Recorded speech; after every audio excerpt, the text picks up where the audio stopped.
cheering the democratization of investment in the way that you described? In other words, is having all of these options available to retail investors a positive thing inherently, or is this something that gives you pause? Again, a kind of regular investor's ability now to invest in the kinds of bespoke or, dare I say, kind of boutique funds you're talking about? Well, there's a couple of things. I have mixed feelings, right? So my entire company is focused on making all successful to mass affluent financial advisors and their clients. So most investors, and I'm certainly supportive of that. The reason I became so passionate about alts was because I got exposed to them during the financial crisis when I was working for a hedge fund, and I thought to myself, wow, there's some really interesting stuff here. I wish my dad could invest in something like this. It might have helped him kind of manage the risk in his portfolio during the financial crisis. So there's value. But the problem is, as I noted, there's not always the best product that's being pushed here. A lot of it is just well-packaged marketing. And I see that more and more, especially with some of the innovations coming out in crypto buffers and crypto hedge products and levered crypto products. Those things concern me. I think my biggest concern is the lack of education, the lack of proper classification, the push for these new and exciting things under the guise of, well, now you can finally access it, but not really having the understanding of some of the complexities of these products. And so there are a lot of places where even the average investor, even though it is accessible to them, there are gates that are hurdles they have to jump in order to actually make the investment. I know most people, if you were to go into your Fidelity or Schwab account today, most people, not all people, but most people, if you have not made your risk tolerance uber aggressive and you try to trade an alternative ETF, you can't. You'll get blocked out of it. So there are some hurdles to that extent. I think the bigger problem is that there's the lack of education, because I actually believe that the broader investment professional universe, that pool, maybe isn't as knowledgeable about these products as they would like to be, and there's some fear associated with that. But rather than addressing it, having intellectual curiosity and having resources which you can become educated, I think that's the missing link that concerns me, is just things being packaged and marketed really well, but not fully understanding the complexity or even the design elements, especially with interval funds of these products. Shannon, thanks so much for joining us. Always appreciate learning about your part of the business and getting a few minutes of your time. Shannon Sissel, she's the founder and CEO of Brighteon Capital Management. With our news in New York City. Thank you very much, Paul, David, Lisa. With the government shutdown now in day 14, Senate Republicans are expected to force a vote tonight on their clean spending bill, but it is unlikely to pass. Democrats say they are holding firm on health care demands. Top Republicans like House Speaker Mike Johnson warns that the government could be in for one of the longest shutdowns in its history. Fellow Republican Congressman Mike Lawler of New York is blaming the Democrats. AOC and Zohran Mamdani and the progressive left are driving the ship here. Chuck Schumer and Hakeem Jeffries have been petrified to do their jobs, and so they shut the government down for fear of a primary challenge from the left, and to show their progressive base that they're quote-unquote fighting back, resisting President Trump. And it's fundamentally wrong. There are more than 750,000 furloughed federal workers. Families in Israel and Gaza are reuniting with their family members as the ceasefire between Israel and Hamas starts. Yesterday, Israel and Hamas released hostages and prisoners. There are questions when Hamas will return to Israel all the bodies of the 24 hostages believed to be dead and held in Gaza. Only 4 were turned over to Israeli authorities on Monday. Cardinal of Chicago, Blaise Supich, called on the Catholic Church to have a moral and ethical voice about immigration. The remarks come during the Trump administration's crackdown on undocumented immigrants. Cardinal Supich said the administration's aggressive tactics are intended to terrorize. Our pastors are telling us that attendance at Mass, particularly in Latino communities, is down because people are afraid to come out. That's very sad. but they're also afraid to go to grocery stores, get medical help. The Cardinals' comments follow Pope Leo's call for church leaders themselves to be more vocal about the issue. Global news 24 hours a day and whenever you want it with Bloomberg News Now. I'm Michael Barr. This is Bloomberg. Paul, David, Lisa. All right, Michael Barr, thank you so much. We appreciate that. David, now this is when you know AI is going mainstream. Walmart is teaming up with OpenAI to enable shoppers to browse and purchase its products on ChatGPT.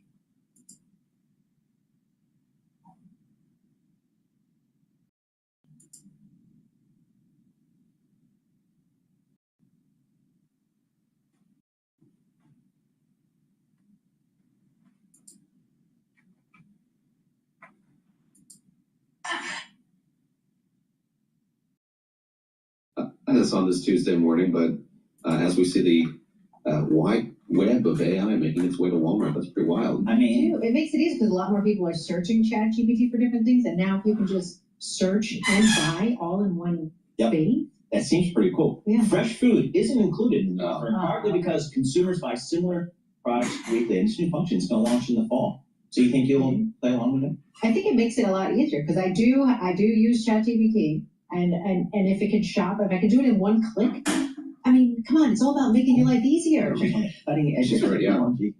You're not scribbling down the little shopping list and then bringing it. This is Bloomberg. Good morning.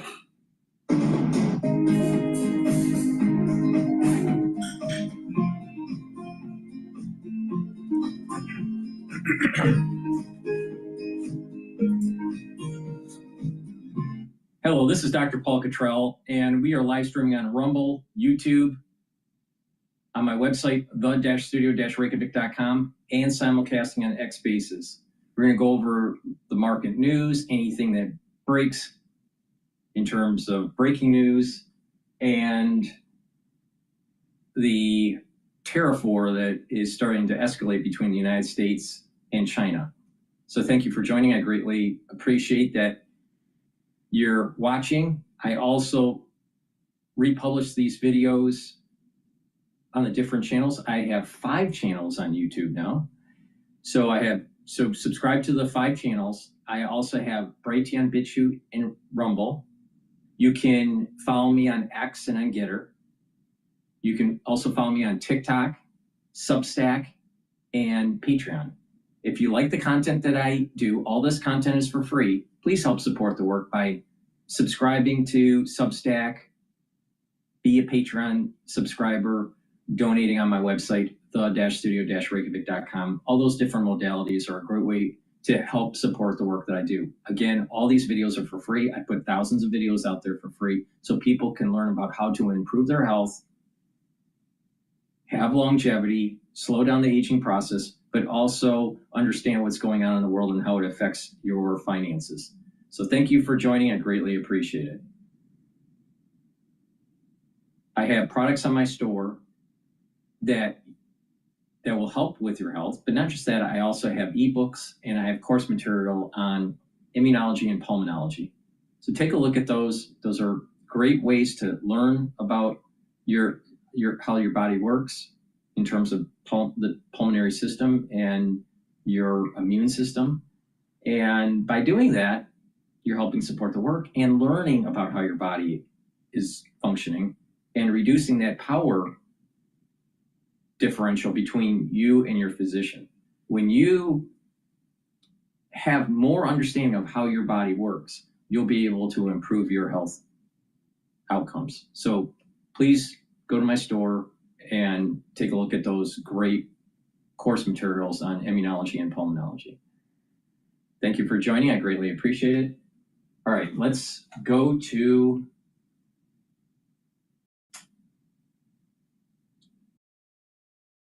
Fox News talking about Mamdani.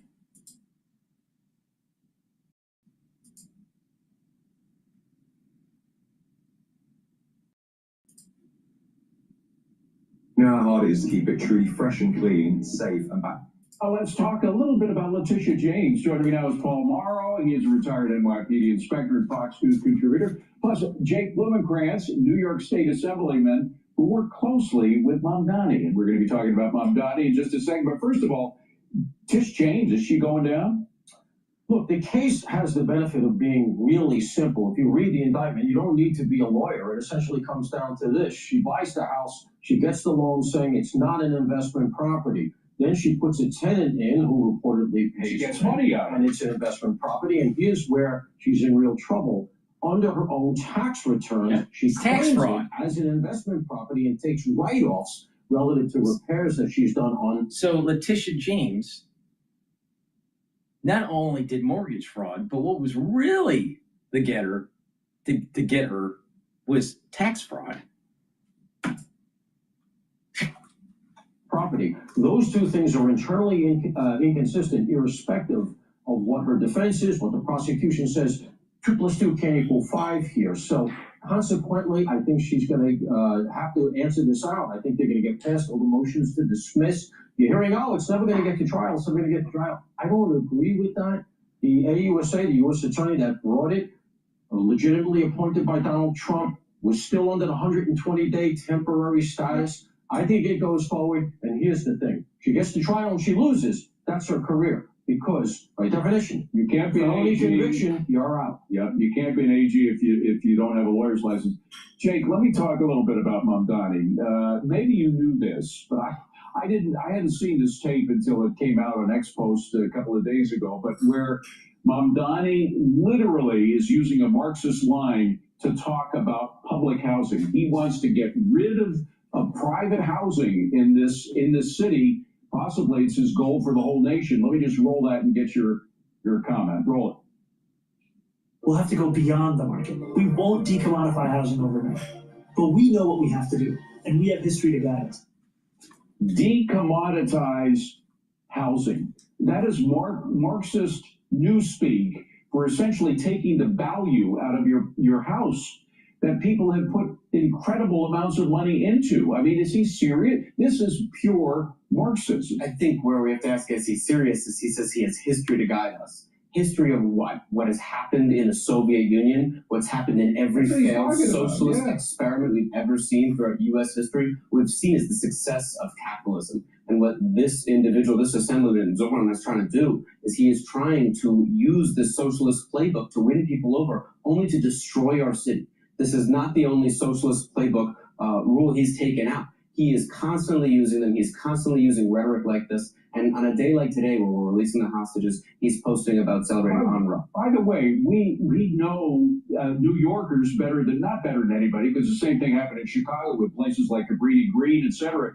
Public housing ends up as filthy, drug-infested, crime-infested areas. It's not something that people desire to live in. The worst landlord in New York City is New York City, is our public housing here. And what he wants to do is make everything a public commodity just like that. And you can ask anyone who lives in one of those housing projects whether they like the way it's run or not, and you're going to get the same. By the way, has he said anything about this peace deal? I haven't heard any. He was talking about Israel and Gaza about 5 times a day before the peace deal. Now he's not mentioning a word about it. He made one post. He posted that he's celebrating his 5K run with UNRWA, an organization that's been linked to Hamas. So I think he speaks volumes. The left likes to say silence is violence. I can't think of a more violent comment than that.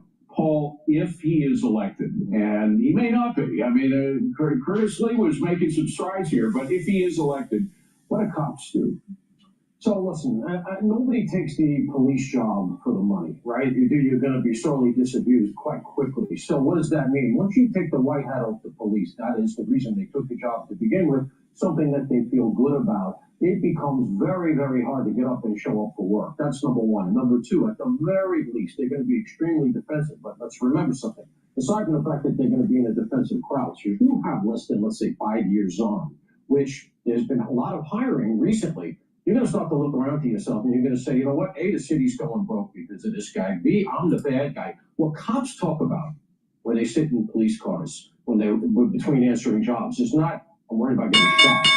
I'm worried about getting indicted, because that's becoming more and more prevalent. I feel like they have a target on their backs. And so what's going to happen is they're going to look around, they're going to say, Florida's offering a $30,000 signing bonus. South Carolina is offering $30,000 in immediate pay raises. and a take-home car, and a better lifestyle, and I'm not the bad guy. Who would stick around? Yeah. And that's what is going to happen. The city's already broke, Jake. You work with this guy. Is he smart enough to realize that he can't print money? That either he gets a bailout from Washington, which ain't going to happen with Donald Trump in the White House, or he's going to have to cut back on his plans of free this, free that, free everything. I think he wants to turn, as we've seen lately, our buses into roving shelters, as who's going to use a free bus all the time, as we've seen in other cases. But the reality is New York's are going to face a serious situation when they see his plans implemented in the way they do. And right now we're seeing his Albany Democratic allies saying they're going to fall in line. They're going to do what he wants. They're going to raise taxes the way he wants, and New Yorkers are going to pay the ultimate price for it. By the way, there's no such thing as a free bus. There's no such thing as a free lunch, but somebody's got to pay for the gas. Somebody's got to pay the drivers. Somebody's got to pay for the buses and the upkeep. I mean, to say that free bus service is going to be possible is not true. Look, he is using the Soviet playbook, just Latin. Right? Yeah. All right, Paul, Jake, thank you very much. Appreciate you being here.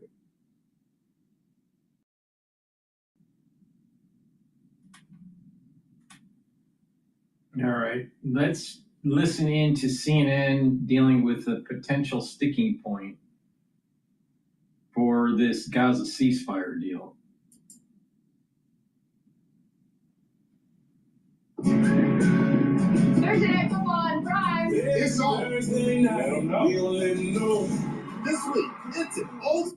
This morning, President Trump says phase 2 of the ceasefire in Gaza is underway, but phase 1 is not yet complete, with Hamas failing to release 24 of 28 bodies of hostages. So how will phase 2 get underway, and what will happen in a mostly destroyed Gaza in the meantime? Joining me now, retired Colonel Cedric Layton, our CNN military analyst, and CNN Global Affairs analyst Kim Dozier. Thank you both for being here this morning. First to you, Kim, I mean, hasn't Hamas already broken the ceasefire deal, because all of the hostages, alive or dead, were supposed to be handed over around the same time? Could this threaten the ceasefire? Well, Hamas had always warned that it might take more than 72 hours to find all of the bodies. In some cases because they weren't held by Hamas, in other cases because the Hamas groups that were holding them, the individual units, might have gotten killed by Israeli airstrikes, and Hamas has lost contact with them. And also remember, right before the ceasefire, Hamas was under attack, so it couldn't be in constant contact with all of its different elements. Now that the Israelis aren't monitoring all the communications for targeting, they are reaching out and trying to find the different units and locate all of the bodies. But it's going to take time. Let me ask you, Colonel Layton, President Trump had mentioned that they had approved Hamas as a police force for now in Gaza. And since then, Hamas has carried out executions of people that opposed it or that it claims were collaborating with Israel in some way. What does this tell you about whether Hamas will actually disarm? Yes, sir. I don't think they're going to disarm, at least not voluntarily. So this is going to be a major sticking point, I think, for this peace process going forward. Hamas, has been able to exercise power in the areas that it controls right now, and that fact is, I think, going to play a large role in how this goes forward, because once Hamas exercises that control, they're not going to relinquish it. They'll be basically reestablishing themselves where they were in terms of their police powers, their governmental powers, and things like that. So if they're in charge of the civil administration, that's going to make a huge difference in terms of being able to carry out the provisions of this peace proposal. Yeah, Kim, I want to stop for a second and let you hear what President Trump said about Gaza and rebuilding on Air Force One. I'm talking about something very much different. I'm talking about rebuilding Gaza. I'm not talking about single state or double state or two state. We're talking about the rebuilding of Gaza. A lot of people like the one state solution. Some people like the two state solutions. We'll have to see. I haven't commented on that. They're very different from the policies of the United States because the two-state solution has always been the desire. What do you make of this, and what does it mean for phase 2 of the ceasefire? Well, to look at the larger Palestinian state issue, if President Trump wants to move ahead with the expansion of the Abraham Accords, Saudi Arabia and other Gulf nations have said they won't support expansion unless Israel commits to a two-state solution. So there's that. Eventually, they will change the channel on President Trump's thinking on that. But for now, the problem is that rebuilding in Gaza will only really be possible in the 50% plus areas that the IDF controls. I can't see other nations who committed forces for peacekeeping, like Indonesia has suggested that they might be willing, would be willing to put their people on the Hamas-controlled side and possibly have to clash directly with Hamas to take control. That means all the investment will go to the part where the IDF is in control, and possibly people will start coming to those areas. We're going to have a very confused and messy picture for some time to come, no matter what sort of promissory note got signed in Sharm el-Sheikh by all those leaders. Yeah, Colonel Layton, I was going to ask you about the securing Gaza now. Excuse me, making it possible for there to be some movement towards rebuilding when about 70%, it's estimated, of the buildings, we're talking mostly homes, businesses, but also hospitals, schools, have been destroyed. Yeah, that's exactly right, sir. Your time is precious, and cleaning shouldn't take it away from what matters. It should create space. Yeah, that's exactly right, Sarah. The UN is saying that that's the case, and some estimates are even higher than that in terms of the amount of destruction. But it's huge, the amount of destruction, regardless of which estimate you use. So that's going to complicate things. You know, the basic thing that you have to do is you have to bring in all these forces. If you're going to have a peacekeeping force, as Kim mentioned, Indonesia is probably one of the major players in this particular aspect of it, along with several of the Arab nations. That is going to be very difficult to insert them between the IDF lines as they exist right now and the areas that are controlled basically by Hamas. So that's, I think, one of the most difficult things, both logistically and operationally, that we're going to see. And if that's the case, then this peace process, the rebuilding, which really amounts to the rebuilding process, is going to have some major stumbling blocks associated with it, because if you don't have the security, you can't rebuild. That's basically the bottom line here. Phase two is the most critical thing going forward, but also the most complicated. Colonel Cedric Layton, thank you so much to you and Kimberly Dozier as well. Well, joining me now live from Beirut is Paul Salem. He is a current senior fellow as well as a former president and CEO of the Middle East Institute. Appreciate you being with us. Thank you for having me. So after watching the emotional return home of all 20 living hostages, the signing of the ceasefire agreement and the release of nearly 2,000 Palestinian prisoners, President Trump says phase 2 of his peace plan has now begun. How hard will this next phase be, given it will require the disarming of Hamas and the implementation of Gaza's security and governance?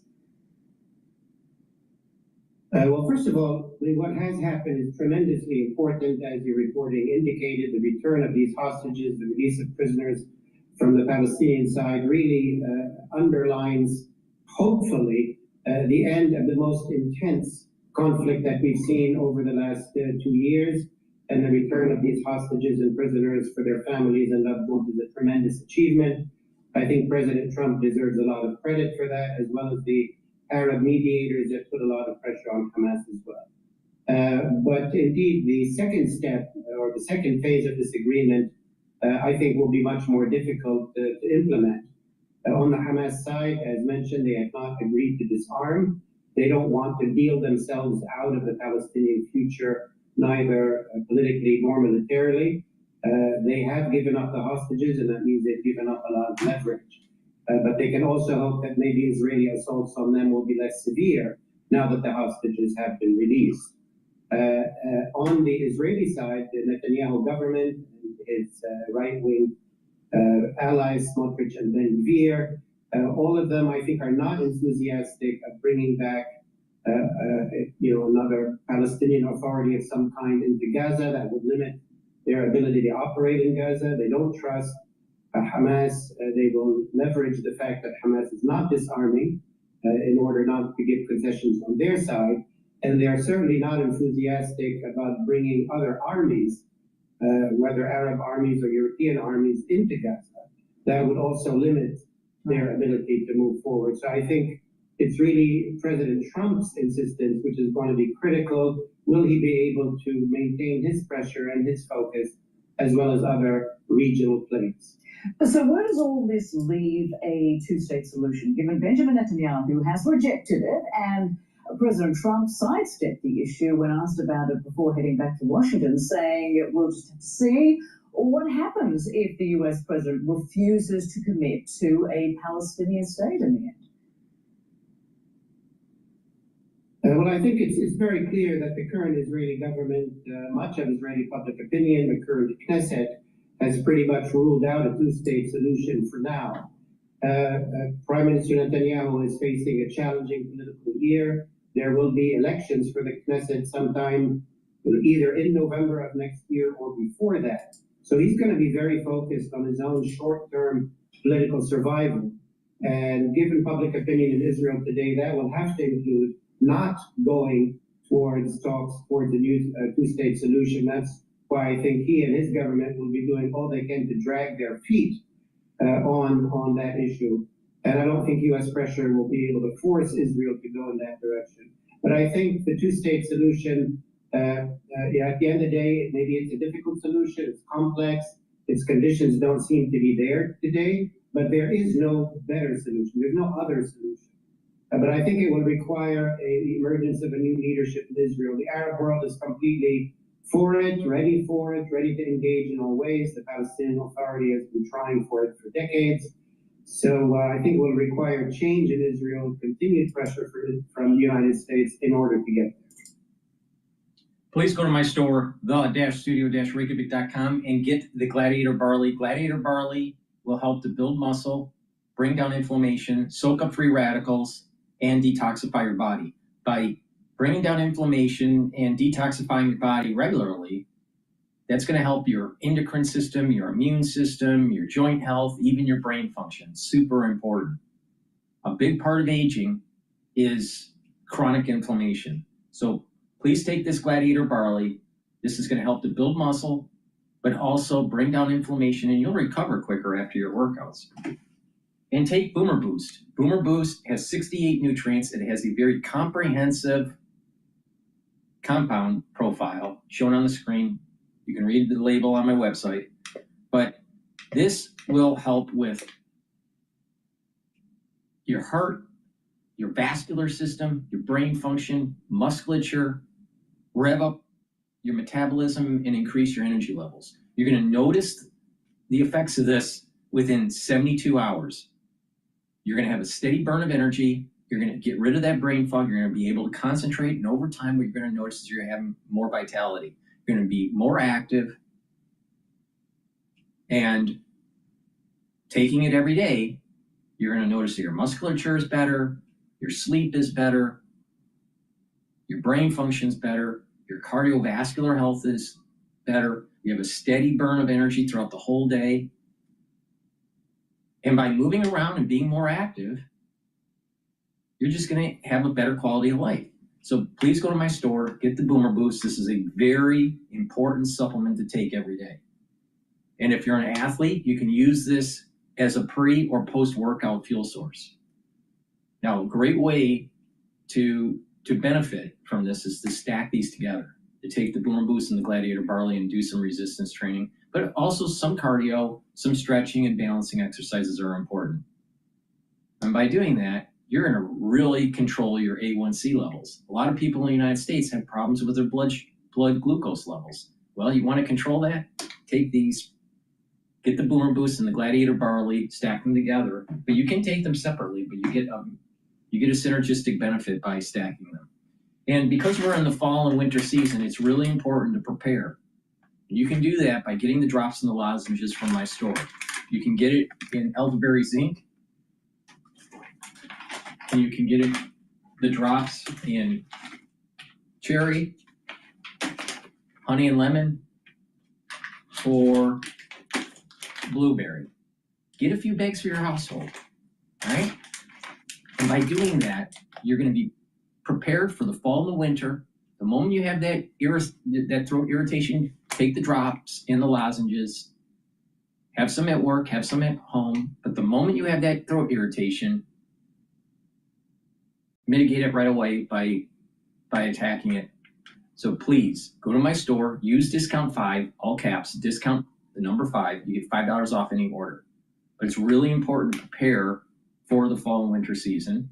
But also, if you pay attention to my advice, you're going to slow down the aging process. I'm giving you the tools, the recipe to actually slow down the aging process and boost up your immune system. So please go to my store, get that Boomer Boost and Gladiator Barley, get the lozenges and the drops, be prepared for the fall and winter, boost up that immune system.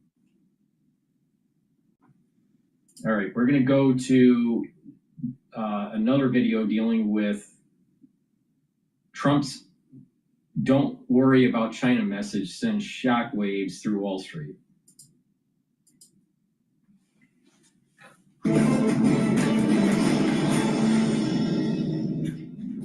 President Trump striking a calmer tone on China, and the Bears are backing up. I have a great relationship with President Xi. He's a very tough man. He's a very smart man. He's a great leader for their country. He's a great leader. And I have a great relationship with him. I think we'll get it set. I know what happened. I really understand what happened. And I'm not even saying he's wrong. But then we met him with something much tougher than what he did to us.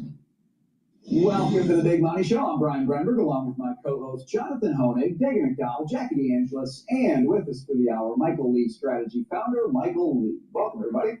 Well, just days after warning of new tariffs and threatening to cancel his next meeting with President Xi, President Trump took to Truth Social, writing, "Don't worry about China. It'll all be fine." That was enough to bring back the bulls after sharp stock declines on Friday and a weekend that saw nearly $20 billion in crypto wiped out. The White House says the new 100% tariff on China imports will still take effect in November, but Treasury Secretary Scott Bessent says the president's goal isn't confrontation. We are taking sound measures to right this problem, and we don't want to have to flex and show the Chinese that we, as President Trump says, we do have more cards, whether it's on software, whether it's on minerals, whether it's on financial services. Okay, a little back and forth between. Hey traders, welcome back to the Trading View channel. In this video, we're introducing our new AI indicator, which we've developed in partnership with OpenAI. Okay, a little back and forth between last Friday and today. What do you make of it, Michael? So, first, as an investor, every single sell-off from a trade-related headline as it comes to President Trump has been a buying opportunity. Going back 7 years, every single one of them. I bought some Ethereum on Friday night because there was some there's absolute total crypto destruction to a lot of levered longs on Friday nights. Already seeing a little nice healthy return off of that bounce. But look, President Trump always tries to negotiate from a position of strength. With that chaos, with maximum chaos, you create maximum leverage. And so this is the world that he lives in. And after that carnage starts happening and saying, I'm going to do this tariff and that tariff and this tariff, you have buttons to push as it pertains to China, where the flip side is China has buttons to push with us as well. And this rare earth minerals is absolutely one of their essential for defense products, for batteries. And it's not the minerals themselves, it's the refining capacity. And China has as much as 95% of the world's refining capacity. And so, there's a Defense Department goal to get capacity up online, district capacity up online by 2027. We'll see if that happens, but I'm glad I'm going to interrupt this video and then go back to it. But the S&P 500 is trading at 6,571. I still have a year-end target of 6,800 to 7,000. The probability of it being about 6,800 by year end is around 70%. And the probability of it reaching 7,000 by year end is probably around 30% or so. All right. Now, the VIX is trading at 22.32. Now, if you watched my market analysis, I think it was episode 64. That was about a week ago. That analysis is a little bit over a week old. But I was talking about the heteroscedastic aspect of the VIX, and that there's a periodicity, and that we were going to have in October or November a spike that's above 20. Well, we now have that spike above 20. So if we close out with a higher VIX today, I think that the next VIX spike is probably going to be in December or January. All right. So if you've been paying attention to the analysis that I've been giving people, you'll see things, because I've been doing this for a long time. You will benefit from my perspective and my analysis and experience, especially in volatile markets. So I said that the VIX was going to spike in October or November. Now the reason being is that VIX will spike and then come back down. It'll spike up and then come back down really quick. There's this heteroscedastic aspect to it. It comes up and then comes down. It doesn't stay elevated. And another thing to watch is when it does spike over these periodicities, is it declining the peak from the previous peaks, or is it increasing? Now, if we get another spike that's above the 22 or 23 level in December or January, most likely we're going to see a spike that's more than 35 on the VIX.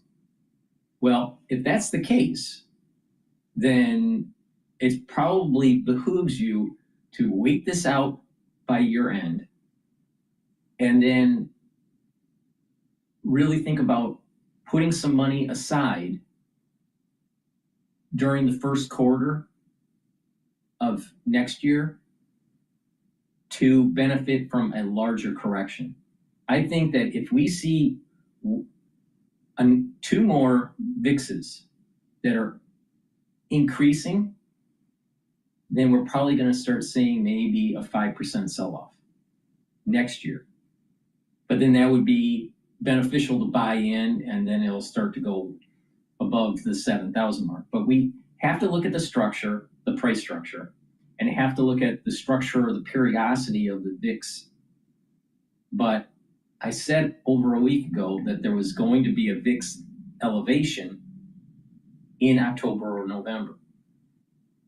Now, what triggered it was the tariff news. Now, this tariff news will start to abate. And what's going to happen is that the institutional investors, they can't close their books with it being lower. They have to close their books being higher because they're going to use that in publication materials to try to get clients. So they're going to do everything in their power to boost up the market by year end. So there's a higher probability that's going to go up than down. But in January or February, that's a different story. And we have to look at the periodicity and we have to look at the price structure. And I will give you all that analysis, but we have to get through October, November, and December to have that structure to understand what the potentialities of a market downturn in the first quarter of next year. So right now we're trading at 6,580, and this is probably a good time to buy if you have cash on hand.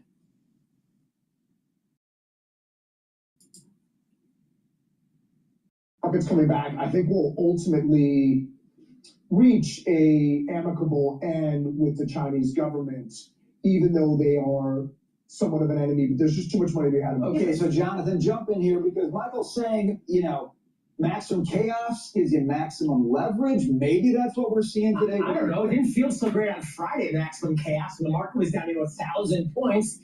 I don't understand it. I mean, they used to joke about taco, Trump always chickens out. How is this not another one of those examples? It's like Friday, 100% tariff. Sunday, oh no, I was just kidding. Well, I'm an investor. How am I supposed to plan for that? You know, businessmen are always chided as being short-term oriented. Businessmen are the ones who have to think long-term. Seems like the president is literally thinking day to day, and frankly, it's costing investors money. I mean, on Friday, if you're saying there's going to be up to 100% tariff on China, you make moves, you make trades based on that. And on Sunday, it's like, well, no, I was just kidding. It just makes it very difficult to be a long-term investor when the government seems to be thinking more short-term than anyone else. Jackie. This is not taco. This is how he does it. This is how he negotiates. I think the markets are starting to understand that. How do you prepare when you're an investor? You keep a calm head. So you didn't sell stock on Friday, and maybe you used it as a buying opportunity. Now he comes out on Sunday, he says, don't worry about it. Everything's going to be okay. I told you, and this is my personal opinion, when he was talking about the shutdown in the military, and he said, don't worry about it, you're going to get paid. I believe him because I've seen how he does things. This is part of his negotiation process. Now, what's interesting here is that you've got two very strong leaders who know they're not going to get everything that they want. And Trump probably recognizes that internally as well. If he can get some of the things we want, as I've said from the beginning of all these trade negotiations, that's still a win that puts the United States in a better position than it was before. Like he said to Carney in the meeting in the Oval Office. What did he say? He said, I'm paraphrasing. Hey traders, welcome back to the TradingView channel. In this video, we're introducing our new AI indicator, which we've developed in partnership with Open. What did he say? He said, I'm paraphrasing, we want the same things. And Howard Lutnick chimed in and said, there's some conflicts here. There are conflicts here with China as well. But if he could score 1, 2, wins 2.5, however we're going to keep score, they're going to want to get something too. Then, you know, the United States does essentially win. He's not going to get everything. I think he knows that. I think the market knows that. Dang. Friday wasn't about President Trump. It wasn't about China. It was about the turmoil that is emerging in credit and private lending. There's never just one cockroach that comes out of the work. It's never just about First Brands. It's never just about Tricolor. This is a broad concern about private lending, about credit, about bad credits. We are an economy that functions on lending. We are a credit-dependent economy when it comes to many businesses, and particularly the consumer right now. And so the market was already primed, and I'm talking about a whole variety of asset classes, to sell off. And President Trump's tweet, or Truth Social, about China and what emerged as the day went on was the excuse to sell. China has become a much less important part of our economy and our trading relationship since his first term in 2018.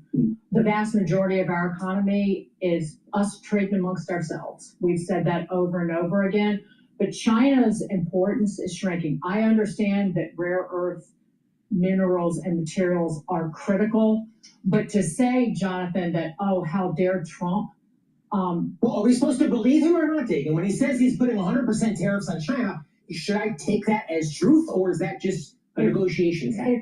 If your portfolio is based purely on what President Trump says on Truth Social, then I can't help it. Well, it certainly has a pretty big impact on the market, didn't it? I mean, the moment he posted that truth, that's exactly what I told you. If your portfolio is so vulnerable to one Truth Social post, it is about more than President Trump. That's what I'm saying. Yeah. And I just wanted to note, and we can talk about it as the show rolls on, that the Committee to Unleash Prosperity. And this is the reason why she's picking up on something, even though she doesn't talk as fluently as it would be nice on Fox News, but she's picking up on something that's really important. She's hinting at what I'm seeing, and that is that there's an over buying of the S&P 500, but it's not going to burst yet. There's an over investment in AI, especially with the Mag 7. And the use cases are going to be really benefiting the small cap, not the large cap, all right, so much. It's going to be the small cap stocks, the smaller businesses that are going to be benefiting, becoming more efficient, maybe even more creative in developing products and services to reach their customers. All right. There's an overbuild out of this AI infrastructure. This is very reminiscent of the dot-com bubble, but more so the railroad or the fiber optic cable companies that were laying the fiber optic cable to allow for high-speed internet.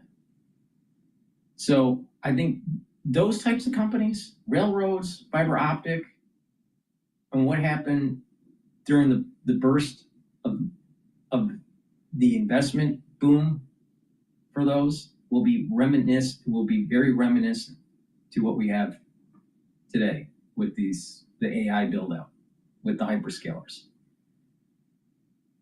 But is it bursting now? No, I don't think so. I think it's really important for these institutional investors to close out the year at around 6,800 to 7,000 on the S&P 500 before it bursts.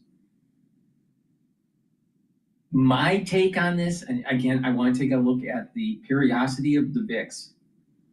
Listen to what's going on geopolitically, what's going on with tariffs, and also the price structure of the S&P 500.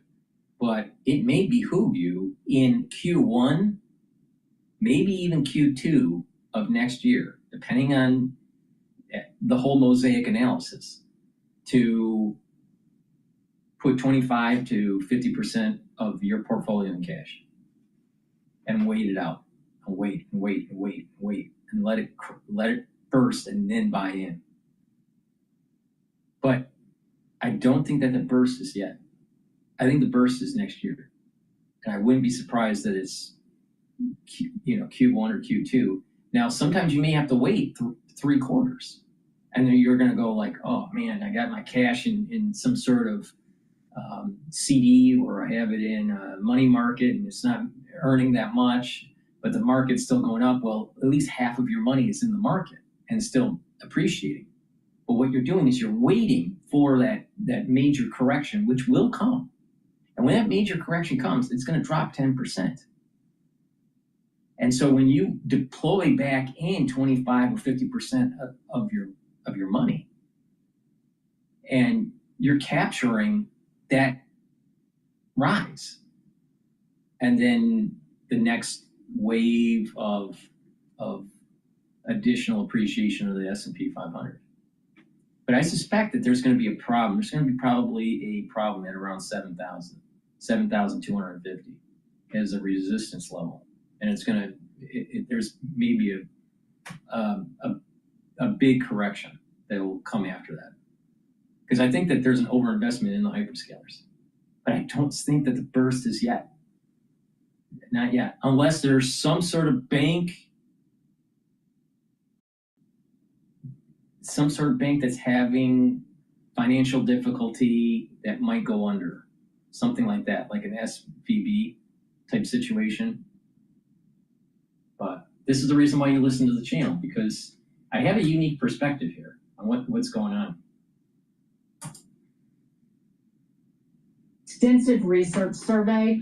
Brian has it in front of him right here about America's mineral reserves, how to unlock our $12 trillion treasure chest.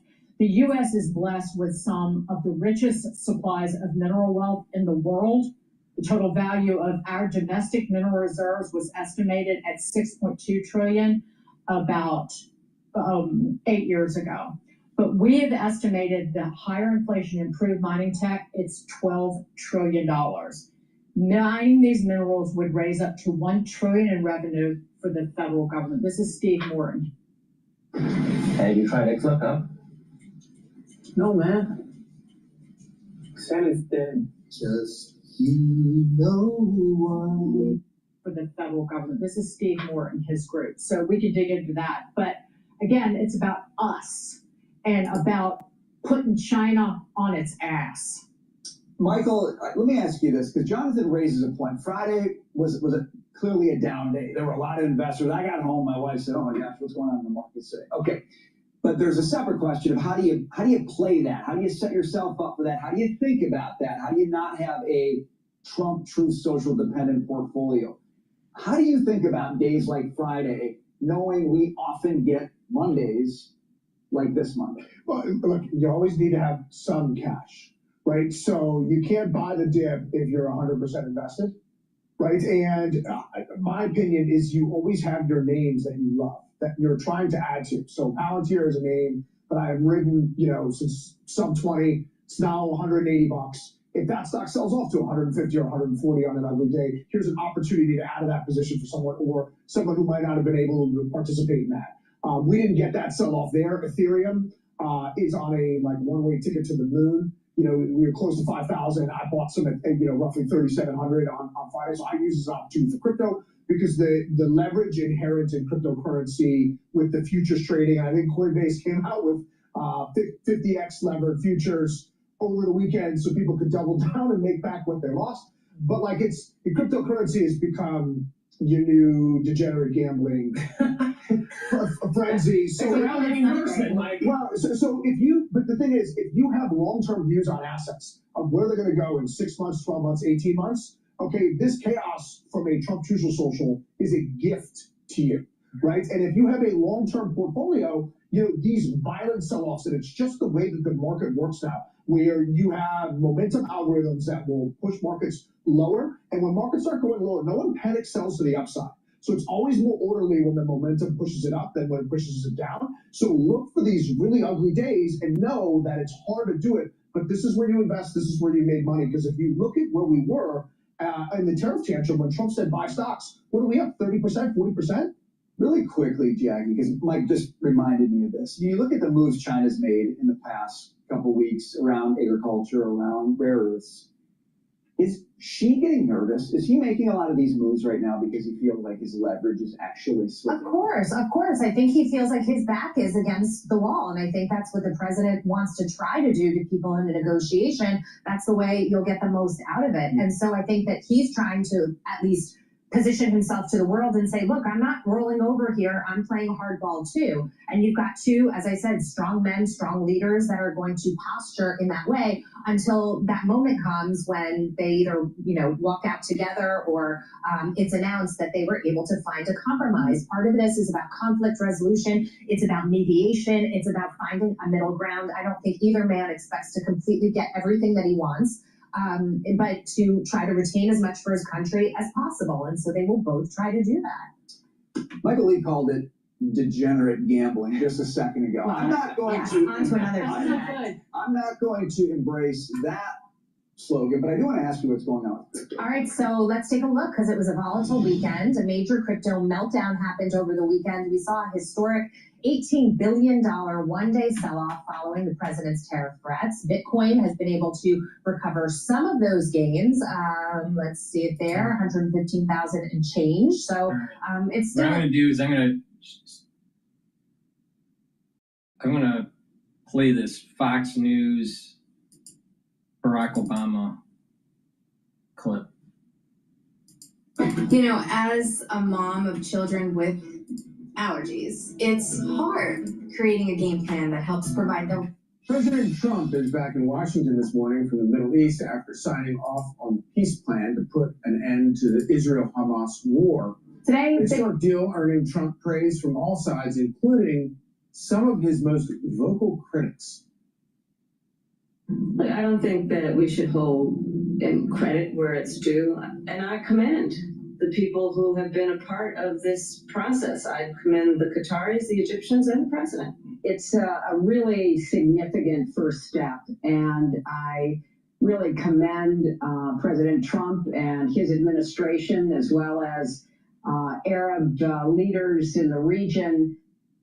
Here to react is former counselor to President Trump and Fox News contributor Kellyanne Conway. So there's a lot of minimizing going on there, but at least they cough out the name. Should we take that as a victory?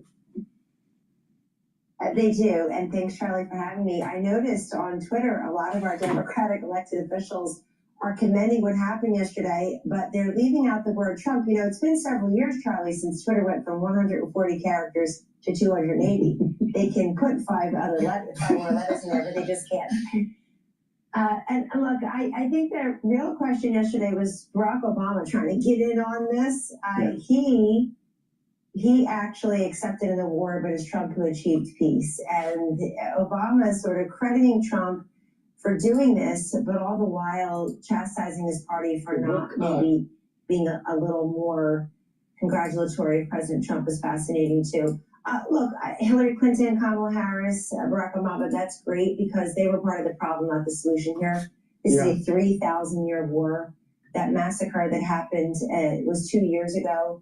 So it was smack in the middle of the the Biden-Harris years. Right. And it took Trump, who's one of one, to do this. But Charlie, I want people to remember, President Trump laid the groundwork in his first term for all of this. In the first year, he kept the promise of 7 presidents, Republican and Democrat, to move the embassy to Jerusalem and to recognize Jerusalem as the capital of Israel, return the Golan Heights, started the Abraham Accords, took out Soleimani, and started to have relationships with those Arab states. This is key.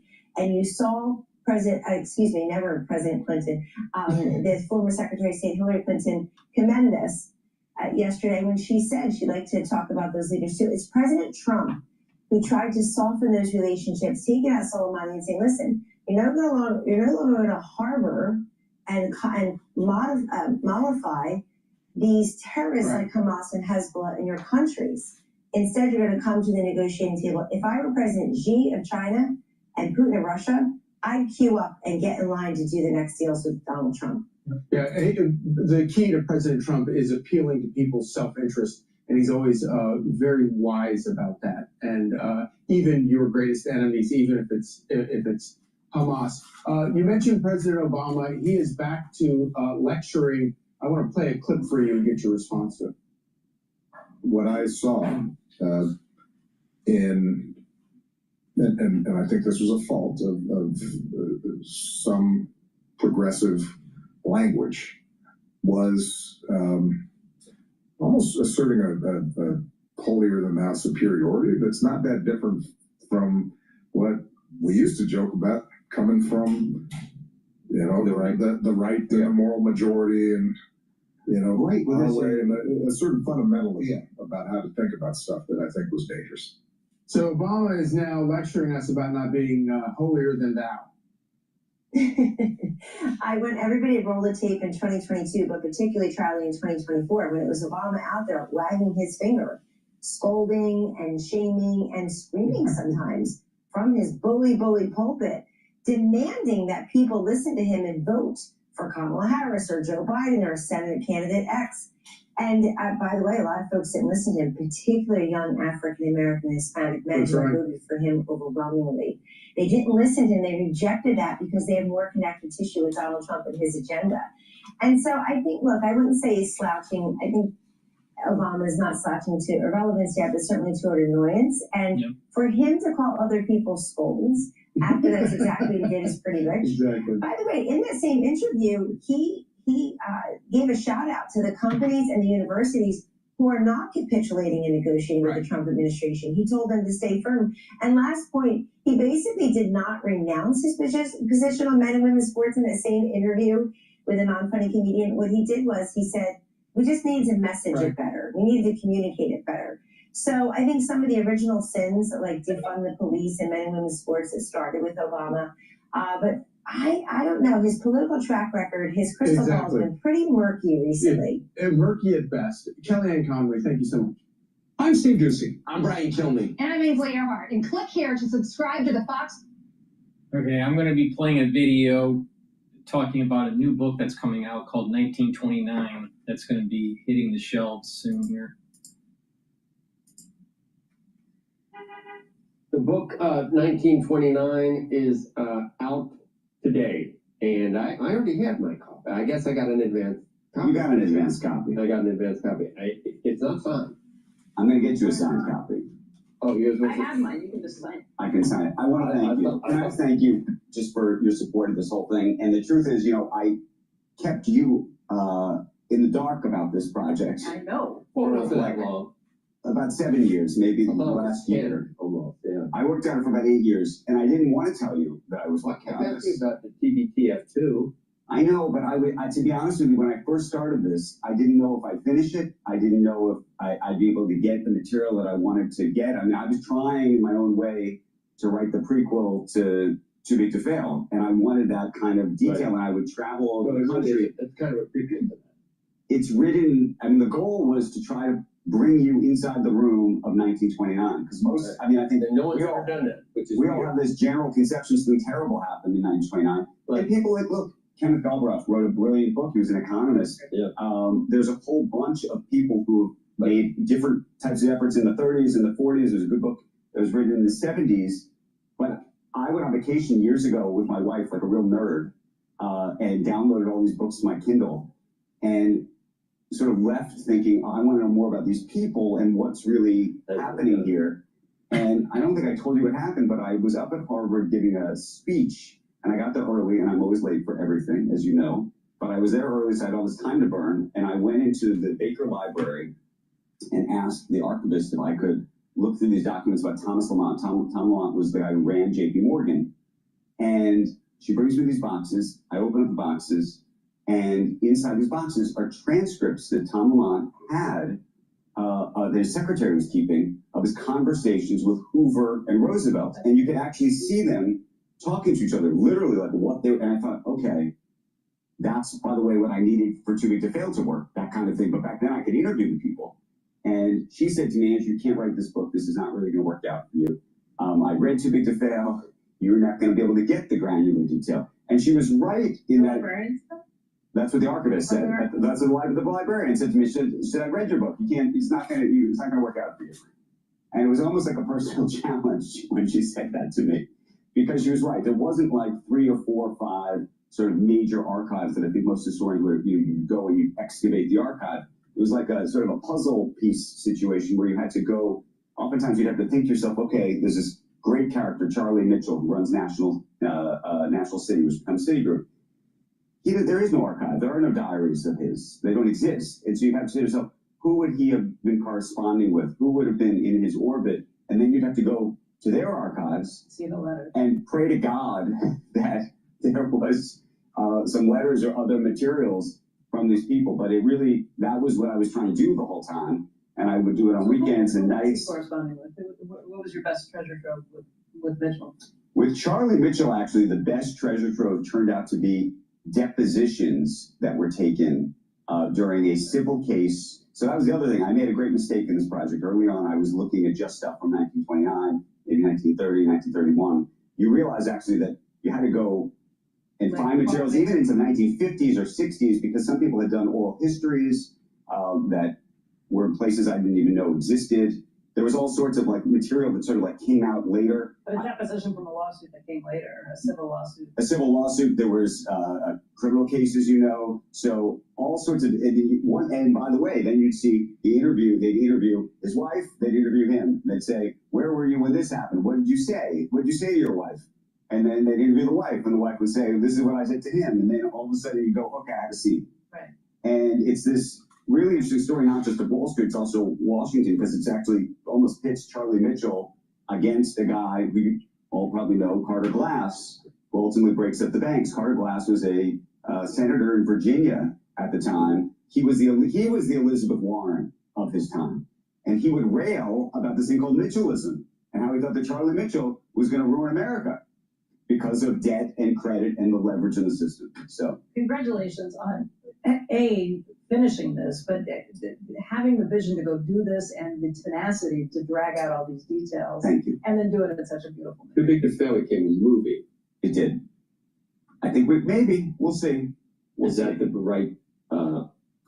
Could be a movie. I mean, there've been people, limited series. We've had a couple literally in the past couple weeks. There's been a whole bunch of people who've approached us about different kinds of things. They can make a movie. Maybe something that happened that long ago. It's, you know, you're bringing it back out, and it hasn't really it needed to be done. I think that's what you thought anyway on a personal. That was my hope, and I hope that by the way, that when people read it, I'm not trying to say there's a crash coming at all, but there are these sort of eerie parallels between things, and I do think there's some lessons embedded. And I try not to do it with a strong hand. I just try to tell you the story, and then hopefully you can see it. But If you're a nerd, you might like it because there's lots of endnotes, and hopefully, if you like it as a beach read, it's a thriller too. So it's a thriller. But we know even though you know the ending, there's lots of things I think that'll shock you. To be honest, I mean, by the way, you have people killing each other, not killing each other, they're killing themselves. There's affairs happening, all sorts of wild things are taking place. So it's kind of Jesse Livermore. How do you film? Was that a gun or something? Or you jump? Sherry Netherland, Fifth Avenue. Yeah. Walks into the Sherry Netherland to the cloakroom. Yeah. Giving away the ending of the book here. Yeah, don't do Yeah. that. But is there anything like the opening scene in Billions? Like, no. We're back to in a box again? No, you brought it up. No. You're talking about anything peeing on the... No, I will say this. the cigar? My kids noticed that in Too Big to Fail, there's a lot of F words and cursing. Yeah. And they said, Dad, is there cursing in this book? And I said, no, and I hadn't thought about it. And I realized that because they were writing letters, no, but I think they probably did curse just as much. But they didn't put in their letters and memos and notes and diaries. Do we have all the same curse words? That's a good question. They smoked a lot of cigarettes. Yeah. A lot of cigarettes. That's great. The actors will love being in there. They still love smoking in those movies. I think they're clove cigarette. Please go to my store, the-studio-reykjavik.com, and get the structural nano silver toothpaste. This toothpaste is very high quality. It will whiten your teeth, freshen your breath, help with the health of your gum line, reduce inflammation at the gum line. It has no fluoride, and this has an added benefit. By using this during the fall and the winter, it's going to help to neutralize. Please be prepared for the fall and winter season. You need this. Go to my store, get a few tubes of the toothpaste, be prepared. Another great way to prepare for the fall and the winter and to take it year-round to boost up your immune system is to take Max 35 or Cleanse. Cleanse is 30 parts per million, Max 35 is 35 parts per million. Take either or. Take a teaspoon every day, swish in your mouth, gargle about 20-30 seconds, and then swallow. What this will do is help improve your oral cavity, your oral pharynx, help to maintain your mucosal barrier, and help with the epithelial tissue, the epithelial cells. By doing that, you're boosting up your immune system. You should be doing this every day. I've been taking this protocol for more than 5 years, every day. But especially for the fall and winter. If you're not feeling well, or someone around you is not feeling well, what you should do is take a tablespoon or two a day and keep on doing that until everything goes back to normal, and then go back to your maintenance dose. But taking Max 35 or Cleanse every day will boost up your immune system, and especially take this during the fall and the winter season. So be prepared, because this fall and winter in the United States is going to be problematic, and you know that what I'm saying is right, because all you got to do is just look around at what's happening to your environment at work or at home, in your cities. It's happening already. All right, let's go and listen to Fox News about China. Stop overspending on AWS. CloudWiser's cost optimization review is here to help you spend smarter. Our team reviews your cost and usage report. Listen closely to what I say here. Quote, there's only one way out of this reckless and damaging shutdown. Pass a budget that funds our government with no partisan strings attached. The American people don't get to demand ransom in exchange for doing their job. Neither does Congress. I just read was a direct quote. It was not my words.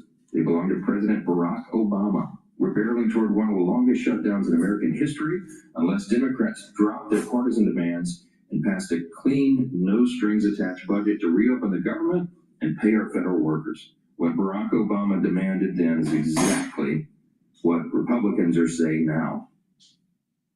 That's the Speaker of the House, Mike Johnson, on this ongoing government shutdown now in week 3. Sources are telling me that the Democrats have agreed to keep government shut down at least until the No Kings rally happens this Saturday in Washington, so that they can be there and say they're fighting Trump. No Kings rally.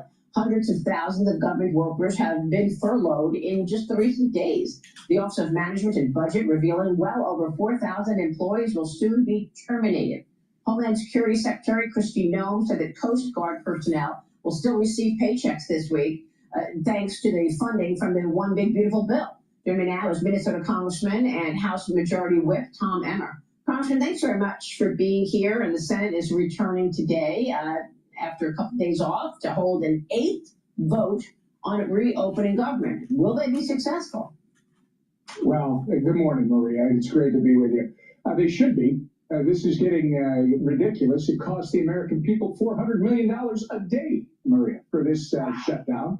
The Trump administration, God bless President Trump, they figured out how to pay our troops at least for this month. Yeah. And as you just pointed out, the Coast Guard will also be paid. But this is very damaging to the American public. It's a huge strain on the finances of this country. In light of all the great work that Donald Trump and the administration have been doing, to continue this shutdown for what? For a Hate America rally that's taking place on the Mall on Saturday, Maria? This is ridiculous. It's time that this my grandfather's party start listening to Main Street. Start listening to the American people. They spoke very loudly a year ago, November, when they voted for Donald Trump. 77 million Americans said they'd had enough of this stuff, and they just aren't listening. Well, I mean, how do we know that they're just not going to do this again? I mean, even if you were to pass a clean continuing resolution that funds government until November 20th, should we expect that they're going to take you hostage again on November 21st and say we want this, that, and the other thing, other than unless we close down government? The sad part is they're not taking me hostage. They're taking the American people who they're supposed to be working for hostage. And no, you can't predict what they're going to do. The only thing that I will predict today is that the Democrat Party of yesterday is headed to the ash heap of history. These guys are playing to the most radical, small, and violent base in the country. You'll see them on Saturday on the Mall. They just do not love this country, and these guys are afraid of them. Chuck Schumer et al. Are afraid of them. So you agree that that's what this is about, that they want to be there and sort of, punch their chest there, that they're fighting Trump in this No Kings rally. That's what this is about. Yeah, we call it the Hate America rally because you'll see the hate for America all over this thing when they show up. Yeah, I mean, that's the rumor, Maria. The rumor is that they can't end this shutdown beforehand because this small but very violent and vocal group is the only one that's happy about this. If they shut it down beforehand, then they've got to deal with that group beforehand. If they make it through that, then at least they've made it through their Hate America rally, and then they can get this thing done. But you're right, because there is a deadline now that we've burned a whole bunch of time. There's a deadline coming on November 21st. Even if you pass this, we're really gonna have to move. I'm wondering if they want to have all of this chaotic headlines in the middle of what President Trump just achieved, which was nothing short of extraordinary. The president arrived back at the White House early this morning after the historic day overseas, where he signed off on the Middle East peace plan in Egypt, where they all followed his 20-point peace plan, marking the end of the Israel-Hamas war. Negotiators expected to immediately begin work on phase 2 of the plan, including the full disarmament of Hamas and the return of the remaining deceased hostages. 4 of the 28 have been brought home so far. The president told the Israeli parliament yesterday the U.S. is ready to deal with Iran when Tehran is ready as well. And the president of Ukraine will be meeting with President Trump at the White House this Friday to discuss air defense as Russia intensifies its aggression against Ukraine's energy system. What do you want to see here? Can the president actually move the needle on the war in Ukraine as well with new weapons to Ukraine? Is that what you want to see play out? Well, first off, if this is what our colleagues on the other side of the aisle think they're going to distract the country and the world from, it's not working, Maria. The president of peace, Donald J. Trump, is only getting more popular as he is now it seemingly has the whole world behind his approach when he campaigned on peace through strength. And what do I want to see? Just what President Trump has been giving us from day one. He is the master negotiator. What he pulled off in the Middle East is incredible. It's a miracle, something that nobody thought could happen. He'll have the same success, I believe, before this is all done with Ukraine. And of course, in the middle of all of this incredible success, China comes out and tries to distract with this announcement that it's going to tighten the squeeze on America by tightening export controls of the rare earth minerals. Now, China this morning says it's sanctioning 5 U.S. subsidiaries of South Korea's Hanwha Ocean and threatening more retaliation. Treasury Secretary Scott Bessent was with me here yesterday, and I asked him about the U.S.'s reliance on China's refining of rare earth minerals. Well, the DOD acquired a stake representing 15% of MP Materials.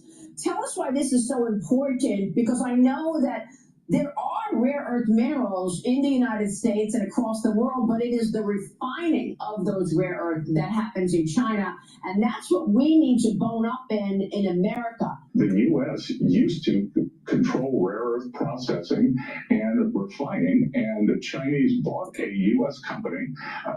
It was required.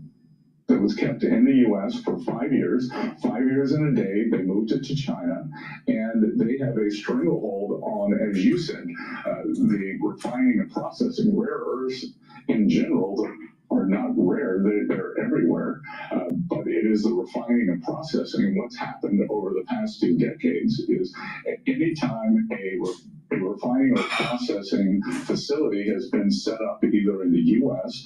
or in a free market country, the Chinese come in and undercut the price. So we've invested in Mountain Pass, and we are going to do the equivalent of an Operation Warp Speed to get security in this rare earth processing, and in this. At the same time, we are going to guarantee floor prices for the processing, for the refining, because you can't have a free market when there is a non-free market state actor destroying capacity.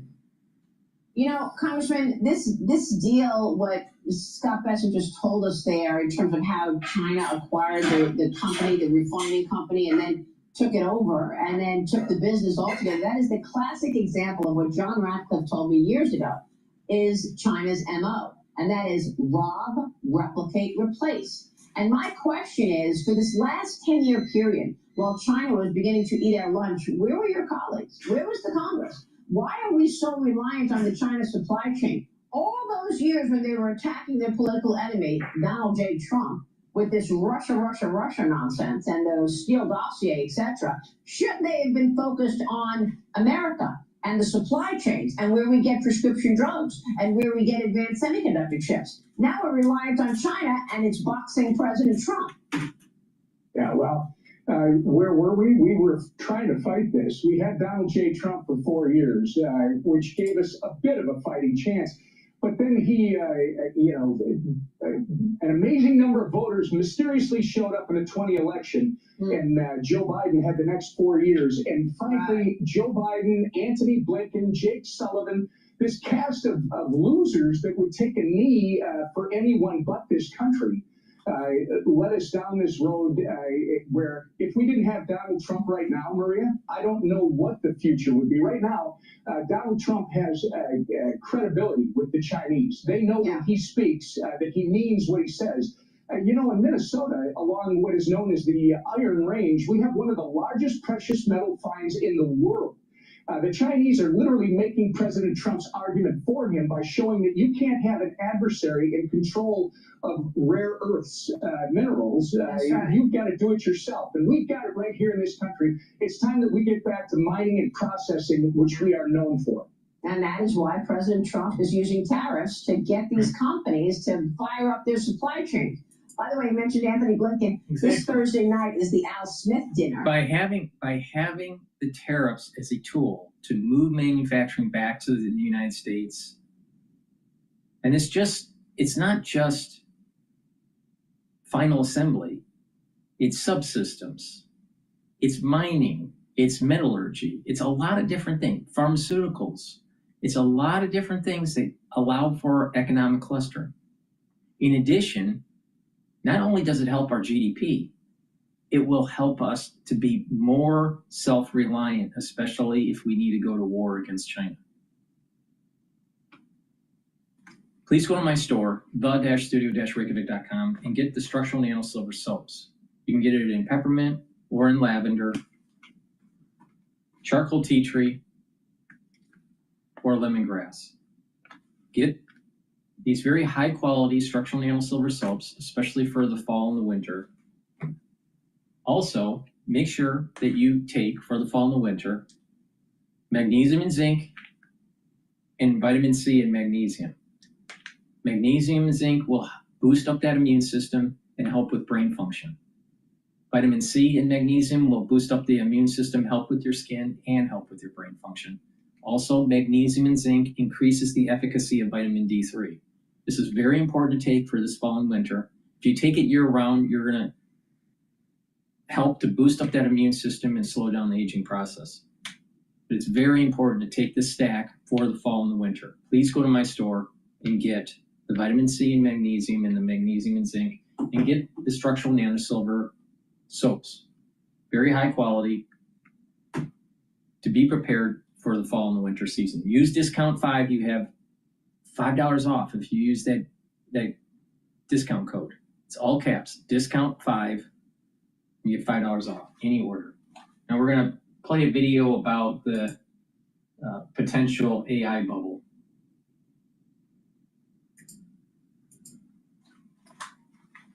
President Biden's former chief economist says that it's time to call the third bubble of our century the AI bubble. Joining us right now is Jared Bernstein. He served as the former President Biden's Council of Economic Advisors chairman. He's now a policy fellow at the Stanford Institute for Economic Policy Research.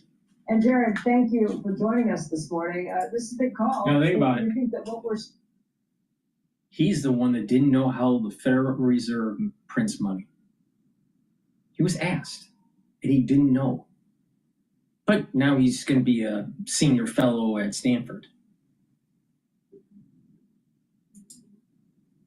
One of the dumbest economists right out there. now officially is a bubble. Well, my co-author Ryan Cummings and I, also from CEPR, think that that's the likely outcome. You know, the problem with bubbles is it's hard to know if they're really what you think they are until it's too late. But there are a number of characteristics: rapidly rising asset prices, which we short have in AI, really some very extreme valuations, and if you look at things like, you know, NVIDIA trading at roughly 55 times earnings, highly profitable companies, let's be clear about that. We point out that the share of the economy devoted to AI investment is nearly a third greater than the share of the economy devoted to internet-related investments back during the dot-com bubble. So we think there are enough analogies there to make the call. Yeah, as you mentioned, there are profits. Hello traders, and welcome back to the TradingView channel. In this video, we're introducing our new AI indicator, which we developed in partnership with OpenAI. Yeah, as you mentioned, there are profits behind a number of these companies, the big ones. And we just had a chip analyst on a little bit ago, kind of told him about your thesis. He said he thinks we're still in the early stages of this. And part of that is because the ones who are spending the money on this are the biggest, most profitable, and most successful companies in history. He thinks they're not stupid. When you see the likes of a Meta, a Microsoft, an Amazon, NVIDIA, all of these companies agreeing to put so much money into it, it does read differently than what we saw, let's say, back in 2001 with the internet bubble, when most of those companies had a lot of demand, but no profits. Right, Meta not equal to pets.com. Right. So I take your point, and I agree with many of the things that analyst said, but there are a couple of nuances that go in the other direction. First of all, you can have a bubble with completely profitable and technologically innovative firms investing into the bubble. What really defines the bubble is that the gap between the level of speculation, the level of investment, and credible, reasonable expectations of future profits is extremely wide. That's one of the things that defines a bubble. Another thing that defines a bubble is the extent of investment in the specific area we're talking about. So a lot of the profits of the companies that are in the Mag 7, not so much NVIDIA, because their chips really do feed right into AI. But Ryan pointed this out this morning in something he wrote. A lot of those profits are coming from other things. They're coming from ads and clouds and Amazon, which sells pretty much everything under the sun. If you actually look at the AI investments, they tend to be a small share of that. So that actually contributes to the bubble hypothesis. Hey, Jared, people point to NVIDIA as being reasonable, and you use the trailing 12-month price earnings. So in the last 3 years, excluding non-recurring items, the growth rate for EPS at NVIDIA is 88%. And even in the last year, it's almost 60%. So next year, I mean, obviously nobody knows, but it's not going to be 53 times earnings. It's probably closer to 30 times earnings. Yeah, and if it has a growth rate of above 50%, that's not that expensive. It's nothing close to what we were looking at in 1999, where it was infinity times earnings for a lot of those.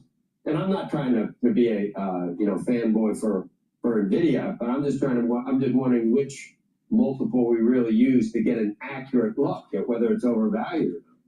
Right, it's a great point. You can only get so much in a 700-word op-ed, but the future oriented PE measures look different than the trailing ones. So your point is well taken. Your point is well taken. Again, the thing that we're concerned about, we haven't even talked about this yet. It's actually, I think, one of the more sort of value adds piece in our op-ed, because the bubble conversation is pretty much ongoing. The thing we're concerned about is not so much that these companies, especially NVIDIA, can't defend their investments.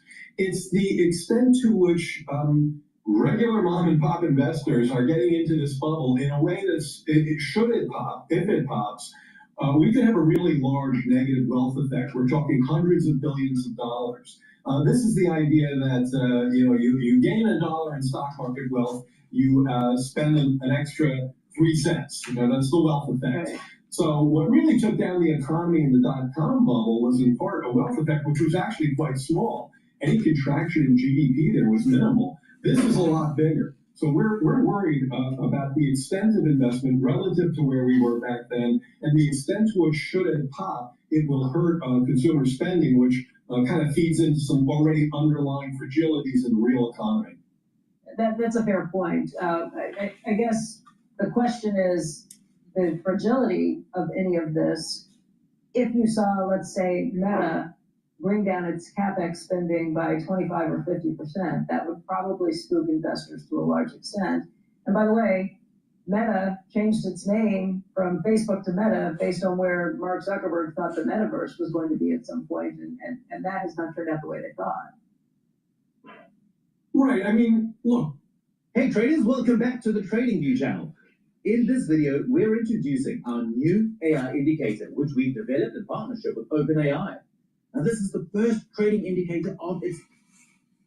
Right, I mean, look, every day we're speculating in markets. So a bubble is hard to identify because it's a degree of speculation that goes well beyond the norm. And that's what we think we're seeing. I mean, when you have a share of the economy devoted to AI investment that at this point really surpasses what we saw with the dot-com, and when you see a level of profitability, not from the overall companies, but from AI itself, that's really quite minimal.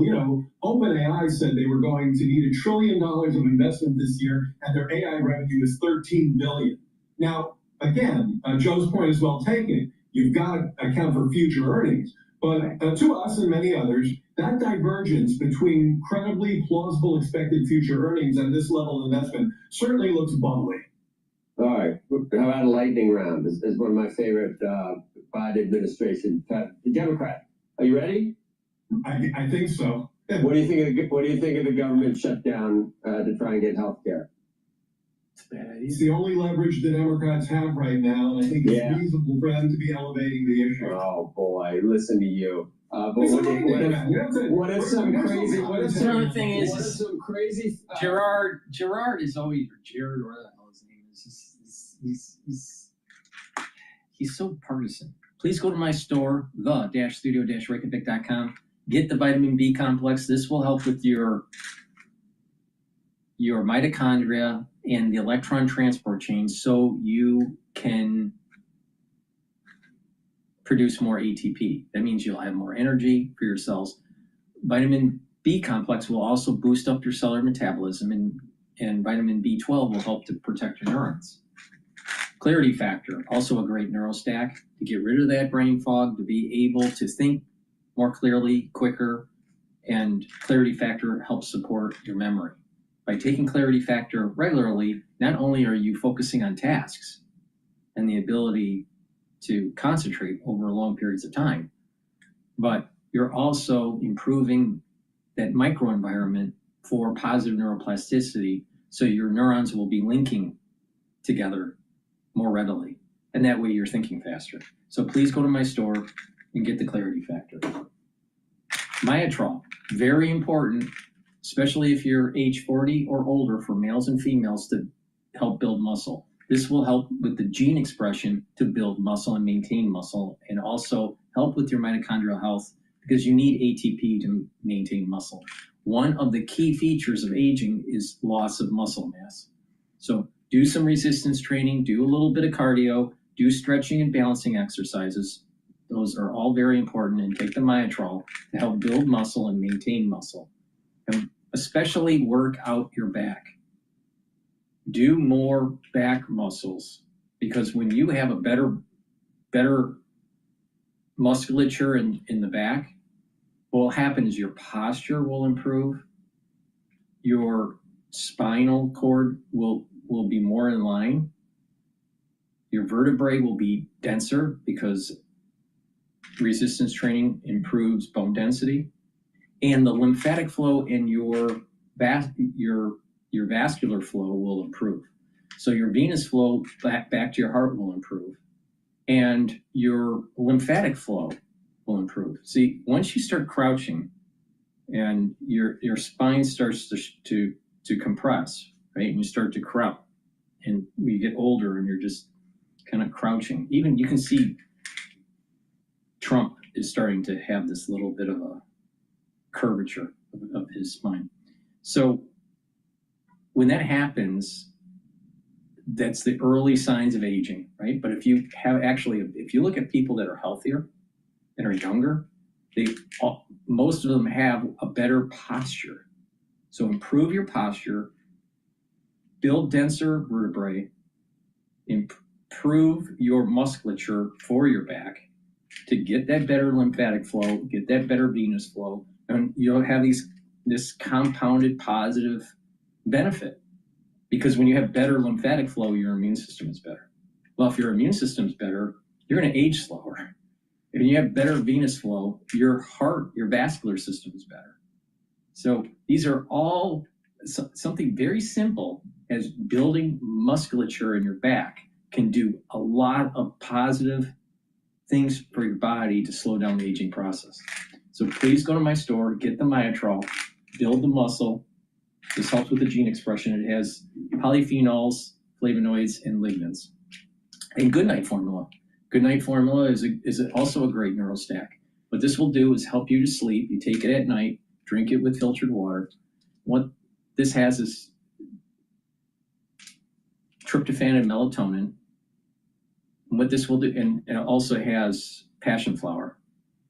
And by doing this every night, you're going to be in 3 to 5 cycles of REM sleep or deep sleep. And that will help you to consolidate memory, detoxify your central nervous system, and you'll be well rested. And when you do this on a regular basis, your body is healing. And not only that, your brain function is performing better. See, chronic sleep deprivation leads to higher cortisol levels. Higher cortisol levels chronically can lead to tissue damage and a suppressed immune system. So if you have better sleep and you're reducing chronic elevated cortisol levels, then what will happen is if you're reducing that cortisol level, you're improving your immune system and you're improving your tissues, because elevated cortisol levels are going to damage tissue. All right.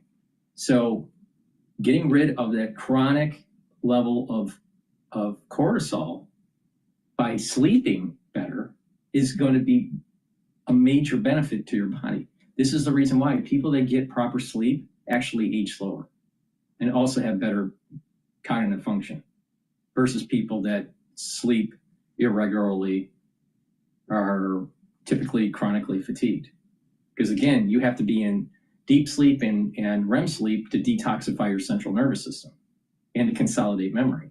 Well, if you're not sleeping very well, you're not consolidating memory and you're not detoxifying your central nervous system. So over time, it's going to build up and cause damage. So it's really important to get proper sleep. So please go to my store, get the Good Night Formula. Again, this has tryptophan, melatonin, and passion flower to slow down that aging process and to get healthy. And when you're slowing down that aging process and you're having more energy and better immune system, you're going to be able to weather the storm in the fall and winter much better than other people. So take my advice, go to my store, use discount 5, you get $5 off any order. All right, I'm gonna go now to another video that was published by Fox News about Mamdani.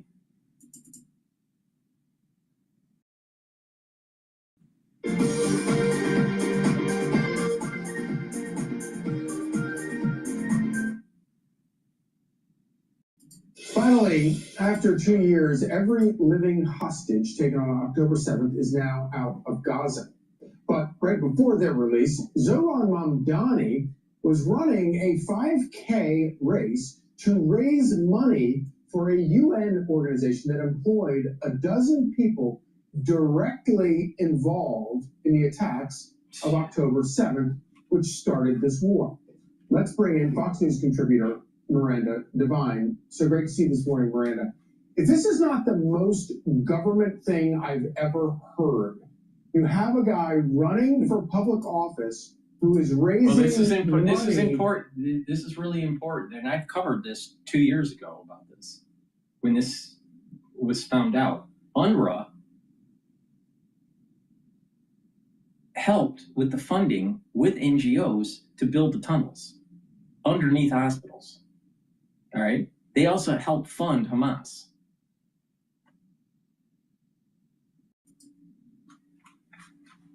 The UN organization that employed actual actors who on October 7th started the war that President Trump has just managed to bring an end to. It really is just mind-boggling. I think with Mamdani, every time you think that you've heard something terrible, you hear something even worse the next day about this completely unsuitable candidate who looks like he's going to romp into office.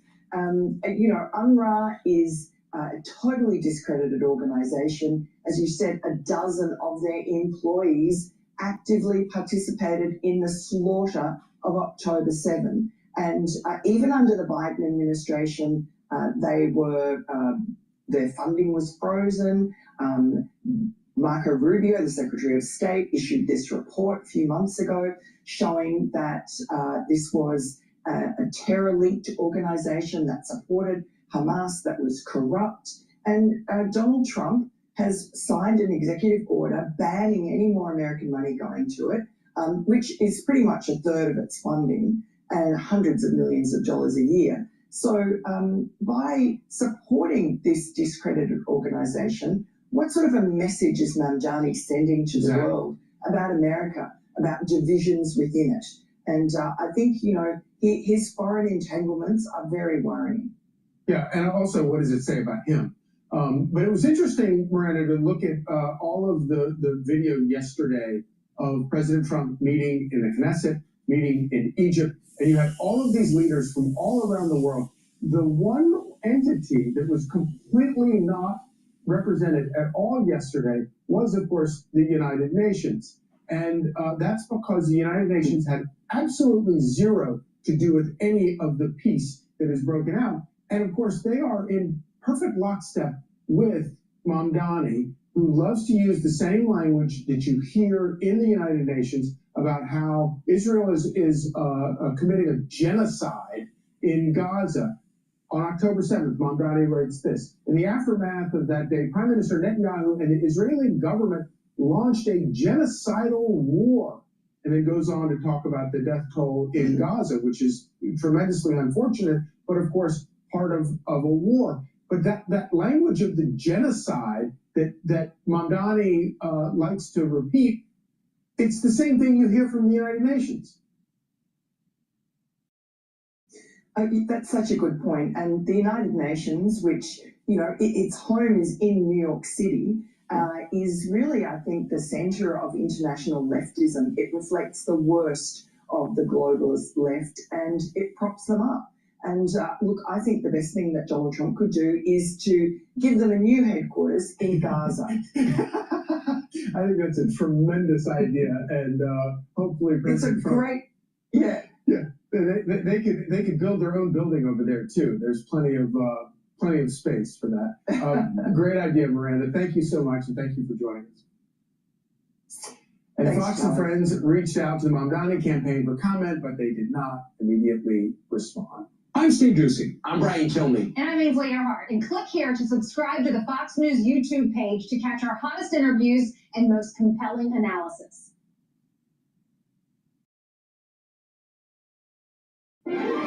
What's the secret to peak health? Going micro with Noom. Micro habits, micro wins, even microdose GLP-1s.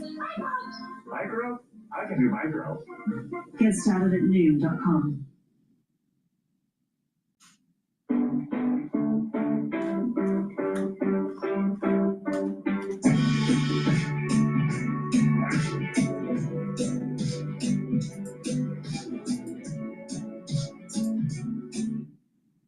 They actually ran it longer than expected because franchisees were making so much money off of it, right? And so, yeah, they're willing to sacrifice a little bit of margin expansion here for that traffic because it's making franchisees happy, and that's the key when being a franchisor. So, you know, I think this is sustainable, right? They have only a fraction of the third-party delivery business, right? But they have a third of the pizza market in the U.S. So that's a huge slug of business that we think is a great opportunity that's going to continue to build over time. You know, Uber Eats, it took them quite some time to build some momentum there. This was just the first quarter of being fully rolled out on DoorDash. So we think it's going to have a big impact over the next 3 quarters.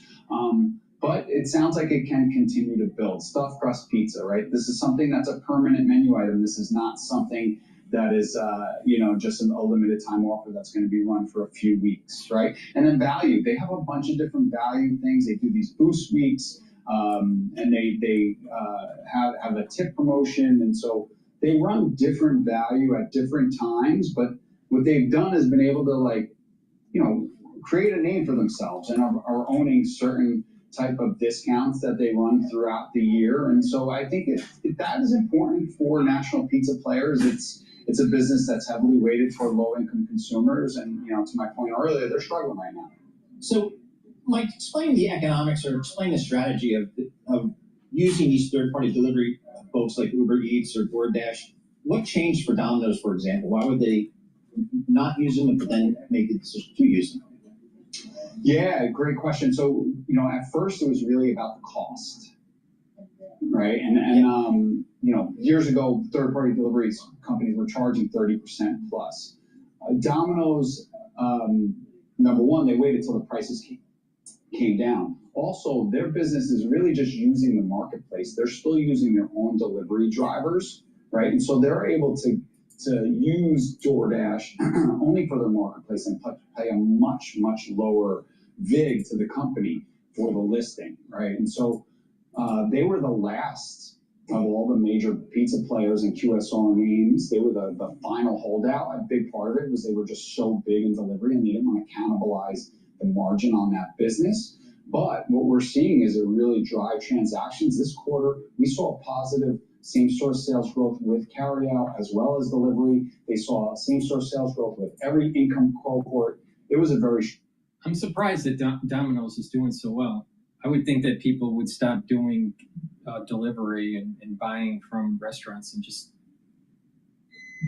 eat at home and prepare the food at home. All right, so let's go to the BBC. Is this the end of the war in Gaza? I personally think that it's a false piece that's going to rear itself up and cause major havoc in the world. And I'm very concerned that there is going to be something that happens in 2026 into 2027. The reason being, on September 11th of 2026, that's Rosh Hashanah, which is the new year for the Jewish calendar, and the shofar is not blown because it coincides with Shabbos. There is a prohibition to blow the shofar during Shabbos. When the shofar is not blown, Satan is not silenced. The great prosecutor is not silenced, and therefore judgment is allowed to take place on the Jewish people and on the world. And so I think we're setting ourselves up for something a lot worse down the road. Hamas has released in full the statement signed by Donald Trump and regional leaders in the Egyptian resort of Sharm el-Sheikh yesterday, aiming to cement the Gaza ceasefire. It calls for a lasting peace in which both Palestinians and Israelis can prosper with their fundamental human rights protected and their security guaranteed. Egypt's President Abdel Fattah al-Sisi, who also signed the document, said it set the stage for a two-state solution which would see Palestinians and Israelis living side by side. President Trump is now back in Washington. He landed in the last hour or so. Our State Department correspondent Tom Bateman was on Air Force One and got to question Mr. Trump when he came to speak to the media on board. President, I wanted to ask you about your conversations with world leaders today. You said that everybody is unified over your plan, but we heard from President Sisi calling for a two-state solution, an independent Palestinian state. I'm talking about something very much different. We're talking about rebuilding Gaza. I'm not talking about single state or double state or two state. We're talking about the rebuilding of Gaza. What's the road ahead for governing Gaza? Because a lot of people like the one-state solution. Some people like the two-state solution. So we'll have to see. I haven't commented on that. how do you see bridging that gap? Because you have the Arab countries being very clear about this. I think is right, but I'd be in coordination with other states and other countries. Some people might say it feels premature declaring peace for the whole Middle East. 3,000 years of peace and so on. You want more people to be killed? What do you want, another 300,000-400,000 people to be killed? Is that what you're looking for? In terms of the risks in Gaza, we're already seeing actually. So you'd let them fight on for another couple of years and let some more buildings fall down on top of people and keep it going? No, we did it the right way. We did it. I think our timing was perfect, actually. You don't really mean that. You mean you want them to fight on, right? I'm just asking about the phase 2 of the negotiations and how confident you are that those can get underway. We have a lot of power. That was a power room. Those people, those are the richest countries. I think with tariffs, I think we're the richest country in the world, actually, the United States. We're taking in hundreds of billions of dollars. But those are, really seriously rich countries, and they can handle it. The questions there coming from the BBC's State Department correspondent Tom Bateman on board Air Force One with President Trump. Well, yesterday's summit in Egypt brought together international leaders to discuss the next phase. Alongside Sir Keir Starmer, Emmanuel Macron and others was King Abdullah of Jordan. His country borders Israel and the occupied West Bank. Speaking before the summit took place, the king sat down with Fergal Keane and warned that the Middle East is doomed unless there is a peace process that leads to a Palestinian state alongside Israel. So these guys are the descendants of those who... King Abdullah is the longest-serving leader in the region, sharing a border with Israel and with Palestinians, making up more than 50% of his country's population. So, Your Majesty, you're chairing. A lasting peace is a personal and a national imperative. If we don't solve this problem, we're going to be at it again. So, in my view, two-state solution is the only way forward. If we don't find a future for Israelis and Palestinians and a relationship between the Arab Muslim world and Israel, we're doomed. So much is unresolved. The physical recovery, let alone the mental trauma left by war. Who will really run the Gaza Strip? In a political landscape devoid of trust. Do you trust Hamas when they say they accept not being part of the political future? Well, I don't know them, but those that are working extremely close to them, Qatar and Egypt, feel very, very optimistic that they will abide by that. Is it possible with Prime Minister Netanyahu and the right-wing coalition in power to have a lasting peace? Yes. From my experiences, no. Most nations, when they look at strategic challenges, look at what is the end game. I believe that this Prime Minister and his group, their strategic end game is perpetual conflict. By perpetual conflict, they stay in power. But there are those in Israel that believe in inclusion, that want to change the way that this government has gone. And these are the peace builders that I think we can work with once there's an opportunity to do so. By His Excellency, Benjamin Netanyahu. Israel's Prime Minister has pledged there be no Palestinian state. In fact, they effectively had a Palestinian state in Gaza. So what did they do with that state? Peace? Coexistence? No. They attacked us time and time again. The King says it's vital President Trump stays engaged with the process. I think it's important that him and his administration do, because the devil is in the detail. So we are dealing with phase one at the moment. Where it could go awry would be as we get into the technical issues of phase two. And then is that an opportunity for mischief? I believe the president understands this, and it's the responsibility of all of us in the region to make sure that the president gets us across the finish line. History does not encourage hope, but the King does believe this is a moment of genuine possibility. Fergal Keane, BBC News. Now, keep in mind, the BBC is state-run by the UK. Right? The BBC is an arm of the government, for sure. Just like CNN is for the United States. Now, the BBC also has been talking about perpetual war with Ukraine and Russia. Why? Because the BOE, the Bank of England, wants to do quantitative tightening. But because of the doom loop in the UK and the financial and political upheaval that's been taking place recently with Starmer and this overflooding of illegal immigrants into the UK, their finances cannot afford quantitative tightening, even though the Bank of England wants to do quantitative tightening. What's the quantitative tightening? It's the balance sheet that has been ballooning out since Lehman and COVID. And so quantitative tightening is selling those assets back into the market. Well, if you're selling those assets back in the market, then that yield curve is going to go up.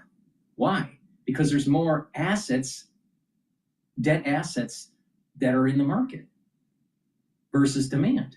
So the price of those assets will go down and the yields will go up because it's inversely related. Well, if they're going to issue more debt to finance their deficits, they're going to be borrowing money at a higher interest rate. So if you have a war, then what it does is it kicks the can down the road and prevents the BOE to actually do quantitative tightening. And hence, you're starting to hear a lot about Article 4 and Article 5 for NATO. So pay attention. The canary in the coal mine is France's economics and the UK's economics, which I'm concerned that they tip over and actually cause the burst of the bubble. So this is another one of those data points that I'm concerned about in 2026. Please go to my store, the-studio-reykjavik.com. Get the zeolite. Zeolite will bind to heavy metals, toxins, and chemicals and allow you to urinate them out within 6 to 8 hours.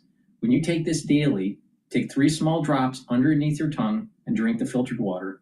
And by doing that daily, you're improving your immune system, your endocrine system, and your other organ systems like your kidney, your liver, even brain. So please go to my store and get the zeolite, detoxify your body regularly. Another great way to detoxify your body and to smell good is to get these dual purpose deodorants. They're for males and females. You can get it in citrus and you can get it in peppermint, lavender, and tea tree. No baking soda, no aluminum, all natural, made from essential oils from the Himalayas. Very high quality ingredients, and this is dual purpose. You use it as a daily deodorant, but it'll also help to detoxify your body. And again, when you detoxify your body, you're improving your immune system and your endocrine system. Super important. And get the collagen. The collagen is dual purpose. It's going to help with your musculature and your bone density and joint health and cartilage, but also your skin, your hair, and your nails. So please go to my store, get this very high quality collagen, take it every day. This is a month's supply. It's a powder. You mix it with soft foods, filtered water, a smoothie, or even with milk. I mix it in hummus. But take it every day. And by doing that, you're improving your skin, your hair, your nails, your musculature, your bone density, and your joint health. Please go to my store and get the collagen. Use discount 5 and you get $5 off any order. All right, we're going to go to the New Statesman talking about why is Tony Blair involved in the whole Gaza ceasefire and the rebuilding of Gaza? Because Tony Blair was the Prime Minister of the UK that led to the beginning of the downfall and the beginning of the doom loop. Talk about the UK involvement in the peace process here. How big a role did the UK play, Rachel? Well, Ollie, that depends on how you define the UK, doesn't it? Very good point. Yeah, it's twin track, isn't it? Because you'd be forgiven for thinking I was referring to the British government, but there's also something else going on there. Well, there's Mr. Blair. There's Tony Blair, who has come back for his second act, third act, fourth act. I'm not sure how many acts we're on. Yeah. But he has been working very closely behind the scenes with both the Trump administration and the Israeli government, and looks like he will be leading this interim Gaza Chairman of the governing. board. Yeah. Chairman of the Peace Board. Yes, indeed. And it's kind of quite significant that we've got like a former Prime Minister who's going to be playing a bigger role in this than the actual Prime Minister. We can come on to the role the actual Prime Minister Keir Starmer is playing in a moment. But what I found really interesting looking at this is that Tony Blair's role in it has gone back months or years. So with the right partner to help make your data AI ready, you can unlock value and potential. HPE.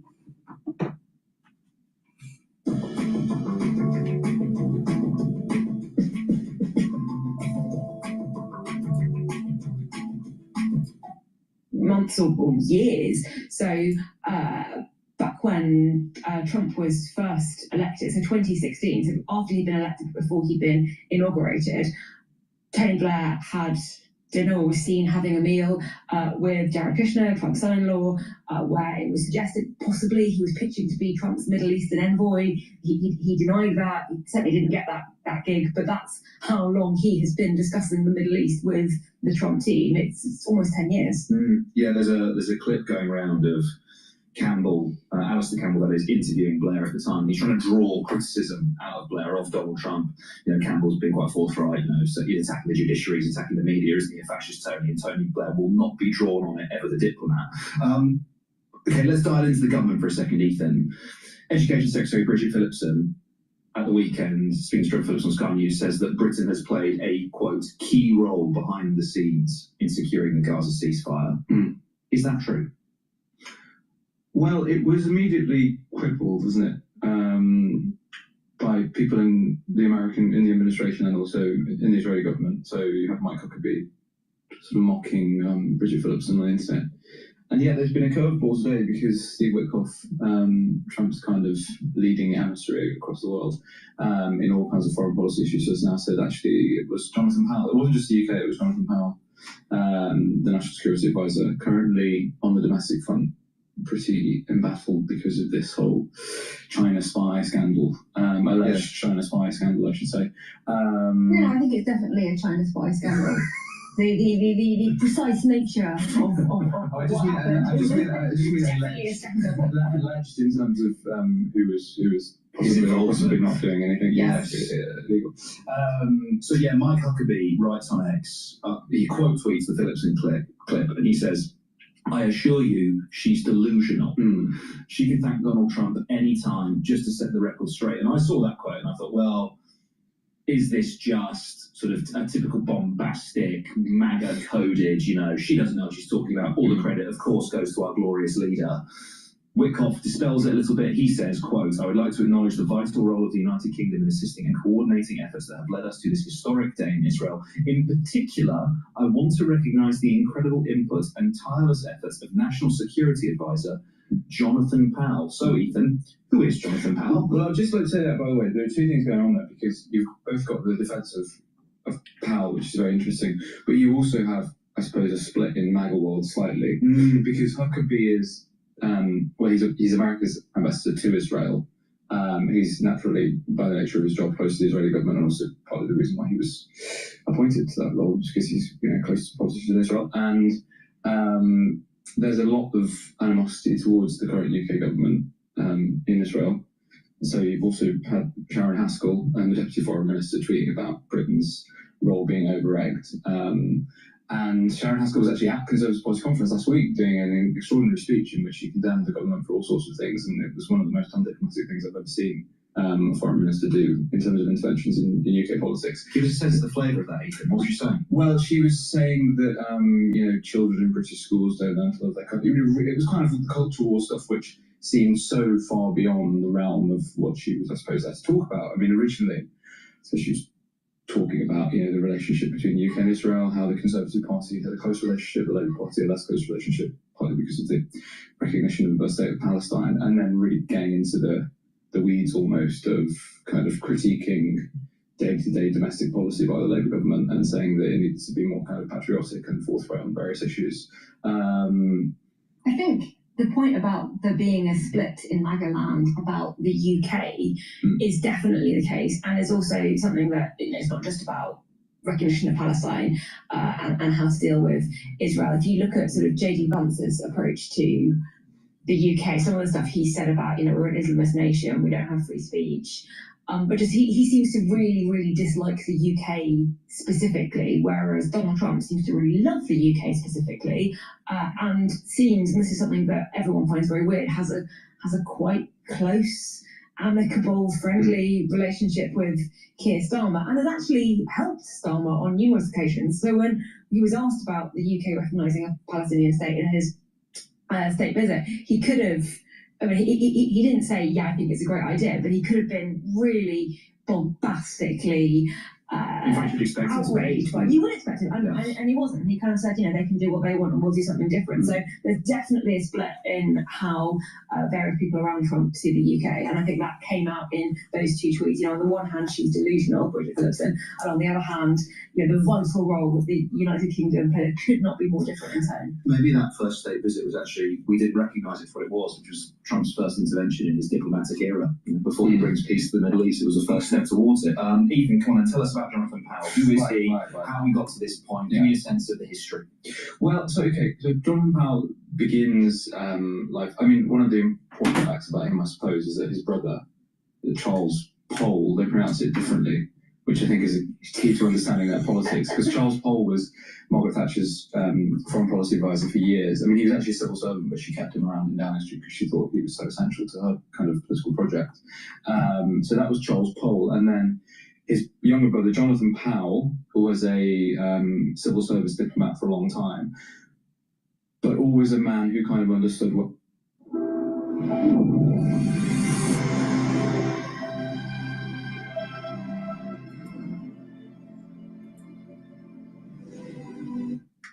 always a man who kind of understood where power lay and how to sort of smartly work around getting ahead in life. I don't mean that to sound like he somehow doesn't serve it. He's clearly an intelligent man, but he was a civil service diplomat. He went to America in the early 1990s. He befriended a young rising politician called Bill Clinton because he'd been at Oxford with him when Clinton was a Rhodes Scholar. He then kind of manages to make himself a power player in Washington. Two young Labour politicians called Tony Blair and Gordon Brown visit Washington to meet Clinton in the 90s. Powell starts to befriend them, then he flies back. Is interviewed and becomes, in 1994, when Tony Blair is elected leader of the Labour Party, the Chief of Staff to Tony Blair, and stays in that position right the way up to 2007 when Blair leaves Downing Street. So he's pretty much the longest serving sort of behind-the-scenes figure in that Blair ministry. So he's been an influential figure in British politics for a long time. He then left and went to work at, I think it was Morgan Stanley as a banker.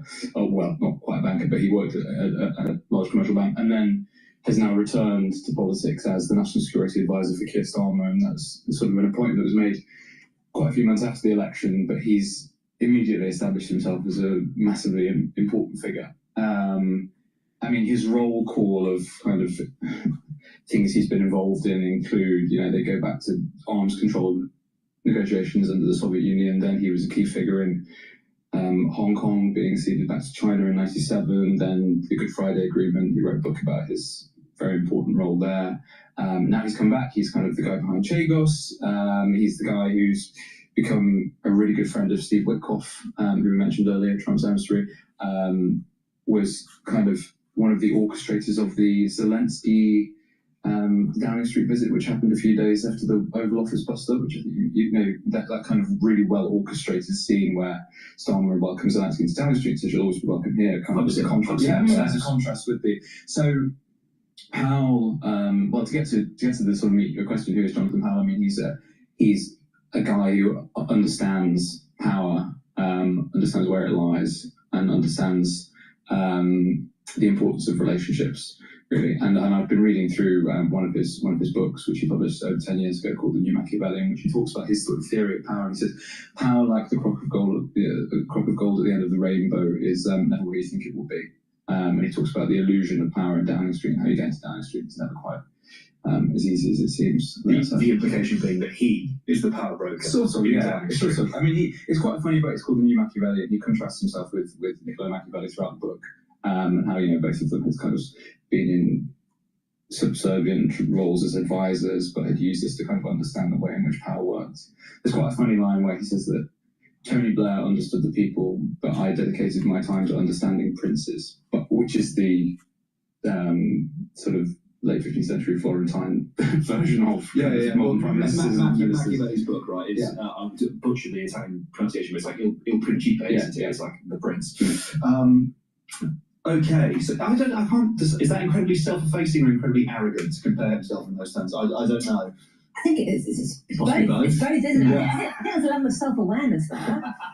I actually think that Blair is quite similar in the way that his view on power is also built on relationships, and relationships that don't necessarily fall along political lines the way you would expect. I mean, George W. Bush being obviously one, UK Labour Prime Minister, Republican President, and also what Blair has done since leaving office in 2007. It's all been about relationships and realpolitik and getting to know who the important players are. So Tony Blair goes often as special envoy to the quartet, so that's the US, the UN, the EU and Russia, which is a sort of group that's looking at peace in the Middle East and the Israel-Palestine problem. So Tony Blair goes off and does that until 2015, builds a whole load of relationships in the Middle East, or actually cements the relationships that he's got, and then comes back and founds the Tony Blair Institute. And one of the first things that they do is take on the Kingdom of Saudi Arabia for a contract worth, I think, £9 million. So all of what Blair has done since he was Prime Minister is kind of about, well, hang on, you've got all these relationships from being Prime Minister, you're no longer Prime Minister.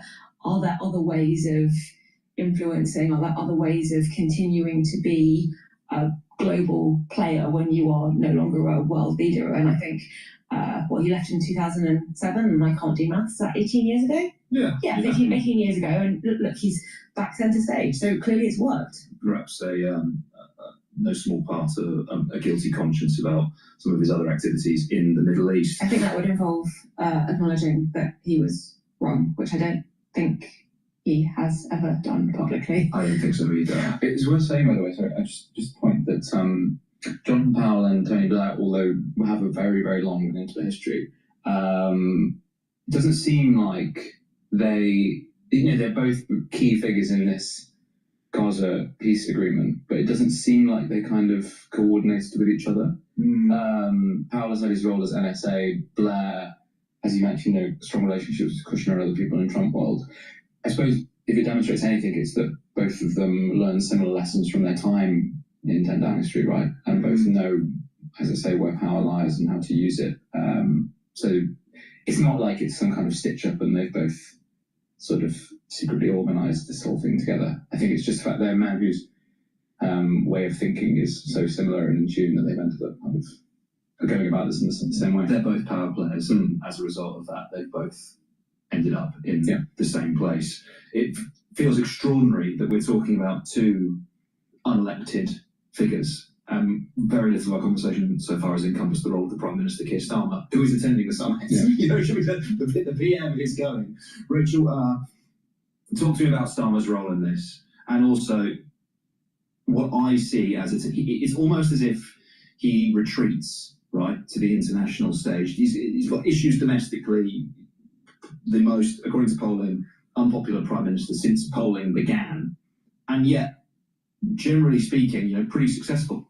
Anyone who knows me knows I love Royal Kingdom, but not everyone knows why. Allow me to list the ways. 1, it's the best puzzle game ever, period. 2, generally speaking, pretty successful on the international stage. So is this an example of Starmer kind of scuttling away from his domestic problems to go and take solace in the international order? So he's certainly not alone in that's a thing that under fire Prime Ministers often do. Boris Johnson was always off to Ukraine anytime there was a story on Partygate. I think we're being a little bit unfair on the Starmer point because it's such a momentous day. Can you imagine if he wasn't there? If Emmanuel Macron was there? If all of these other world leaders are there and Starmer's not? I mean, I think it's more about showcasing Britain's position in the world, and we probably would have a view on that. I remember when Rishi Sunak decided that he wasn't going to go to COP and then decided at the last minute that he was, because it just looked so bad for us not to be represented there. On Britain's role in this, or on the UK government's role in this, I think two things can be true. It's certainly the case that the main driver is the US and was always going to be the US because the US is the only country, Trump is the only world leader that can put the kind of pressure on the Israeli government and Netanyahu that was necessary. Just in terms of size and money and influence, we were never going to be able to play that role. And I think that's, no one's really arguing that. I think it's also the case that behind the scenes, work needed to be done to keep Trump invested in it. Dare we say that he has a slightly short attention span? And also the growing pressure from the rest of the world on the urgency of it. That I think has an impact too. Would this have happened without the UK? Probably, in some form. Did we help behind the scenes smooth the way to enable it to happen the way that it has? I think that's also probably true. I think Mike Huckabee calling Bridget Phillipson delusional is a bit unfair and probably says more about his views of both the UK and perhaps of her personal politics that are sort of the antithesis of his views in the MAGA movement. So I think both can be true, and I think it's right that Starmer is there, and I think it's also right that we don't try and take credit that we don't deserve. Ethan, should we give Donald Trump credit for achieving this peace deal? Yes. It would be childish to say no, I think. Emily Thornberry said yes. I just throw that out there because she is. If Emily Thornberry is saying, she's been very strong in her criticism of Trump in the past. So if she, the chair of the Foreign Affairs Committee, is saying it, she said she would wear a MAGA hat if the peace deal lasted. I mean, obviously, this is the very first stages of it, so we'll have to wait and see. I mean, that's the thing, isn't it? The key question now is whether or not this holds. The key question is hostage release, prisoner exchange. There is still the not insignificant point of negotiating the disarmament of Hamas. Whether that will happen very definitely remains to be seen. YouTube Premium is ad-free YouTube and video downloads. So you can watch cooking shows as you eat it. Please go to my store, the-studio-reykjavik.com, and get the complete multivitamin. This is easy to digest, and it has the multivitamins to help with enzymatic activity so your cells perform properly. This is a foundational piece for my health protocol, so please get the complete multivitamin. And also stack it with the probiotic. You can get it in the VeggieCap version or in the powdered version. Either one is very high quality. By taking a good probiotic, you're improving your gut biome, you're improving your immune system at the gut level. You're allowing for your food to be absorbed properly. Your metabolism will improve. Your brain function will improve. Your skin health will improve. So please go to my store, the-studio-reykjavik.com. Get the probiotics either in the powdered version or in the VeggieCap, and stack it with the complete multivitamin. This complete multivitamin is easy to digest, and again, it has the multivitamins that you need for proper enzymatic activity to help with the cell to perform properly. Please go to my store, the-studio-reykjavik.com. Use discount 5. You get $5 off any order. It's all caps, discount number 5, and you will get $5 off any order.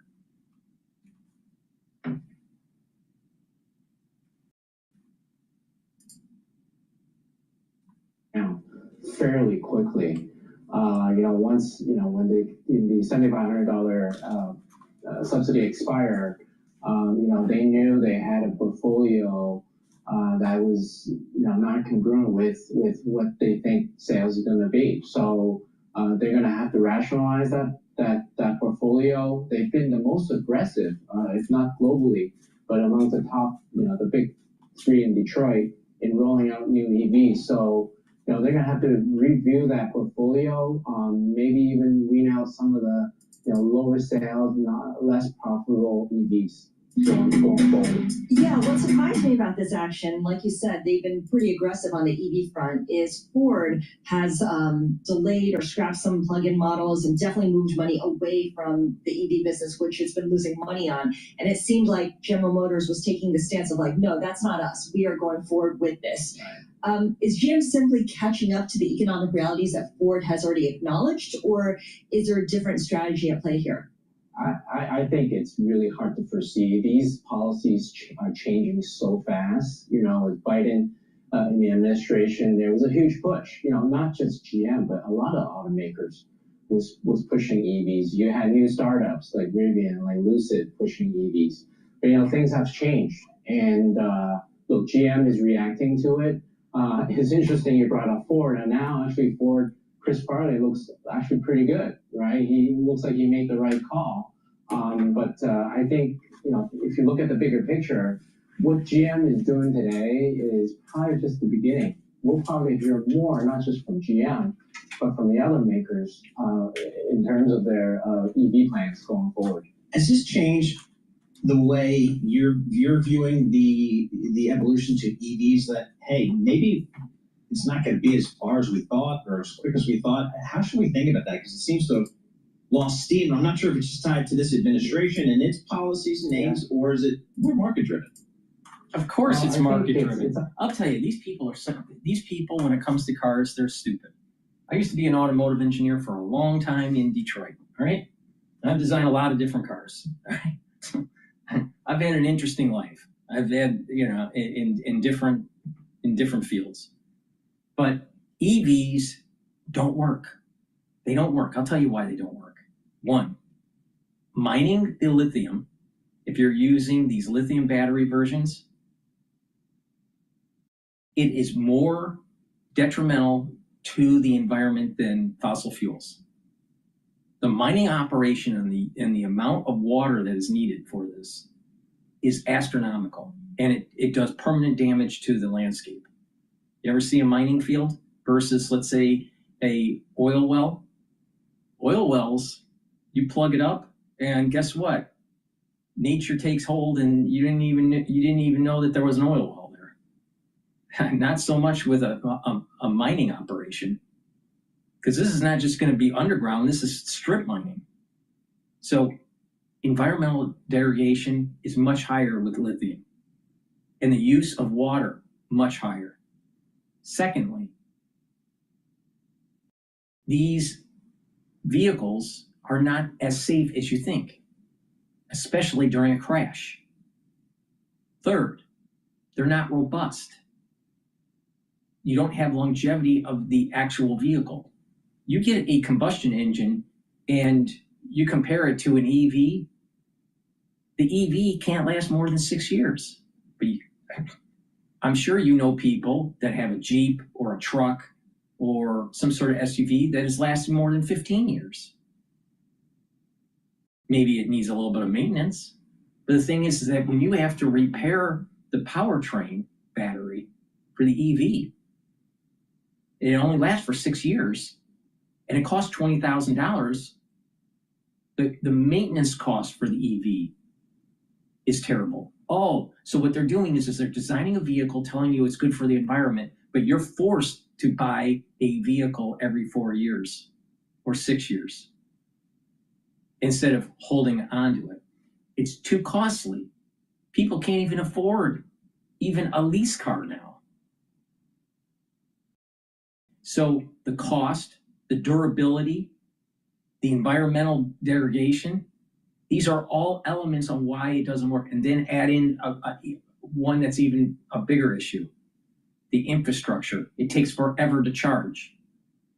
So if you live in a city and you happen to have some sort of means to park, how are you going to charge your vehicle in today's modern society? You can't. So if you're in suburbia or if you're in a rural area and you have your own decentralized power source that could plug it in, then you have a better means of charging your vehicle. But it doesn't work so well with the city. But it doesn't have the distance. So if you're living in a rural area and you're traveling and you have to, drive hundreds of miles, you got a problem because you don't have the distance. So the infrastructure is terrible. The time to charge takes a lot more time. So why would you want an EV if it has all these negative aspects to ownership? Costs too much. You have to repair the powertrain every 6 years at $20,000 a pop. You don't have to spend $20,000 to repair a combustion engine after 15 or 20 years. You get more money, you get more bang for your buck on a combustion engine than you do in an EV. But there is a group of people out there that's trying to make you think that purchasing a combustion engine vehicle is going to detriment the environment. Yet they don't tell you that mining lithium is worse for the environment. So you have a vehicle that is hard to charge, costs more, less durable, and costs more money for maintenance if you have to replace the battery. And guess what? The battery is going to burn out after 6 years, especially in environments where there's hot and cold, and you have this temperature gradient going back and forth, especially in the Midwest. So it's not a durable product. So don't believe this horseshit that to really move the society forward, you have to be an EV. In addition, we don't even have an electrical grid updated enough to be able to have so many people plugging in their vehicle to charge, let alone using the electrical grid to create these LMs for the AI. So we don't have an electrical grid that can sustain it. And you have all of these other issues with EV. Now, again, I used to be an automotive designer long time ago, all right? Very successful in it. And guess what? EVs is a way to convince you to purchase a product that every 6 years or every 4 years you need to update it. It's not durable. It's not a durable product. Tesla is not a durable product. Show me one EV that is a durable product that will last 10 or 15 years. They can't. The way they're designed, they can't. But everyone's going to jump in on this idea that you're trying to save the planet. Yet mining the lithium is terrible for the environment. people would say, well, what about an oil spill? An oil spill can be cleaned up. How are you going to clean up a lithium mine? Tell me, how are you going to clean up a lithium mine? It's a permanent destruction of the landscape because it's strip mined. How are you going to do it? Oh, people that are, super liberal in the United States, they don't see it, so it doesn't exist. But it exists in some other country that we're getting the lithium from.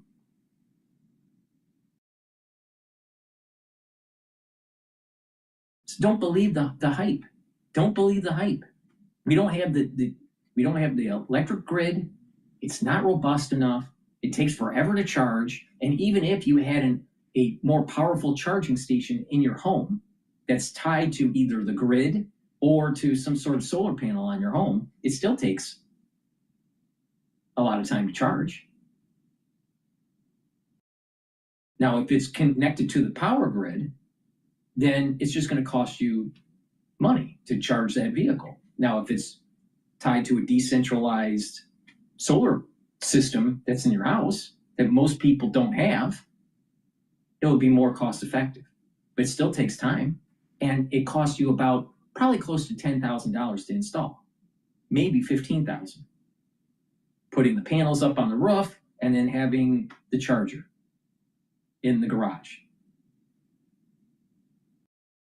So that's pretty costly. So if you take the cost to actually run your vehicle that's combustion with just gasoline, all right? How many years would it take to break even with $15,000 that you had to invest with a charger and a solar panel? Assuming you don't have to do any maintenance on the solar panels. The break-even point's years away. Years. So it doesn't make it makes zero sense. It makes zero sense. Oh, you're trying to save the planet because of the carbon that's being emitted. You know what?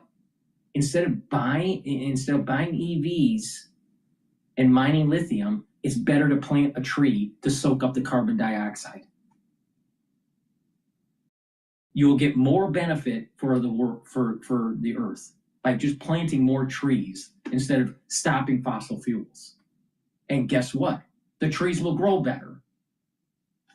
But people are so fucking stupid to think that EV is the answer. Really? Then why is it that no one's buying it? Because the infrastructure doesn't work. It's too costly. It takes too much time to charge. It's not robust. Do you want to spend $70,000 on a vehicle and it's guaranteed that it's not going to run after 4 or 5 years because of the damn battery? I mean, just look at your phone and look at your iPad. Simple lithium battery. After 2 years, it doesn't function as well. You think a vehicle that's out in the heat of the sun and in the cold of the winter, year in and year out, that your battery is going to be really robust? Wake up. Stupid. All right, going back to Bloomberg.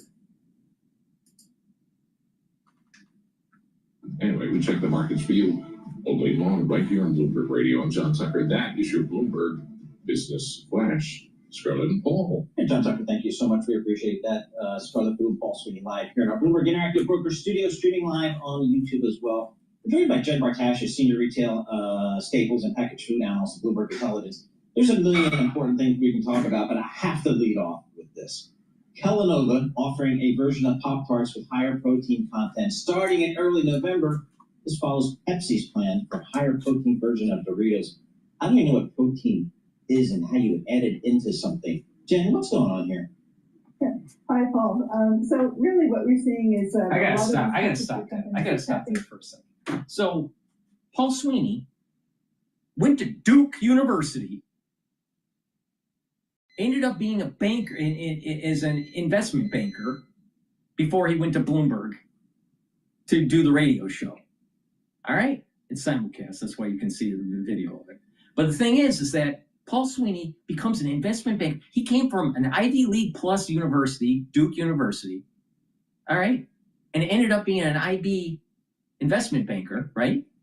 And he doesn't know what the fuck proteins are? Are you kidding me? Are you fucking kidding me?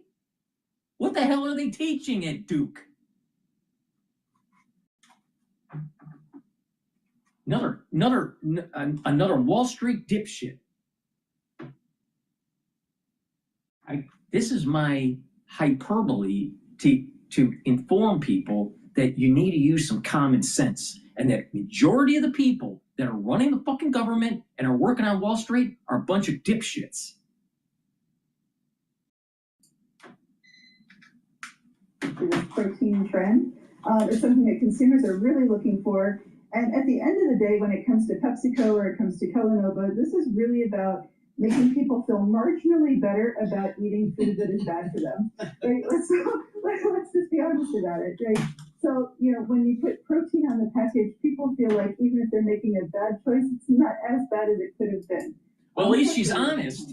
But the thing is that Jennifer, the one that's talking, she has a BMI of like 30. That's bad. That's obese. All right? Why the hell are you buying Doritos? Oh, it's got protein on it. Why don't you just eat a really nice cooked piece of chicken or some fish, or have a nice tenderized piece of beef? All right? Get your protein naturally. Wouldn't that be nice? Wouldn't that be nice? Instead of eating Doritos and having a BMI of 30?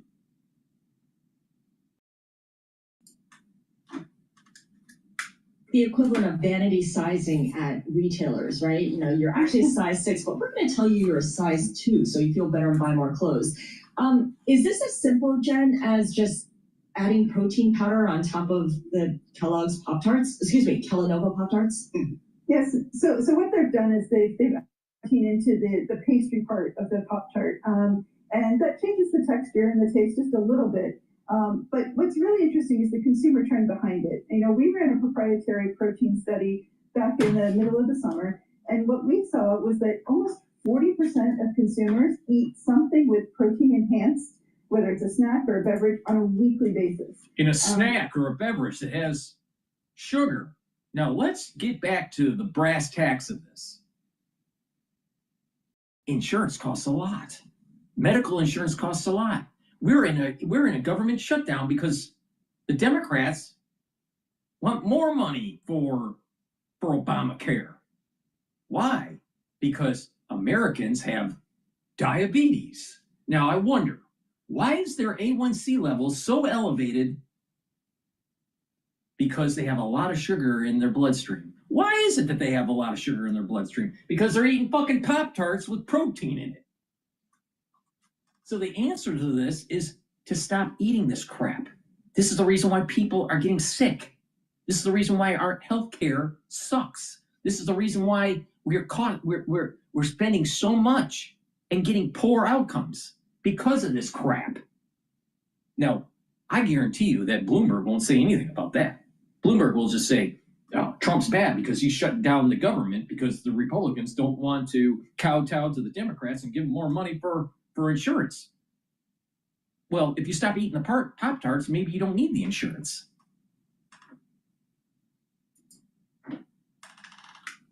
At least 38% said that they're eating more protein-enhanced products in the last 3 months. So clearly there's a consumer uptake, there's interest in this, and that's what these companies are really tapping into. Do I want more protein? Do I need more protein? I'm eating more egg whites, but that's because it's available at work. What are you doing? I don't know. It's the same thing at Postcard. Your goldfish do not have extra protein on them. Goldfish do not have extra Paul protein. Sweeney, that went to Duke, ended up being an IB, didn't do so well, and then ended up being at Bloomberg. And he doesn't know what protein does for you. Smart guy. You know the reality of the situation here is proper diet, proper exercise, and proper supplementation. All right? Now, do you think protein in snack foods is a good thing for you? I mean, just eat more of that protein on that Pop-Tart or those Doritos. And then your salt concentration in your bloodstream goes up and your blood glucose levels go up. That's really going to be good for your kidneys.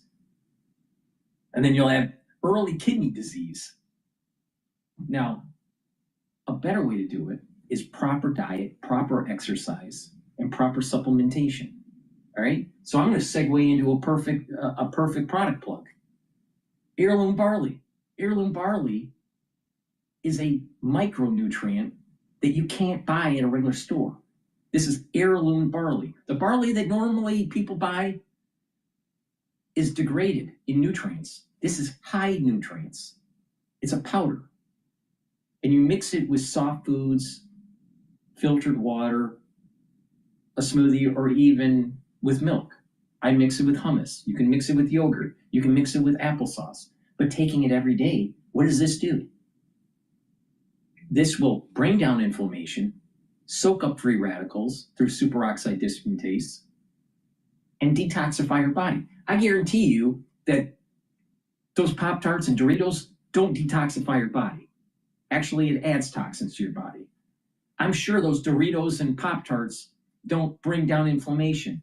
I guarantee you it increases inflammation. But this does the opposite. By taking this and you're bringing down inflammation, soaking up free radicals, and detoxifying your body, your immune system and your endocrine system will perform better. Your joint health will be better. Your brain function will be better. But I guarantee you, if you eat too many Pop-Tarts and Doritos, you're going to have blood pressure issues, and you're going to have high levels of sugar in your bloodstream. Do you think that's good for your brain? Sit down. I'm going to give you a moment of truth here. No, it's not good for your brain. Lots of sugar and lots of salt are bad for your brain. Okay? But right here is a high-density protein, heirloom barley, that is actually healthy for you. That will improve your immune system and improve your endocrine system and your other bodily systems. Why? Because it brings down inflammation, soaks up free radicals, and detoxifies your body regularly. Instead of providing garbage in your body and then go, well, I wonder why I'm not healthy. This is manufactured consensus. This is what Noam Chomsky, the liberal, even though his politics is wrong, he was right about this. He wrote a book about manufactured consensus. And the manufactured consensus is this. They try to convince you to have a certain consumer behavior or a certain political persuasion so they can take advantage of you. In this case, they want to convince you to buy Pop-Tarts and Doritos because it has protein in it. Oh, protein is good for you, right? Well, not all protein is equal, and why would you put something good on something bad? Doesn't it make sense to put the good with the bad, or put the good with the good, not bad, right? Right? So why would you want Doritos with your protein? Or your Pop-Tarts with your protein? Doesn't it make more sense to have your protein with something healthy, like hummus or yogurt or some applesauce or just filtered water? No, they can't do that because they want to push a product that can be on the shelf for a long time because of all of its preservatives. And do you think all those preservatives are good for you? Do you think the preservatives that keep the shelf life of Pop-Tarts and Doritos are good for you? No, they're not. Those are the chemicals that are disrupting the endocrine system and the immune system of the body. The very thing that I'm trying to tell people how to improve, they're doing the opposite. They're trying to convince through manufactured consensus to make you more unhealthy. And to add insult to injury, they have someone obese telling you to do it.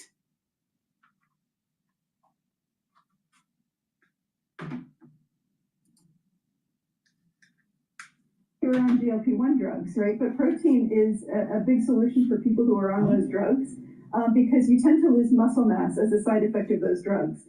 And so as the uptake of GLP-1 goes up, there's more and more demand for these protein-enhanced products. That's what I needed. Okay, now I'm on a cocktail party. I need to sound smart on proteins. Now I got it. But fiber is a new protein. And Jen is... Wait. If you're starting to lose muscle mass because of the medication you're on, and you're on a GLP-1, all right, then why don't you just stop taking in sugary substances? Why don't you go and work out, gain muscle mass so you become less insulin resistant? Now, to build up that muscle, you need protein, but you don't need Pop-Tarts with that protein. You need to go and get the heirloom barley and do some resistance training. I mean, think about how asinine that is. Shove more Pop-Tarts in your face because you're on diabetic medication or trying to lose weight medication, but you're shoving those Pop-Tarts in your mouth because it has protein, but you're really not doing any exercise to gain muscle. And it's just a downward spiral. You have more problems, you gain more weight, you have more problems with your endocrine system and your immune system, become more insulin resistant, and then all of a sudden you decide to buy even more Pop-Tarts with more protein, and you just get fatter and fatter and fatter and fatter. God, I can't. This is the reason why Americans are sick. This is the reason why we're spending $100 billion a year on healthcare. This is the reason why people are complaining that when you go to your doctor, it costs so damn much. This is the reason why, right here. Shelf life with a bunch of preservatives that are affecting your endocrine system and your immune system. And then you get an added benefit. You get fat with it.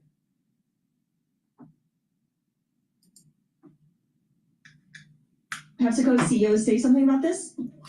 Yeah, whether it's anything that helps kind of enhance the product. So when you talk about Doritos, they have additional milk protein being added, higher fiber products. All of these things are things that the average consumer perceives as having a health or wellness benefit, and people are trying in small steps to be a little bit better about their health. All right, let's get to another story I thought was really interesting. Walmart partners with OpenAI to offer shopping on ChatGPT. This sounds like a natural. What's going on here, Jen? Yeah, this is an interesting move, but I think it really illustrates sort of that trend of what's happening across retail in general. Walmart's really been very good about doing experimentation and kind of checking out what the opportunities are when it comes to social media and social commerce, particularly. And this latest partnership with OpenAI, this really does tap into that as well. Now, social spending is still very small in terms of the overall percentage of what retailers are achieving, but it's important to be present. And I think that's what's most notable about this announcement. What is social spending, and how do the numbers differ from normal shopping through Walmart's website or going into Walmart's actual stores? Yeah, so social commerce is when you're on a platform, whether it's on ChatGPT now, or whether it's on TikTok, or whether it's on Facebook, or any of the social media platforms, and you have the ability to add to cart and buy now. That's social commerce, but it's still a tiny fraction of the overall e-commerce that happens for these companies. So while it's important in terms of their showing that they're present and that they're aware of new technologies, it's not going to move the needle with regards to their overall e-commerce sales or their overall business mix at this point. Jen, we've got a little bit more data, a little bit more time. As it relates to tariffs, what's your best guess as to what your packaged foods companies, your retailers, how are they kind of segmenting the tariffs before maybe passing along something to the consumer? Yeah, it's a complicated situation, Paul, and really what's happening is, where they can find alternative sourcing, a lot of companies have been trying to do that. There are some companies in packaged food where that's not as easy. So I would take McCormick as an example, where a lot of spices you can't produce domestically or you can't source domestically. And then it becomes a question of how do you negotiate with partners? Do you find alternative countries of origin that maybe have slightly lower tariff levels? And it's also a lot of effort right now is going into finding efficiencies that can help offset those costs so that they can absorb some of that cost and not have to pass it on to consumers. Ultimately, most of the companies we're talking to are saying that where needed, they will very strategically pass price through, but they're trying to avoid a uniform, unilateral price increase just due to tariffs. How much of this work has been done, what you just described? And I guess I wonder how much of it will be covered in the earnings calls this quarter. I think it will be definitely a topic of the earnings calls this quarter. But when we had tariffs back in 2018, a lot of companies started the process of identifying other options for sourcing. So there's probably been more progress made than people would recognize because it didn't just start this year. And so it's been sort of a gradual shift. And once they have those plans in place, they can sort of accelerate that. And then the focus really is on efficiencies. And that's where the technology comes back into play, where it helps them be better with regards to their sourcing, their negotiations, and really in terms of understanding what products they actually need to carry and which products they could perhaps suspend or discontinue. Again, thanks so much for joining us. Jen Bartash is Senior Retail Staples and Packaged Food Analyst for Bloomberg Intelligence. Adding protein to your Pop-Tarts. I got the cinnamon glaze. That was my Pop-Tart back in the day. I like the Oreo one. Yeah. But I mean, I don't see how anyone can eat this for breakfast without gagging. It's too much. It's like cloying how sweet it is. First thing in the morning. But add some protein, maybe I'm in. Yeah, I don't know. Maybe we'll see. If you really want a little bit of sweetness naturally, why don't you have a piece of fruit, like a pear or an apple or grapefruit or kiwi, blueberries. No. Let's shove our mouth with fortified protein on a Pop-Tart. This is the reason why Americans are sick. Please go to my store, the-studio-reykjavik.com, and take my advice. It's a holistic approach. It's about proper diet, proper exercise. That means resistance training, cardio, stretching, and balancing exercises. It's better to be more on the resistance training than the cardio because you'll actually gain muscle and be more fit and have better glucose control.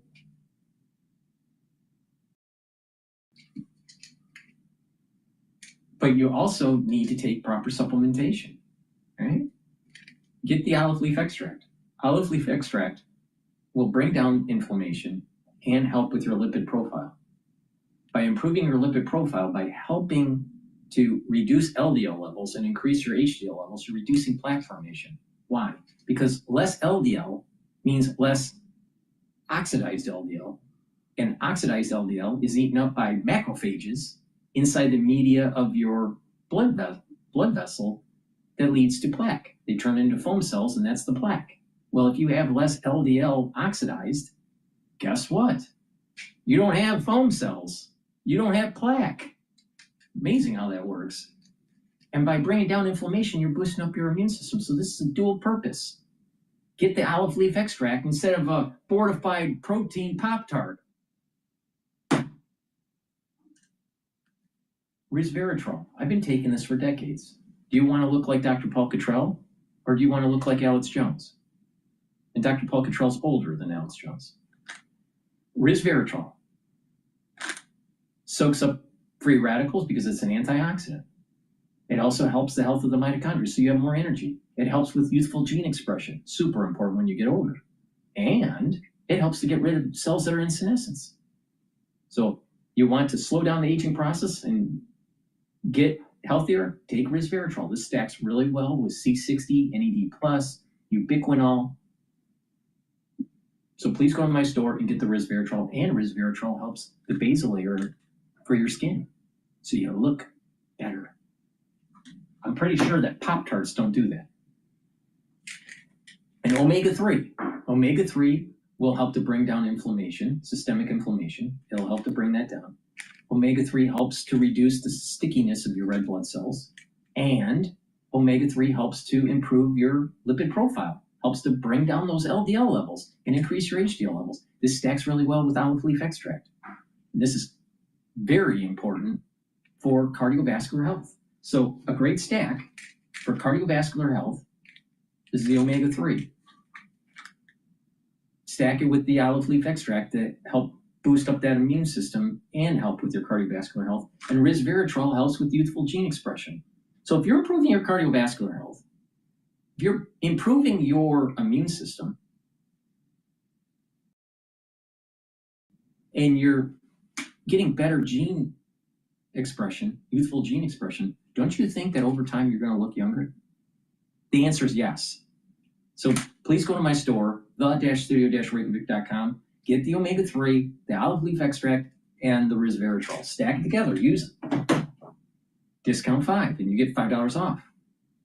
Or you can just go to the grocery store and go to Costco and buy a whole crate of Pop-Tarts fortified with protein and get healthy. Wrong. Proper diet, proper exercise, proper supplementation, getting proper sleep, mindfulness or spirituality, learning new things. That's the way you get healthy, not gorging on Pop-Tarts. Oh, you're so busy and you don't have time. You got time to get fat. You got time to have to go to the doctor once you get diabetes.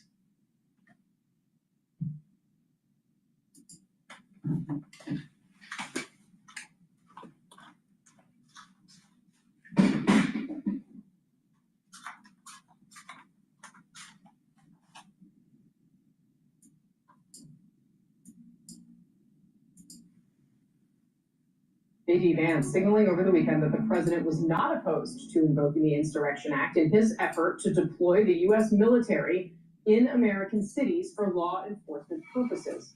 Former President Barack Obama weighing in today, he had a warning about what he believes would be the broader consequences of that action.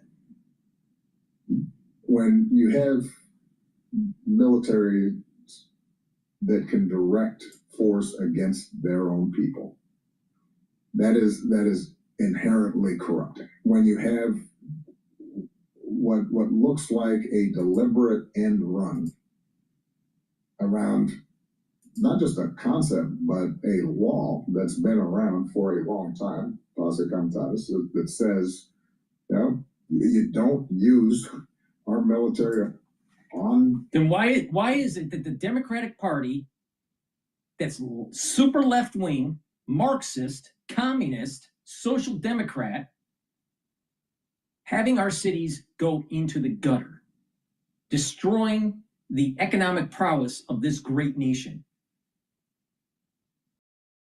Sometimes you have to push back and say enough is enough, and we're going to clean up the mess and don't make this happen again. Oh, we got a bunch of lawyers and we're just going to litigate, that the president shouldn't be doing this and blah, blah, blah. Well, why not the mayors cleaning up the mess? I listened to the audiobook for his memoirs, his first part of his memoirs. He hasn't written his second part yet, assuming that he doesn't even write it. He is a ghostwriter. But he reads it out loud on the audiobook. And the reality of the situation is poorly written. And not only that, he didn't have that much of an experience for his life when you compare it to like Ted Kennedy or Reagan, right? When you take Reagan as a president or Ted Kennedy with his whole arc of service as in the Senate, these people, they traversed through decades,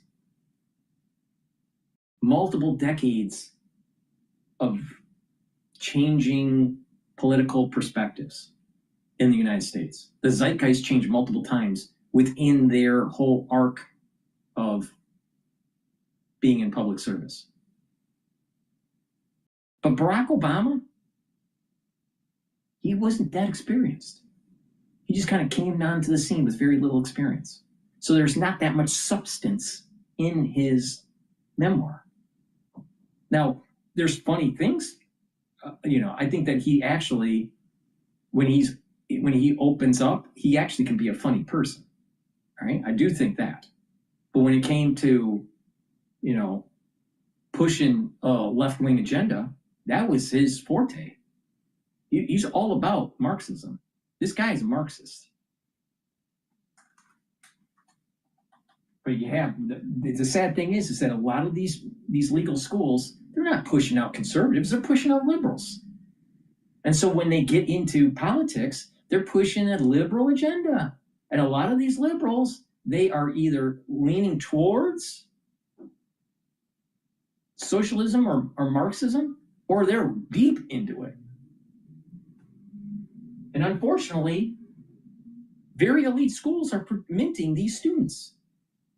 Now, if you don't think I'm right, find it in your community. When you start talking to lawyers, and you start, find out, where are they with their political leanings, and you'll find that majority of them that are coming out of these universities are left leaning or ultra left. And you got to be careful. And this is the reason why conservatives need to push back. You need to push back because of the prowess of technology and understanding science. You need to push back on using philosophy and understanding, what the philosophers were warning us on, understanding the writers,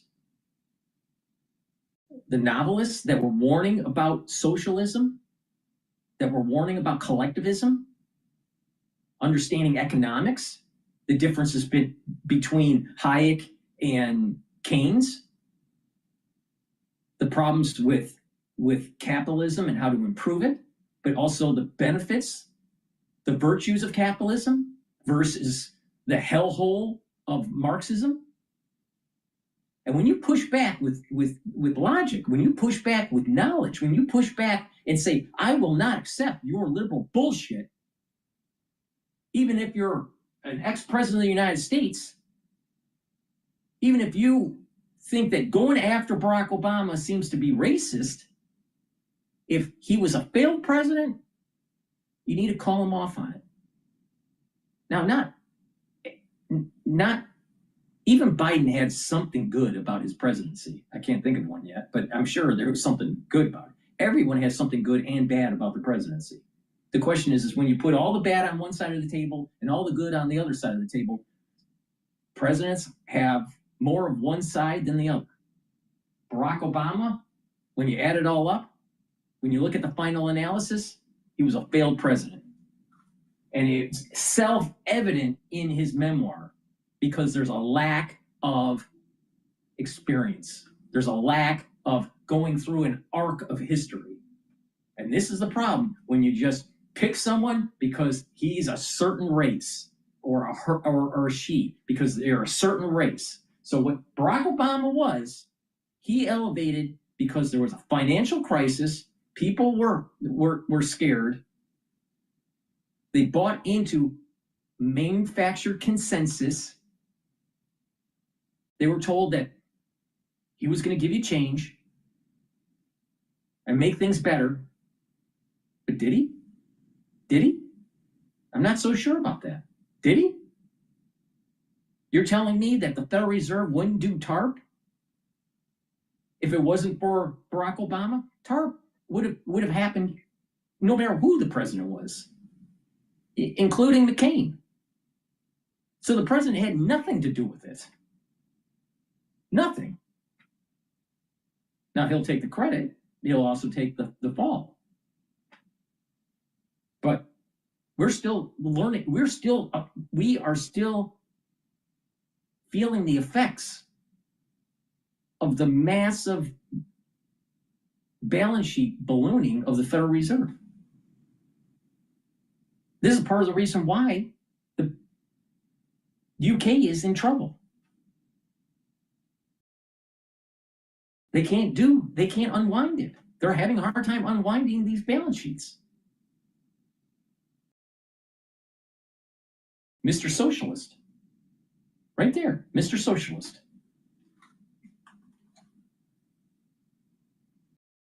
Now, when you're not a deep person, you'll notice that they kind of like save fluffy words and, you know, beat around the bush, and, you know, they're just kind of like, you know, just handling the question in a peripheral way, not getting to the root cause, because there's no substance. There's no substance. See, a lot of people that are with these Marxists and these socialists, it's like they're trying to memorize like certain phrases, like red is the best, and, you know, we had the workers are the most important, and if you're rich, you're evil, and, you know, so they have the point I'm making is that they memorize certain tropes, and then they keep on repeating it and repeating it and repeating it. But if you actually push back on these ultra leftists, there's no substance behind it. And then when you start showing logic, they start getting more violent. They're raising their voice more, and they're trying to shut them out. There's a video, if I can find it, maybe I'll play it. But over the weekend, Cuomo, which I don't like, he's a mobster, but Mamdani sent some of these leftists to Cuomo's public speech that was on the street. All right? And they kept on trying to drown out Cuomo while he was speaking. It was obvious that it was to disrupt. All right? This is a tactic of a Marxist. This is their tactic. You see the same thing when you have a conservative trying to talk at a university, and you have the liberal student body trying to cancel them, trying to either raise their voice and prevent them from speaking, or they raise such a ruckus they actually cancel the event. Look at when Stephen Bannon was part of the administration for the first term for Trump. Harvard Business School, because Stephen Bannon went to HBS for his MBA, Harvard Business School students, alumnus, did a petition to try to cancel his diploma and have the university cancel it because he was working for Trump. This is the idiocy of the left. This is the idiocy of a Marxist. And conservatives need to push back.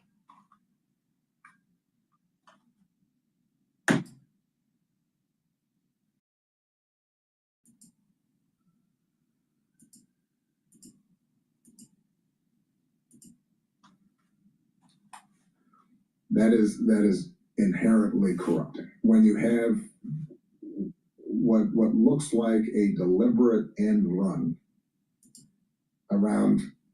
You know what's deliberately corrupt?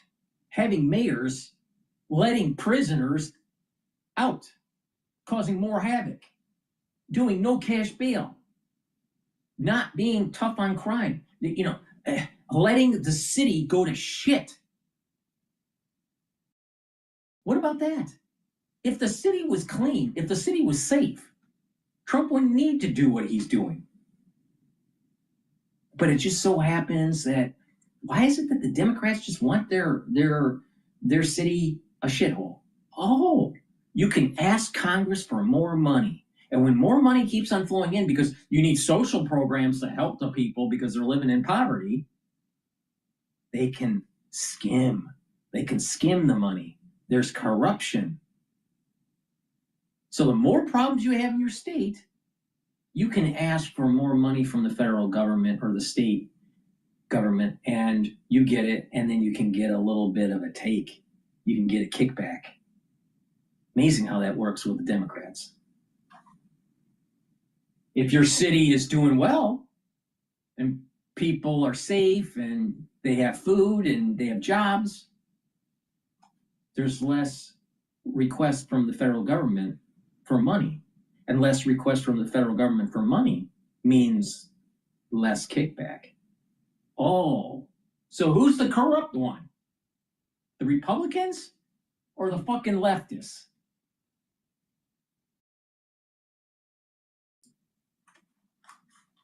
The concept, but a law that's been around for a long time, that says, you know, you don't use our military on domestic soil.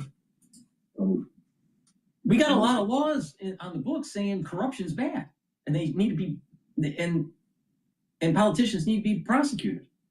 But the thing is that when your judicial system, your attorney generals, your district attorneys, and your governor, and your mayor, and your city council are all Democrats, then they kind of like, they protect each other. But if a Republican does something wrong, they're going to go after you. Look at Letitia James. Letitia James said, once she becomes a district attorney, she's going to find something that Trump did wrong. And she's going to prosecute him. That doesn't sound like a fair judicial system, does it? Does that sound like Lady Justice is blind? No. It sounds like Lady Justice is black. And has a chip on her shoulder named Letitia James. An extraordinary emergency of some sort. That when you see an administration suggest that ordinary street crime is an insurrection or a terrorist act, that is a genuine effort to weaken how we have understood democracy. All right, joining us now in New York. When you pay your rent with Bilt, you earn valuable points every month to redeem toward flights with world-class airlines, stays across all major hotel programs. All right, joining us now in. Have you noticed how he speaks and he has these pauses? Barack Obama has these pauses, trying to explain something. There's no substance to the guy. There's no substance. I'm telling you, there's nothing there. There's nothing there. He's not an intellectual.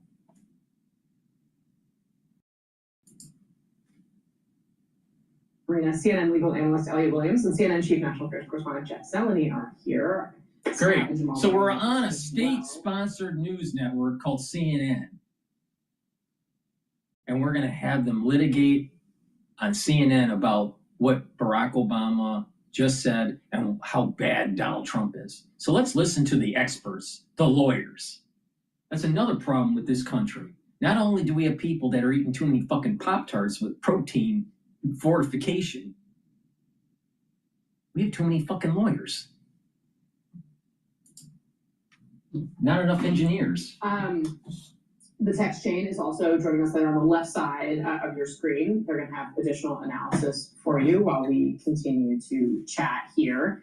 Jeff Zeleny, you covered Obama's entire campaign, right? And I'm struck by the contrast of the candidate that we saw in 2008, the energy there, and sort of the laconic stylings of the former president and the way he is coming across.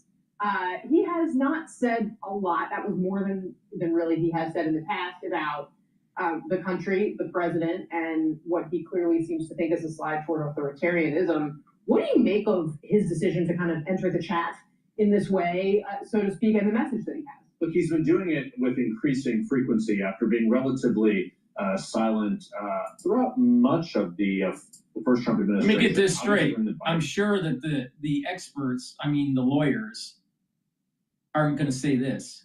Don't you think that Nancy Pelosi, when she was pushing Obamacare, don't you think she was authoritarian?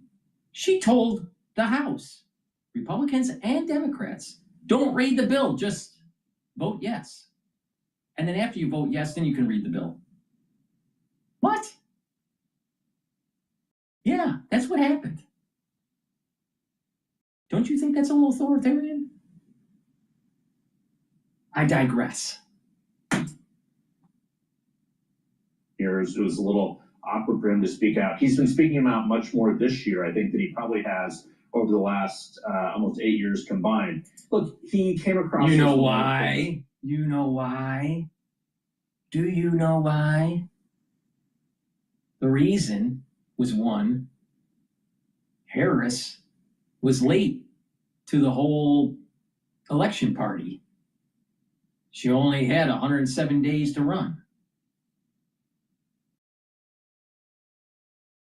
Because they thought they were going to be able to roll Biden right into a second term. But there's the midterm election that's coming up in 2026 in November.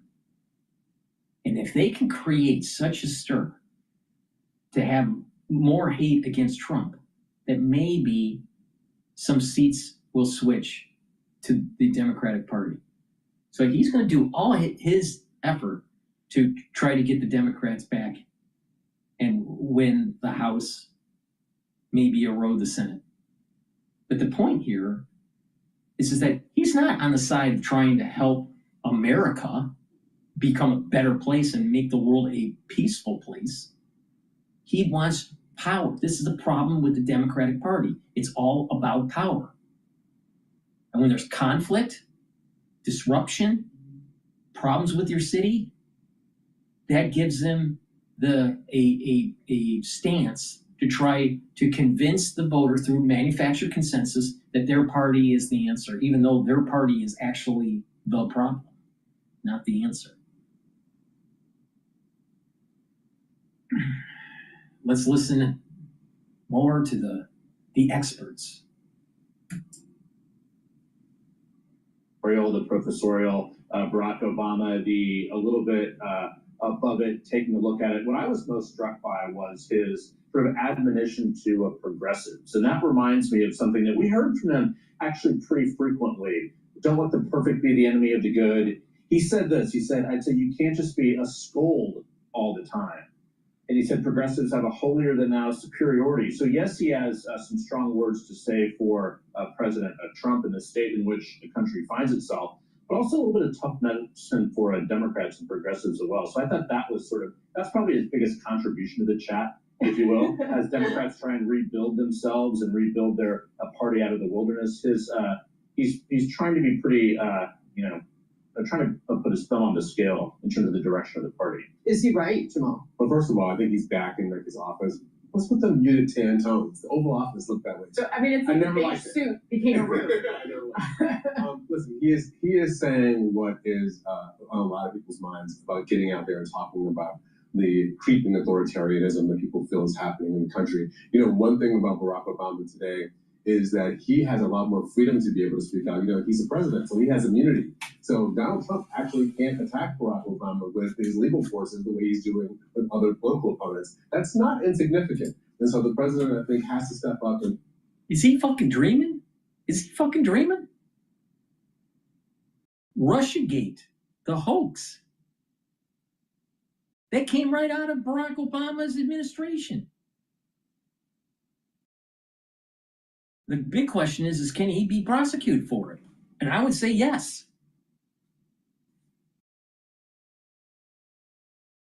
His administration set in motion to lie to the judicial branch, to try to demonize and to hamstring Trump's presidency. They came right up from Barack Obama. So what? Is he not paying attention? Hello? What about Arctic frost? Now, Arctic frost, I believe, was during the Biden administration.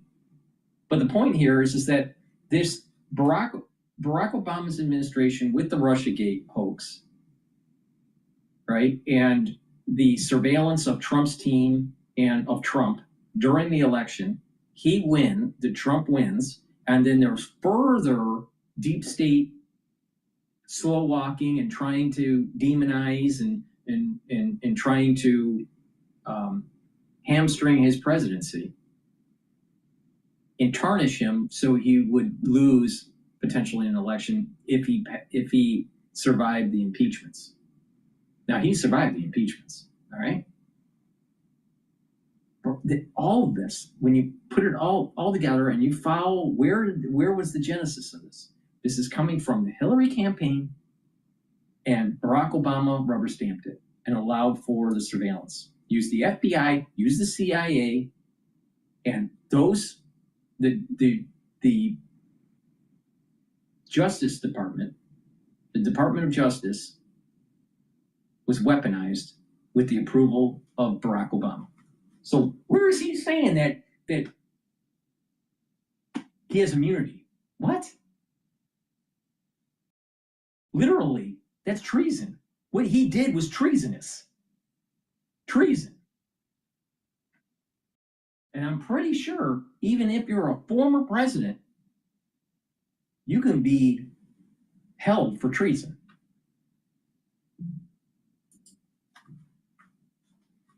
Out in a way that maybe some other Democrats won't be able to. But I did learn this when I worked for Bill Clinton as a kid, which is it takes a horse to beat a horse. And I think this is what Barack Obama is talking about. Put your own ideas on the track, get them out there, let people judge them versus Donald Trump's, not just be a scold about how bad Trump is. Scott? Yeah, I mean, Treat yourself to big savings on top-rated pieces during Raymond's Flanagan's anniversary sale. What's down there? For ages, man could only wonder. Until 1957, when a man named Carl Lorenz. Scott? Yeah, I mean, he's been the most hyper-political and hyper-partisan post-president we've ever had.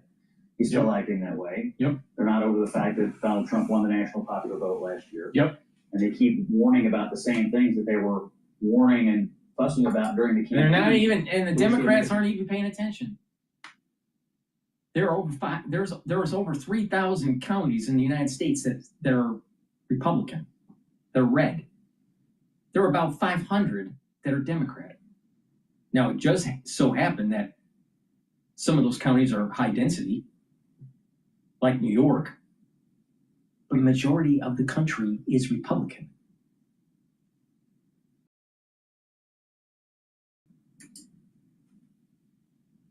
Been responded to. I think Donald Trump is executing every part of his agenda in almost exactly the way that he promised he was going to, up to and including enforcing laws in the United States that have been on the books for a very, very long time that his predecessor chose simply not to execute. You throw that on top of the fact that he's having this extraordinary success on the world stage, and I just think Democrats from Obama on down are having a heck of a time understanding where they went wrong and how Donald Trump has captivated a nation and now the entire world. Elliot, how do you see They're Marxists. They're Marxists. They want control. They're trying to force it, and they think that they can just pull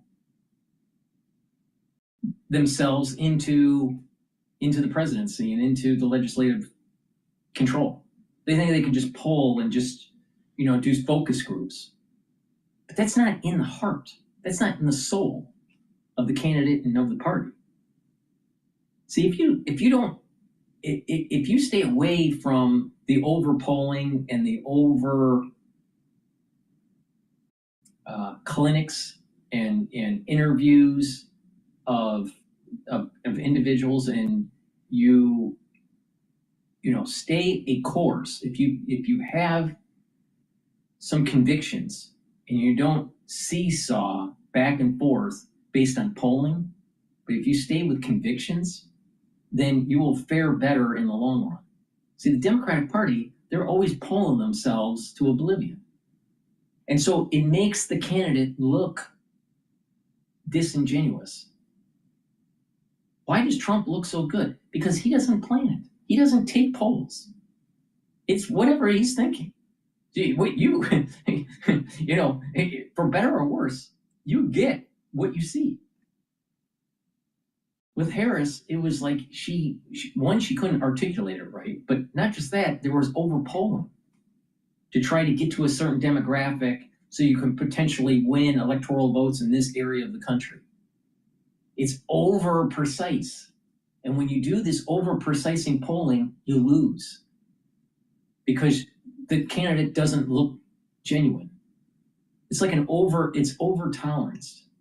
This is part of the reason why the Germans lost the war.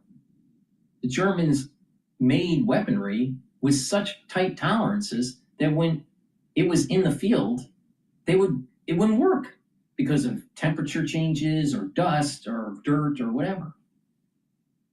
The weaponry was made better than what the Americans were making, but the Americans, it was more robust in the battlefield.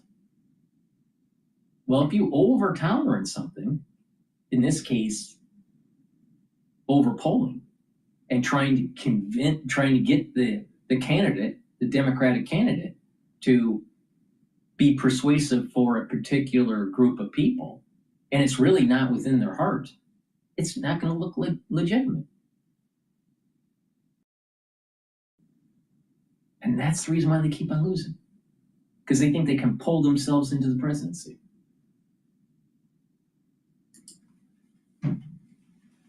Well, I think there's no doubt that authoritarianism is on the rise around the globe. Just look at the kinds of folks who have taken power in the last decade, from Belarus to El Salvador, Bukele, and Viktor Orban in Hungary, and on and on and on. They also happen to be often folks that the president speaks about favorably. Like that's a fact. That's not a criticism of Donald Trump. And I just think the kinds of things that have made those men so powerful, the kinds of things we ought to be careful about embracing here in the United States, like firing prosecutors, and some of the other acts that might seem good and might seem wonderful on a gut level to many people, but are profoundly dangerous for the rule of law in the country. And I just think when you strip down the politics out of Obama's statements, like he's not making an untrue point about authoritarianism around the world, what we ought to be cautious of in the United States. Yeah, so speaking of this, I want to play a little bit of what the former president put out. We saw him on a podcast that was released in the last day or so. This was at the Obama Foundation, or for the Obama Foundation, over the weekend on Saturday, where he's talking about how basically the United States isn't immune, even though perhaps many people in the United States thought that the U.S. was immune. Let's watch. There's a lot here that I need to unpack, but put it in the context of even architecture. All right, political theory or philosophy can also be represented in art. Now, with the library that's being constructed for Barack Obama, the actual architectural design is terrible, absolutely terrible. But it has this kind of almost like, it doesn't have beauty in it. There's a darkness and there's sharp edges. Now, if you look at something that is sharp edged in terms of design, it is usually antithetical to something that is natural. Most of nature is organic and there's a smooth transition. When you have, now of course we can use examples like the bark of a tree has sharp edges, or salt crystal is a cube and there's sharp edges, right? But in nature, there's at the macro level, there's a smoothness to it. It's what is called organic. In terms of design, it's called either an organic design or an inorganic design. An inorganic design has a lot of sharp edges. An organic design flows, right? Barack Obama, even his library is sharp-edged. It doesn't have a flow. And so it's going back to this kind of like philosophy of like a postmodernism, a relativism type philosophy. Now, when you have that, well, in a philosophical thought, relativism, well, your perspective may be just as valid as mine. And so when you have it in the political discourse, relativism, this postmodernism, and the sharp-edgedness of it in the rhetoric, they could be promoting, saying, oh, you know what? Maybe capitalism isn't good. Maybe socialism is better because it's all relative. And hence, we get Mamdani in New York. And what's New York? New York has a lot of architecture that is inorganic. There's a lot of postmodernism. There's a lot of relativism in its thinking. It's okay to to have a different perspective. Well, not necessarily, because not all perspectives are weighted equally. And sometimes some perspectives are just flat out wrong. They're falsehoods. And so what happens in the society through this postmodernism, through this inorganicness of the surfaces of its architecture and of its rhetoric, they push certain types of policies like Pride Month. It starts something benign like equal rights for homosexuals, and then it's a slippery slope where it's now projecting gender dysphoria at a very young age. And this is all due to a postmodernism of philosophy, or relativism, which is antithetical to a more parochial way of thinking. Now, there are times when relativism is important to use, where one particular vantage point gives you a certain perspective and another particular vantage point gives you a different perspective, and they may seem mutually exclusive, but they're actually mutually inclusive. But that's not always the case. So there's a fallacy with these liberals that are using this postmodernism. But unfortunately, we don't have people on CNN or MSNBC or anywhere that's really talking about this. That Barack Obama's library, where it's over budget, poorly designed, and is a manifestation of this postmodernism, this relativism. Oh, any person, black or white, male or female, will give you an equal result in the presidency. Really? Really? That's what relativism means. That's not necessarily true. It's about merit. It's about competency. You think that Harris is more competent than Trump? Do you think that Barack Obama is more competent than Reagan? So maybe relativism has its benefits in a certain context, but when you take it to the nth degree, this postmodernism philosophy is affecting our country, not just the landscape for buildings. Mark my words, the soul of Barack Obama is a manifestation of the angularness of his library. And when you look at evil characters in movies, do they have sharp edges or do they have soft edges? Do they look more organic or inorganic? And you will come to the conclusion when you do the final analysis that you will see that angular villains are more prevalent in movies than organic ones. They're sharp edges. Why? Because during our evolution as a species, we had to survive from predators. Now, what do predators have? Teeth, sharpness, claws. So we are trained psychologically to be aware and to be fearful of the sharp edges, because they're not organic. They come from a evilness. They come from the side of death. So if you have postmodernism pushing angularism, if you're having postmodernism pushing relativism, it's actually going to our reptilian brain that's leading us to say, wait a minute here, this is something evil.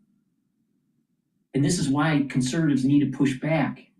This is the reason why conservatives need to get way more intelligent and push back. Barack Obama is angular. And this angular philosophy of his postmodernism is not in congruence with the Constitution, even though he's a lawyer. You think of the founding fathers, do you think of angular? Do you think of the Enlightenment and you think angular? No, it's more organic. When you think of light, do you think of angular? Or do you think that it's ubiquitous? And if it's ubiquitous, it's hard to catch, right?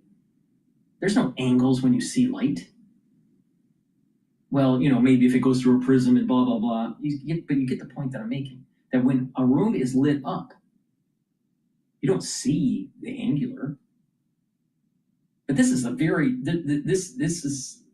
this light is metaphoric for the Enlightenment of philosophy. This is antithetical to the postmodern world that Barack Obama has aligned himself with, that Marxism has aligned himself with.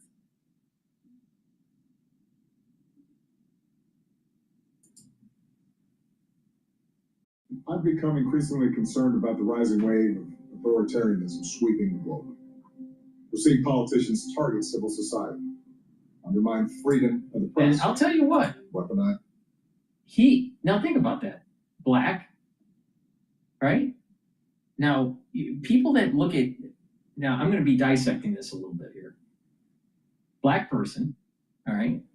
Actually mulatto, he's 50% white.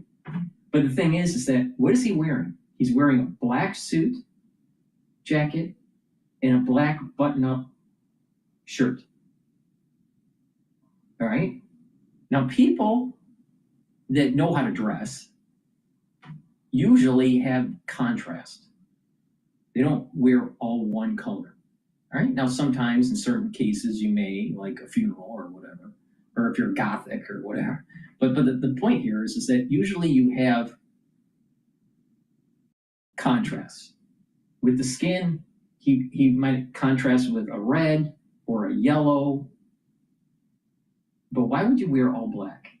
For this foundation, Barack Obama's foundation, the Obama Foundation. All right? Why would you do that? That was issued on Saturday. It's all black.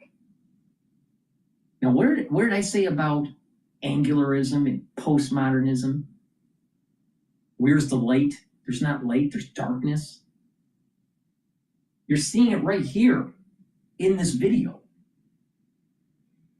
In this video, he's projecting the angularness of relativism, the angularness of Marxism. He is antithetical to the Enlightenment.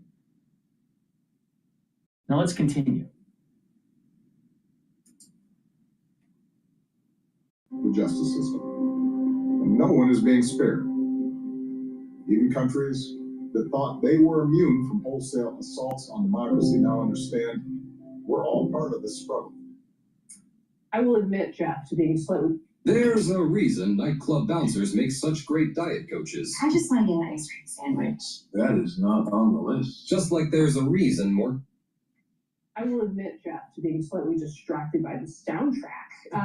Right. Point That's another. She brings that up. She brings up a good point. The soundtrack too. All right, let's listen to that in again. Like many of you, I've become increasingly concerned about the rising wave of authoritarianism sweeping the globe. We're seeing now, what's interesting is that it's like an organ synthesizer.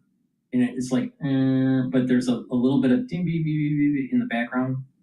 and it's like an organ. He's all dressed in black,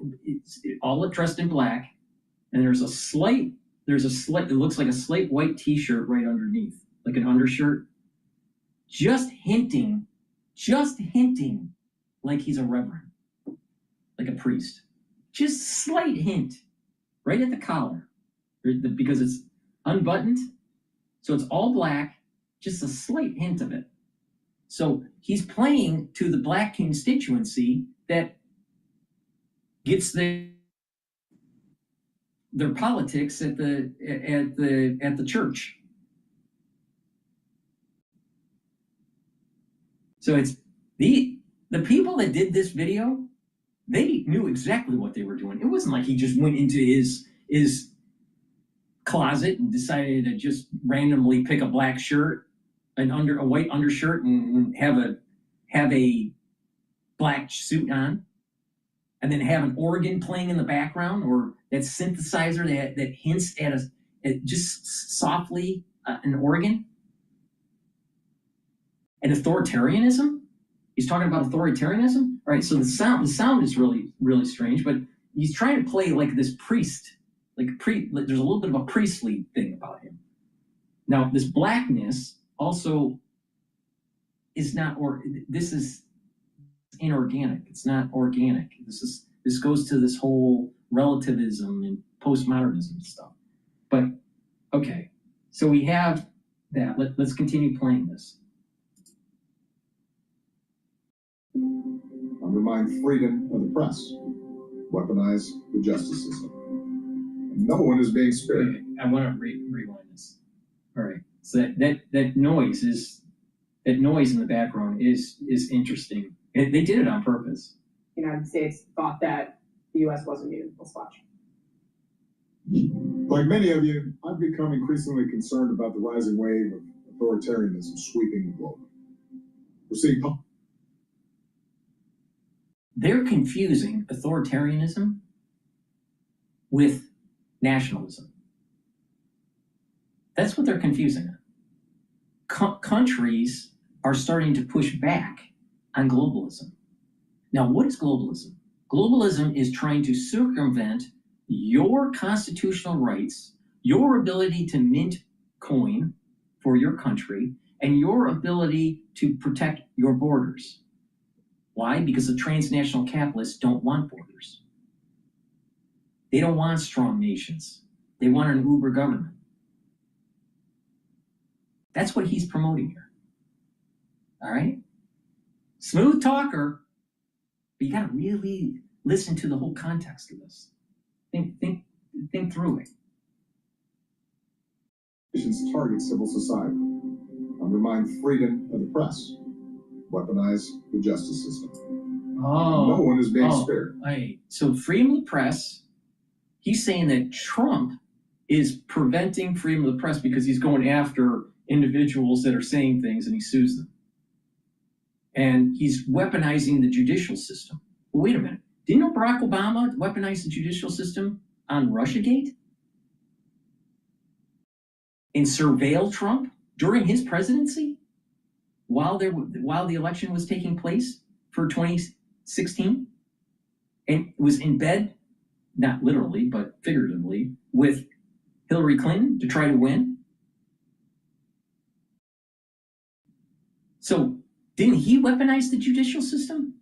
Didn't he weaponize the CIA and the FBI?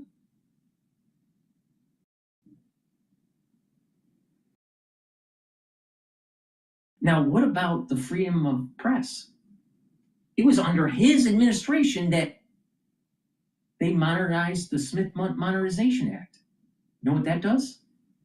That gives the authority for the intelligence agencies to actually use propaganda on its citizens domestically. It was originally written to fight the communists to do propaganda outside of the country, not in the country, not to its citizens. It was under Barack Obama where he actually eroded the freedom of the press. He tried to control it. This guy is bullshit.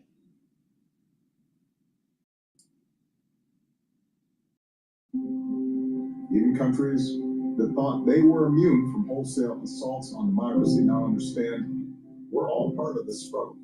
Oh, so if you use tariffs to bring back manufacturing, you must be on assault of democracy around the world. Where's his bread buttered? Where's his thoughts? Where's his affinity? Is it for globalization or is it for the United States of America? Because what I just heard does not seem to be in line to the ethos of the Constitution. It seems to be in line with the UN. It seems like it's in line with the Economic World Forum. It seems to be in line with Davos. It seems to be in line with a one world government. And guess what? Our founding fathers, most of them were Freemasons, and they were against a one world government.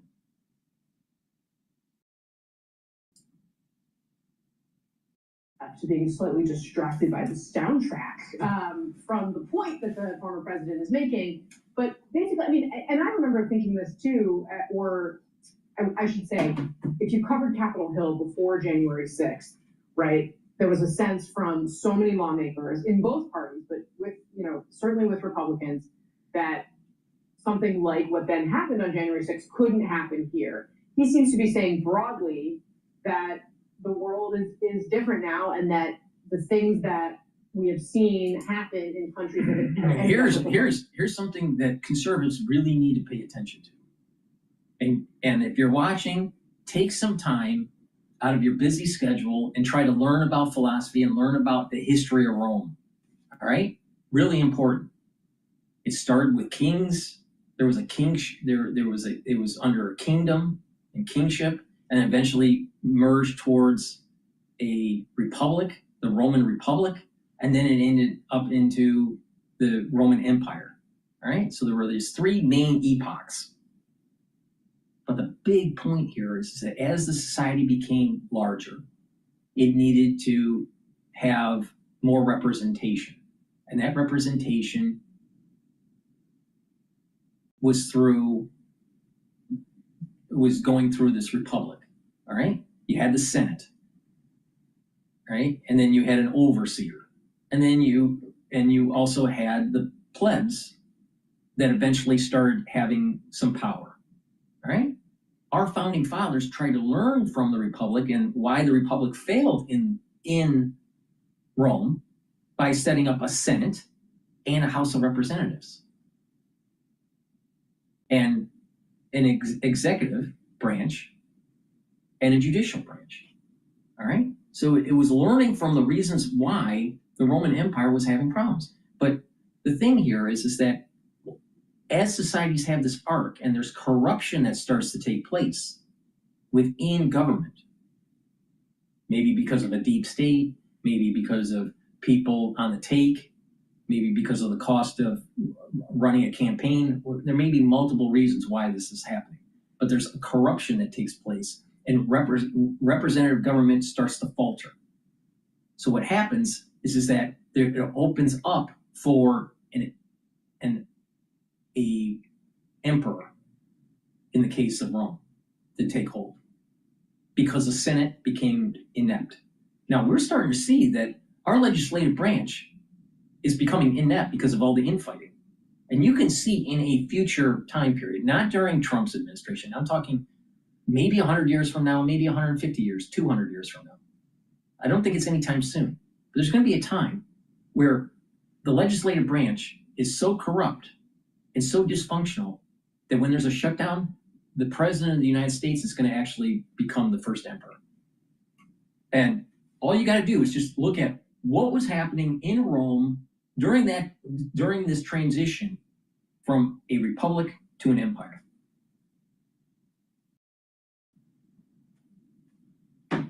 Now, it's not Trump. It's not Trump. Because if you look at the history of Rome, there was multiple overseers with the Senate, where the cracks of the republic were starting to take place. That's what we're having right now. We're starting to see the cracks of the republic, right? But that doesn't mean that we can't fix it. Now, because of technology, there is a point where it might be sped up. It may take less than 250 years for it to turn into an empire, into where our legislative branch is nullified. It may, maybe because of technology, it all speeds up, but maybe technology actually prevents it from happening and it stays the constitutional republic. So, but this is understanding that period of time that the cracks were starting to show in the Roman Republic and how it transitioned into the Roman Empire, right? It's not Trump that's going to be doing this. This is a president way down the road here, all right? But it's dysfunctional and you have to fix it. Now, why is it dysfunctional? You have people that are literally trying to demonize the virtues of capitalism and pushing Marxism. And if we allow Marxism to take hold, we will lose this republic. But these stupid asses on CNN, they can't even say this. They're not smart enough. They're not smart enough to see it.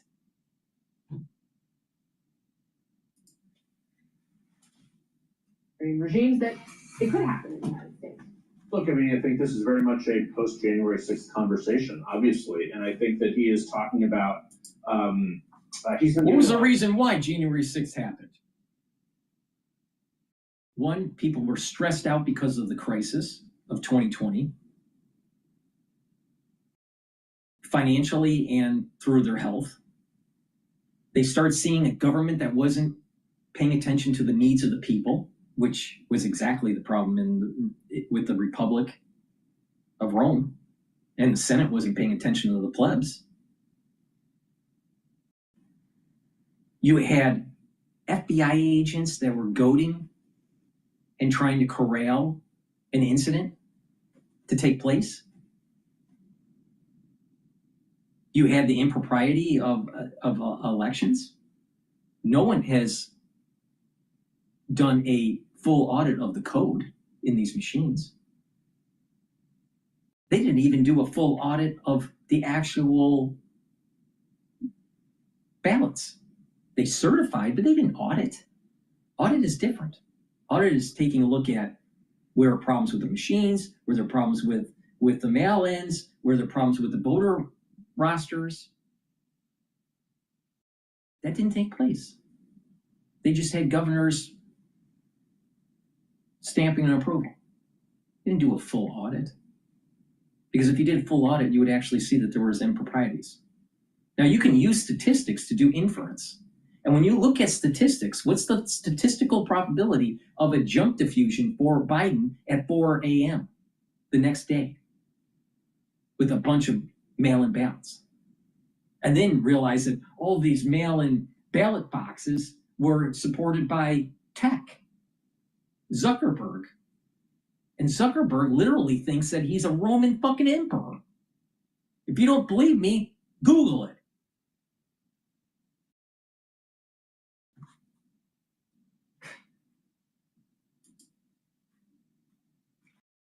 To civic groups and younger groups as well about sort of the rightward shift. And one question I have, he doesn't do many interviews. He does via podcasts and things, like he does mainly friendly interviews. To what degree does he sort of hold himself responsible, or what is the reaction to his presidency with the rise of Donald Trump? I saw that a person, Soltis Anderson, was asking that question in a chat on the side there, and that is such a central question here because it's interwoven. It's absolutely interwoven. The rise of Donald Trump obviously started during the Obama presidency, and it has certainly continued since then. So those two men are interwoven in American history in a way that I can't think of any presidents that necessarily are. Of course, Obama was a correction to Bush, if you will, on the Iraq War and other things, but the Trump-Obama sort of... Yeah. Obama, which was interesting. I think you're exactly right. I mean, Obama's presidency delivered Trump, and then Biden's presidency delivered Trump stronger than ever. So that Obama-Biden political era, I mean, the net result of it is that Donald Trump is now one of the strongest presidents in the modern American political era. That is the net result. Casey, as we think about democracies, one thing that is good for democracies are stable, vibrant middle classes and people sort of having aspirational ability to move up. And I think one thing that's happened since the financial collapse of 2009, 2010, is people have lost that faith that that's going to happen. I think that is not something we can ignore as we look at the rise of sort of authoritarian, strong man government around the world. Yeah, fair point for sure. Pair ambition with AI, and almost anything is possible. Make your most ambitious ideas into your greatest successes with hybrid cloud AI solutions from HPE. HPE, unlock ambition. QuickMD connects patients with a doctor online for opioid use disorder. Start medication-assisted treatment backed by science. No judgment, no stigma, and no insurance is required. Take control and talk to a doctor today at quick.md.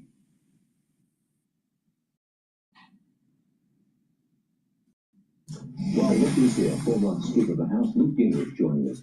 Newt, thanks for coming by again. We appreciate it. I want to know how you would characterize the Democrats' response. All right, so now we're going to play a video by MSNBC talking about John Bolton being charged. Well, he had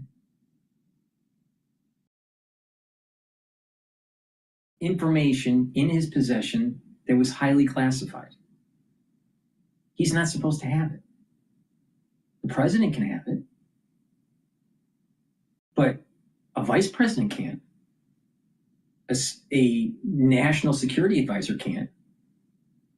Even Hillary Clinton can't. No, but we'll have the Democrats demonize Trump, raid Mar-a-Lago, saying that he had classified information, yet he's allowed to have classified information because he was the fucking president of the United States. But you don't hear too much by the mainstream media about John Bolton breaking the law. But John Bolton wrote a book talking about how evil Trump is.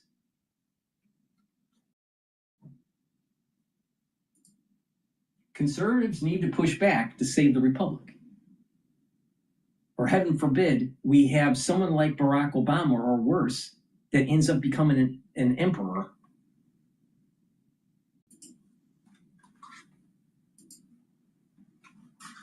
U.S. Attorney for the Eastern District of Virginia, Lindsay Halligan, is making moves that some are describing as radical reshaping of the office. Let's get the details now from MSNBC Justice and Intelligence correspondent Ken Delanian. So Ken, this latest move involves Halligan removing a senior prosecutor in Virginia.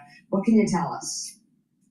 Good morning, Mika. Yes, Lindsay Halligan has removed, as we understand it, the first deputy in the office, a woman named Maggie Cleary, who appeared to have pretty good MAGA bona fides. She had been a local prosecutor, then she had been a federal prosecutor in the Western District of Virginia. She was falsely accused of being present at the January 6th riot, and she said that that experience had sort of made her aware of what she called the weaponization of government. And she'd made a bid to be the U.S. attorney in the Eastern District, but settled on being the first assistant. But we're told that she was not on board with the case against James Comey, the prosecution of James Comey for lying in Congress. She did not accompany Lindsay Halligan into the grand jury to present that case. And now we're told she's been removed from her job and sent somewhere else in the Justice Department. And that's part of a series of firings that have taken place in the Eastern District since Lindsay Halligan has taken power there. And remember, Lindsay Halligan, Donald Trump's former defense attorney, no prosecutorial experience.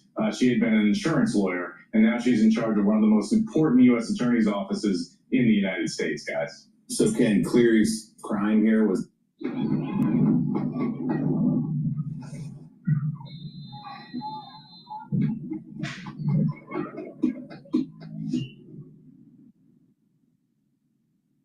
So Ken, Cleary's crime here was that she was skeptical of the Comey prosecution, like almost every prosecutor in that office?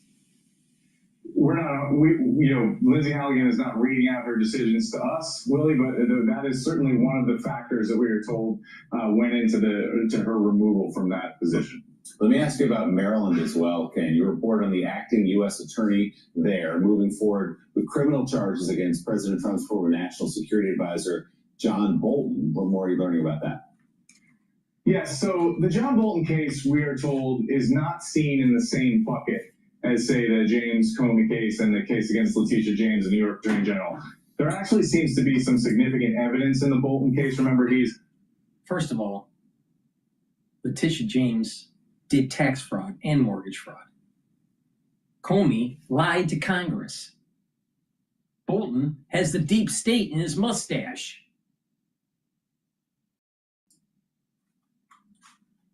He's not accused, he hasn't been charged, but his house and office were searched after a judge found probable cause to believe there was potential misconduct around classified information. And we learned subsequently that they did seize classified documents from his home, although those documents were old. What's really interesting about this case to me, what sources are telling us, is that this case arose in the Biden administration in part because the United States intelligence community found some of John Bolton's emails because his account, his AOL account, had been hacked by a foreign adversary. And one of the reasons they didn't move forward This is with a classic example of the relativism that I'm talking about. You got MSNBC that's trying to sugarcoat John Bolton breaking the law. How? How is he sugarcoating it? Oh, he had classified information, but it was old. First of all, there's no statute of limitation on that. Second of all, John Bolton broke the law. And John Bolton went on public television around the fucking world for multiple years saying how bad and evil Trump was for having classified information at Mar-a-Lago, even though the president is allowed to have it. Relativism. This is an example of relativism that I'm talking about. Where, it's not so bad. It's old information. But if someone else does it, it's bad. So just accept our relativism. Let's accept our postmodern logic. No, there is this idea, right and wrong. It's very, very deontological. All right? Right and wrong. Black and white. All right? Very simple. Very simple. It has nothing to do with relativism. Concerned about revealing that information, that revealing that the access that the U.S. had to this adversary would be more harmful than anything that John Bolton did with classified material. Obviously, the Trump administration did not share those qualms, and so they made public the fact that the U.S. Essentially hacked into this other foreign government and found these John Bolton emails. And some of my sources are very concerned about that and say that was a breach. The Trump administration says they did an analysis and professionals concluded it was okay to reveal. Either way, they appear to be moving forward with indicting John Bolton, Donald Trump's former national security advisor, and somebody who's prominent on Donald Trump's enemies list, guys. So, Ken, in President Trump's infamous DM to Mamdani on Truth Social a few weeks ago, he identified 3 people he thought were, quote, guilty and should be investigated. James Comey's been indicted. Letitia James has been indicted. The third is Adam Schiff, senator from California. I couldn't help but notice that seemingly out of nowhere this weekend, Trump posted on Truth Social about his Ukraine impeachment, the first time he was impeached, and mentioned Schiff in that post, suggesting some of that process may have been illegal. Is there a sense from people you're talking to that there's anything, this is a new front that they're trying to open up if they're trying to have retribution against Schiff too? Well, and if Trump does this, he must be against the government. Maybe Trump's actually saying we have a deep state that is out of control, that feels as though that it's not beholden to the people. And that you need to clean up the mess, just like you need to clean up the mess in Chicago and in New York and in LA and in Portland.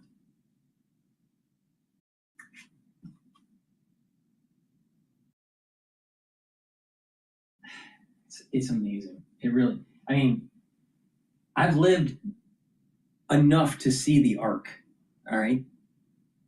Going from the 70s to the 80s to the 90s to the 2000s, 2010s, now the 2020s, right? That's a lot of history. right? And I'm seeing that there is a polarization of this country, and that conservatives need to push back and push against this liberalism.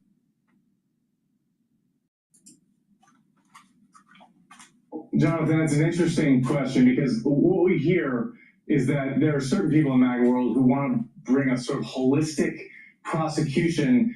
Their theory is that there was a conspiracy to violate Donald Trump's civil rights with all the investigations, whether you're talking about the Russia investigation, the Ukraine investigation, Jack Smith's special counsel investigations. They believe that everybody involved in these cases committed some kind of misconduct. No, he's mixing it up. He's trying to, say there's some sort of conspiracy theory with all dots connect.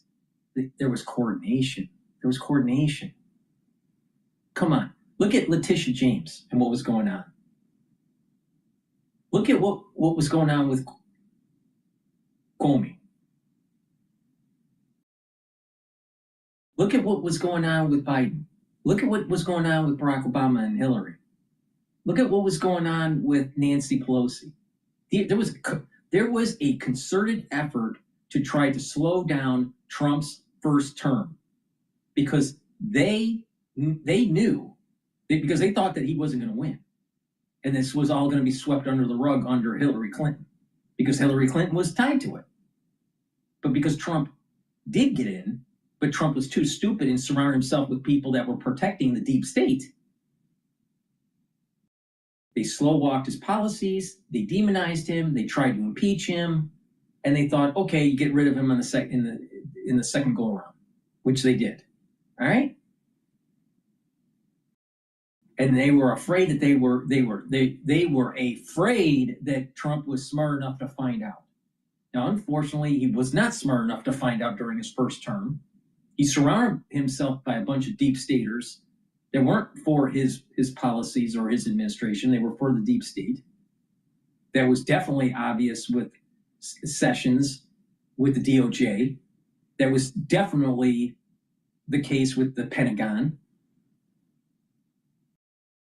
So, and I would say that even Lindsey Graham was tied to this, because he bought into the whole Russiagate hoax at the very beginning.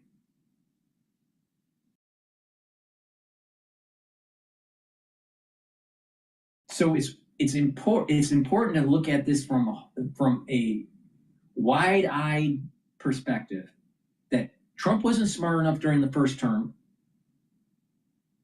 He surrounded himself with a bunch of deep staters that circumvented his policies, and there was a coordinated effort to try to hide, to try to get rid of Trump and to try to hide the impropriety that they were doing with the Russia hoax, because it was tied to the Barack Obama and Hillary Clinton.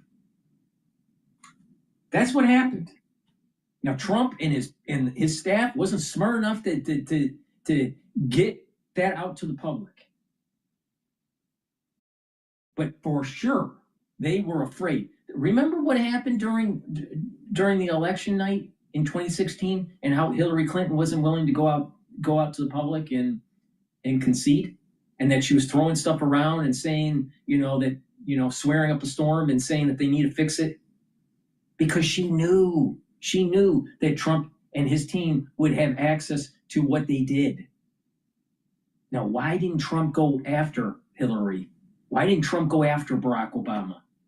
He showed weakness, and this is another element of that tackle trade. Trump always chickens out because he didn't know what he was doing as a president that first year. He had no idea what he was doing. He was learning on the job. He didn't understand the bureaucracy. He didn't understand the players. And the deep state was able to take advantage of that. Now, when he came in for his second term, he was way more knowledgeable on how the system works. And now he's going after them. And that's what we're seeing now in the media. So partially, Trump's at fault.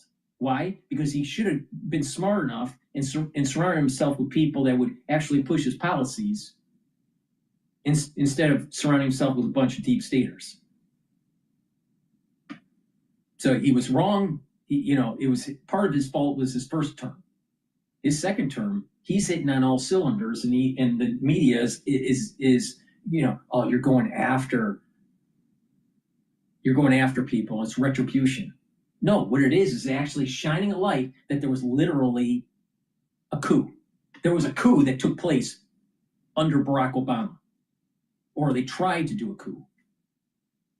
It was like partially successful because they weren't able to prevent Trump from getting into office, but they sure as hell prevented him from being the president that he could have been in his first term by slow walking and demonizing him and doing the impeachments and all this stuff. So that was somewhat of a coup. How successful? That's debatable with historians. But there was definitely impropriety. And now you got to hunt them down and charge them. But you have mainstream media with a bunch of fucking lawyers that like to litigate their whole life and litigate the whole country instead of having more engineers that actually improve the society and increase the GDP. Do you think our GDP increases because of lawyers? No. They're part of the problem. They're part of the problem.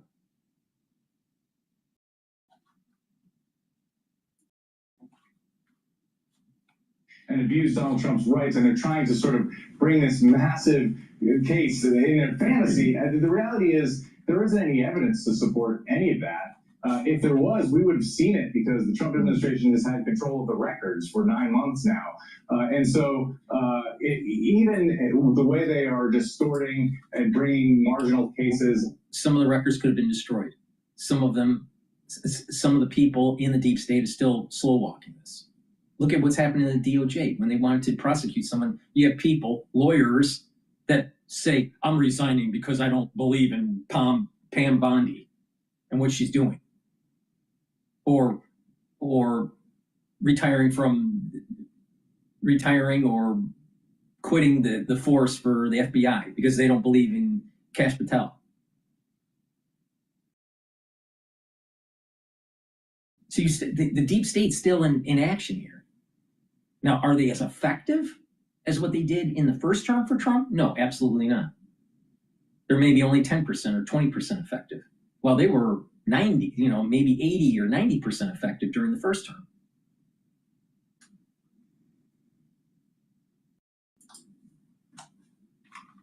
And some of these figures, it's hard to imagine they could bring that kind of case. But, look, we're less than a year into the Trump administration. We'll see where it goes. We shall see. MSNBC Justice and Intelligence correspondent Ken Galanian, thank you so much. And isn't it rich? Isn't it rich that you have Morning Joe, trying to use his platform to try to say that maybe Trump's an authoritarian? Meanwhile, what happened to his staffer when he was in Congress? There was a mysterious staffer that died. Wonder what happened there.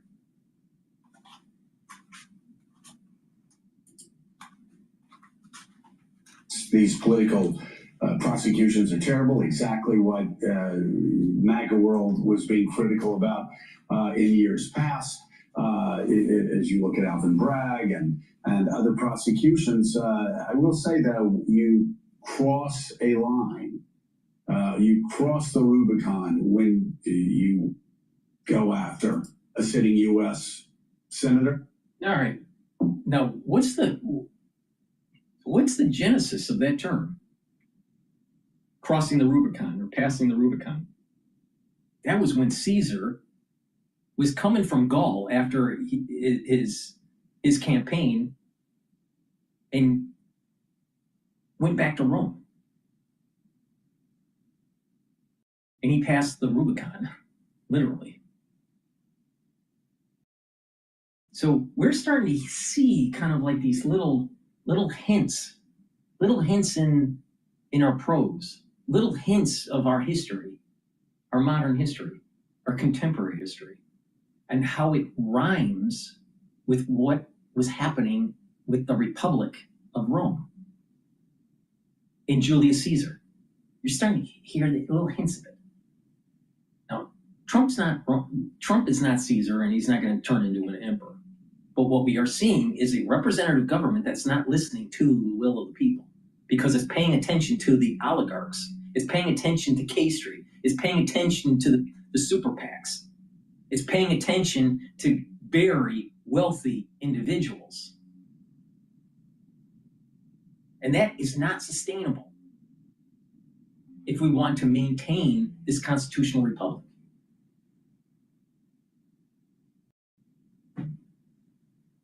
Let's continue. Very interesting to see how Republicans and Democrats alike would respond to that. David French, your latest opinion piece for the New York Times is entitled "How a Trump Judge Exposed the Trump Con," and in it you write about a decision by Judge Karen Immergut in Oregon, Let me get this who straight. issued that temporary restriction. Let me get this straight. The New York Times, which is a super liberal paper, all right, titled "How a Trump Judge Exposed the Trump Con." Really? Can we come up with a title that seems a little bit less biased? Because, you know, I thought if it's fit for print, it's going to be in the New York Times. Shit. Order to block President Trump's attempt to deploy the National Guard to Portland. Tell us about it. Yeah, this was a fascinating judicial decision. And the reason is this, that Trump, when he's in court, is making a series of arguments about his authority and his power under Article 2 of the Constitution as commander-in-chief authority that says, you need to give me deference. If I'm going to be sending the National Guard into a city and I believe there's some sort of rebellion or I'm unable to execute the laws of the United States, you need to defer to my judgment there. And this is a shield that he's using against judicial review. And what this judge did, a Trump-appointed judge, was to say, wait a minute, the case authority says look, if these decisions are not made in good faith, or these decisions must be made in good faith, and if they're not being made in good faith, how much deference is he due? And so she did what courts should have been doing from day one with Donald Trump, which is take his words seriously. She looked at the words that he said about Portland, said they were untethered to the facts on the ground, and didn't give him all of that deference the way that other courts have, because he was misrepresenting the truth. And I think this is a key way forward for judges in dealing with Donald Trump. Don't just look at his lawyers' justifications or rationalizations. Look at what the man himself is saying. If what the man himself is saying is at odds with the law, it's at odds with the facts on the ground, then act accordingly. New York Times opinion columnist David French, thank you very much for coming on this morning. All righty, let's listen to Bloomberg, Balance of Power. But before we do that, please help support the work that I do, because where else are you going to find unvarnished opinions about Barack Obama? Get the great products that I offer. If you follow my advice and take the supplements that I'm taking every day, you're going to slow down the aging process, and you're going to boost up that immune system. And by boosting up your immune system will help you to weather the storm that's coming in the fall and the winter this year. Digestive enzyme complex, really important to help with your pancreatic health. This helps to break up carbohydrates, proteins, and lipids. By reducing the load on your pancreas will be healthier and have a longer lifespan, all right? Now, once you turn to about age 40, your pancreas doesn't perform as well as it used to, no matter how healthy you are, all right? So it's really important to take the digestive enzyme complex to break up those carbohydrates, proteins, and lipids, so you don't turn into Steve Jobs. You know what happened to Steve Jobs, right? All right? So digestive enzyme complex, take it, help with your pancreatic health, and it'll help you to absorb your nutrients and put less load on your digestive system. This also has bromelain in it. Bromelain is an enzyme that will help to break up clots. That's super important, because what's coming in the fall and the winter causes clots. Why? Because the S1 and S2 subunit. And digestive enzyme complex has proteolytic enzymes that help to break up glycoproteins. You're going to need that, because that's what's coming in the fall and the winter. Now, that's the reason why I said take digestive enzyme complex during the 2020 crisis. So not only are you helping with your pancreatic health, I highly recommend that you take this during the fall and winter. Now, you can pay attention to me or not pay attention to me. I don't really care. Ubiquinol. Ubiquinol is the most bioavailable form of CoQ10. Ubiquinol will soak up free radicals, help the health of the mitochondria, you'll have more energy, so your ATP will be higher in your cells will perform better, and ubiquinol will help to protect your neurons. Super important. Once you turn age 40, you need to start protecting your neurons. Not just that, because of the crisis of 2020, 30% of the population that's over age 40 in the next 5 years is going to end up getting early onset of dementia at some level. 70% of that 30% will be due to micro stroke, microclots, so through a micro stroke or through a microhemorrhage. And when you have microhemorrhaging or microclotting that takes place, your blood flow is impaired and your neurons die. 24.5, maybe a little bit more than that, percent of the 30% will end up getting amyloidosis, plaque buildup on the brain.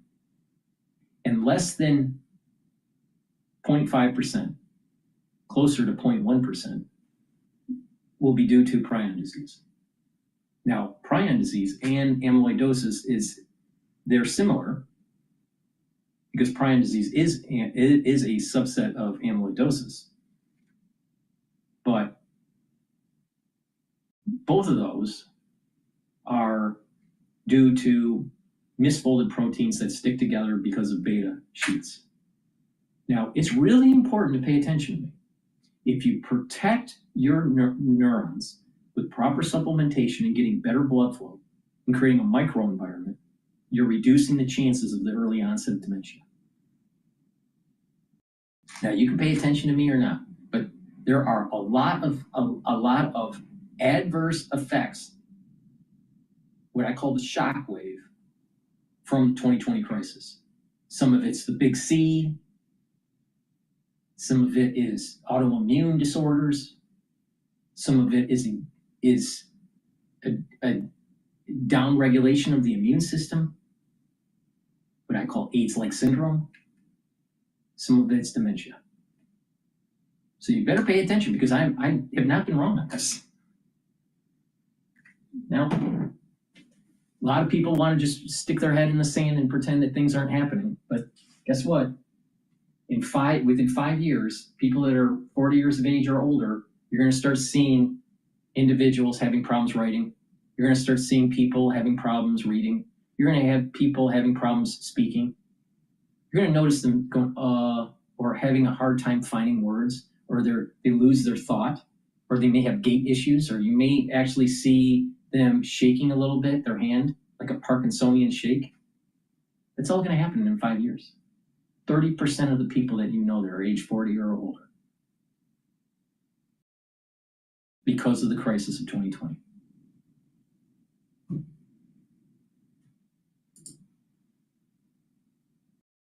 Do you think a lawyer is going to save you? Home. And instead today, what is he doing? He is greeting his dear friend, the president of Argentina, so the United States can give $20 billion of taxpayer money to Argentina. And now Rick is talking about the fact they want to get Chuck Schumer back. Well, what about helping the people in the United States who are both been laid off, both under Doge and during the shutdown, which is an excuse for more federal layoffs, and also all of the people who are millions. What's wrong with laying off workers at the federal government?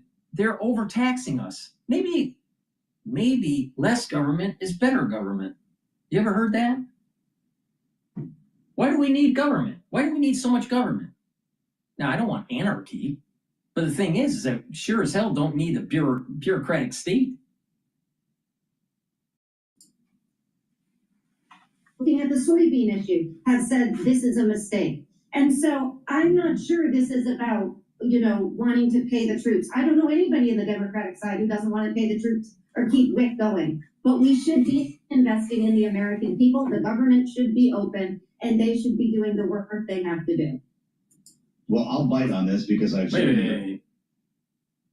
The government needs to invest in the American people? Yeah. Why do we have this nanny state? Why is it that it's top down? Why isn't it just like there's chaos in the invisible hand of the marketplace? The bourgeoisie virtues. What's wrong with that? No. We got to have nanny state to come down and, make things better, even though they make things worse. Because if the government keeps on spending, especially if it's inappropriate spending or it's not productive spending, then it just adds to the deficit. So they tax you more. We'll have to issue more bonds at higher interest rates, and we become indebted. And guess what? Just like what the Bible says, if you're indebted, you're a slave.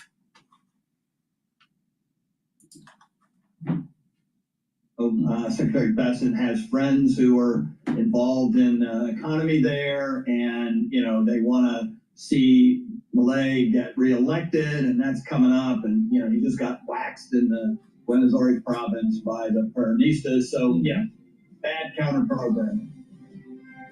Bad counter programming, says. All right, let's take a look at another video here.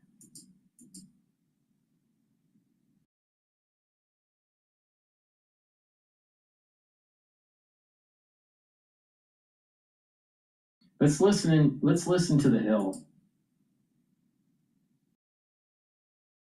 It's about Newspapers.com. The past. Read all about it. Food security is national security. Phosphate powers America's farmers, but global competitors like Russia and China threaten to control.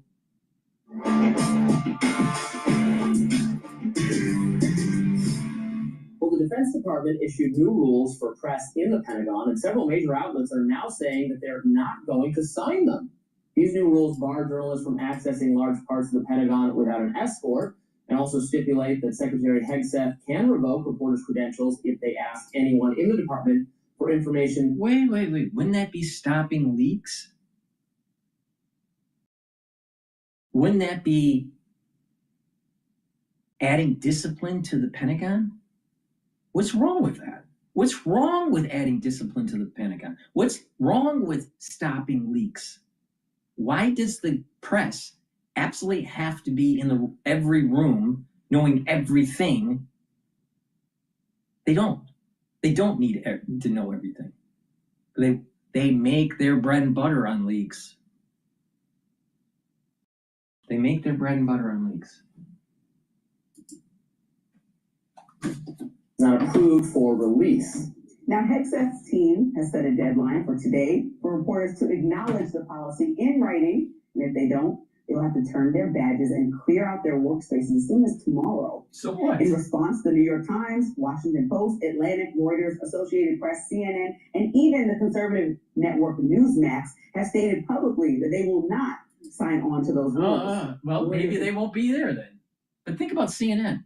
When they say a story, they go, someone close official. They won't say the name usually, but it's like, we know an official that's saying this, or, where do you think a lot of that's coming from? It's coming from either Congress or the Pentagon. So Hegseth is right. Plug the fucking leaks. In their decision Monday, writing in a statement, quote, "We steadfastly believe in the press protections afforded by the U.S. Constitution, the unrestricted flow of information and journalism that serves the public." Well, let me get this straight. The unrestricted flow of information and journalism? Well, why don't we just have the journalists in the Situation Room while they're doing their war planning so they can publish it on the front page of the New York Times before we actually do the operation? Why don't we do that? Because it's unrestricted flow of information and journalism that serves the public interest without fear or favor. There's certain things that they don't need to know. Or if they do need to know it's, after the fact, because there's a war to be planned or an attack to be planned or whatever. They have press conferences. The Pentagon has press conferences. They can ask questions. They're not saying that they're not going to have a press conference, but why do they need to be embedded in the Pentagon? Do we have someone embedded in the Oval Office when the president's making decisions? Do we have a reporter embedded with the cabinet with all discussions? No. Why don't we have reporters on an aircraft carrier at all times? Or what about a B-2 bomber? Unrestricted access and flow of information. Why? Why don't we have a reporter on every single aircraft that's part of the military? And every single boat? Why don't we embed every single journalist and a journalist in every single platoon? Unfettered access. See how ridiculous this is?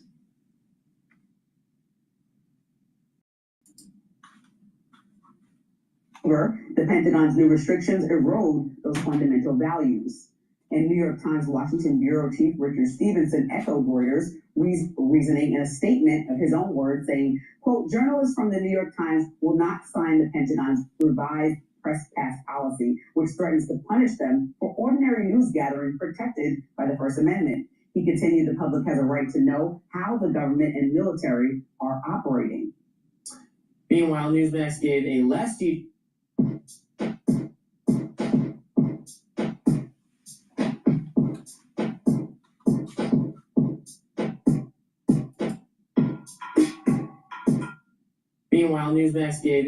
detailed explanation of their refusal to sign on, saying simply, we believe the requirements are unnecessary and onerous and hope that the Pentagon will review the matter further. So far, the Pentagon has been dismissive of reporters' concerns. Chief spokesperson Sean Parnell insists that the rules establish common sense media procedures, saying, quote, the policy does not ask for them to agree, just to acknowledge that they understand what our policy is. This has caused reporters a full-blown meltdown, crying victim online. We stand by our policy because it's what's best for us. And most reporters are stupid.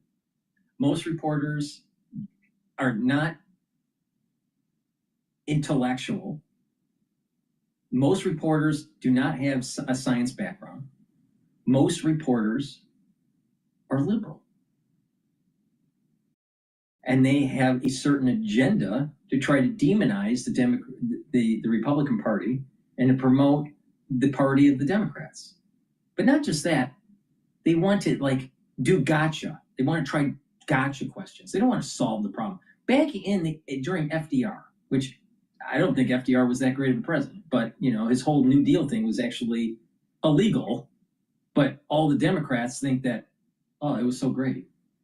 And Trump is all bad.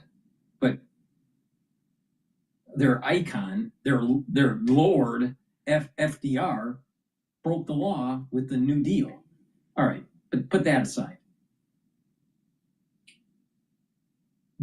During FDR's time, he would be sitting in a room with reporters, and he would say, this is on the record or off the record. All right?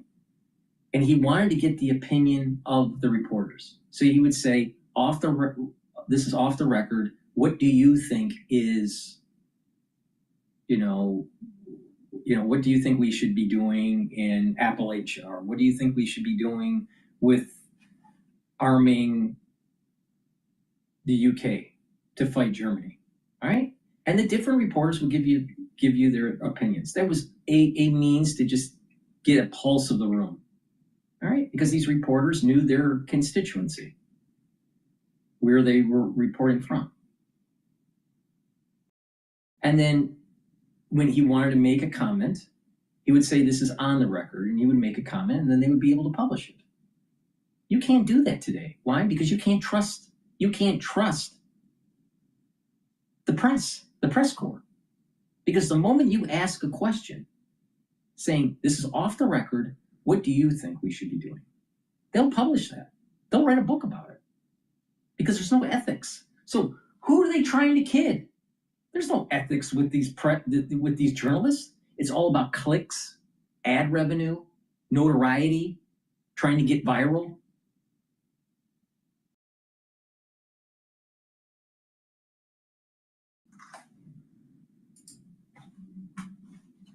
Of this country.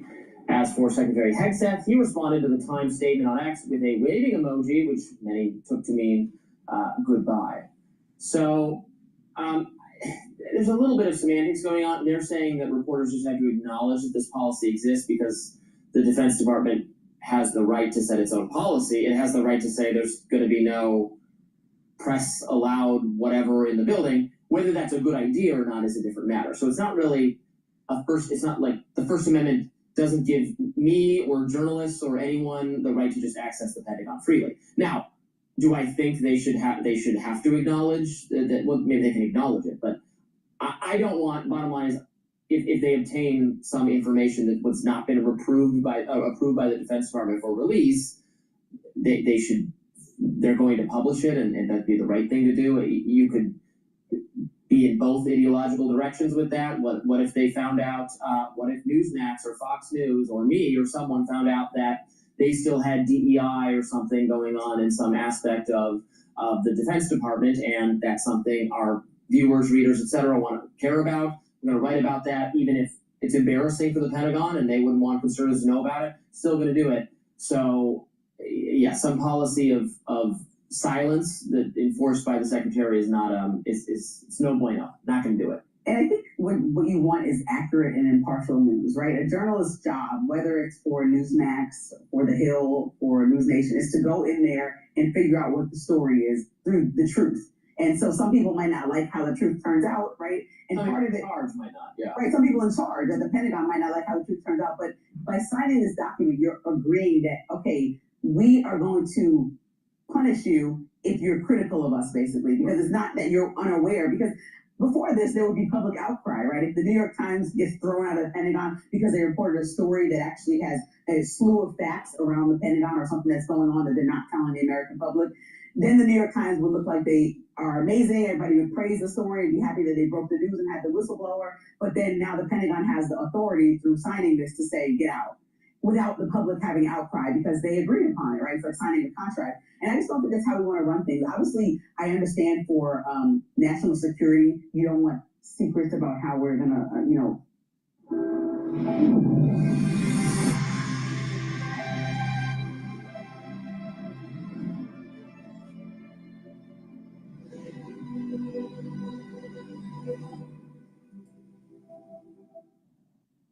secrets about how we're going to, look into the next possible altercations with other countries being released early and tipping people off, or how we're going to handle Russia and Ukraine next and what days we're going to do it. But generally, that is not the stuff that's being battle plan. Yes, that's not the stuff that's being leaked, right?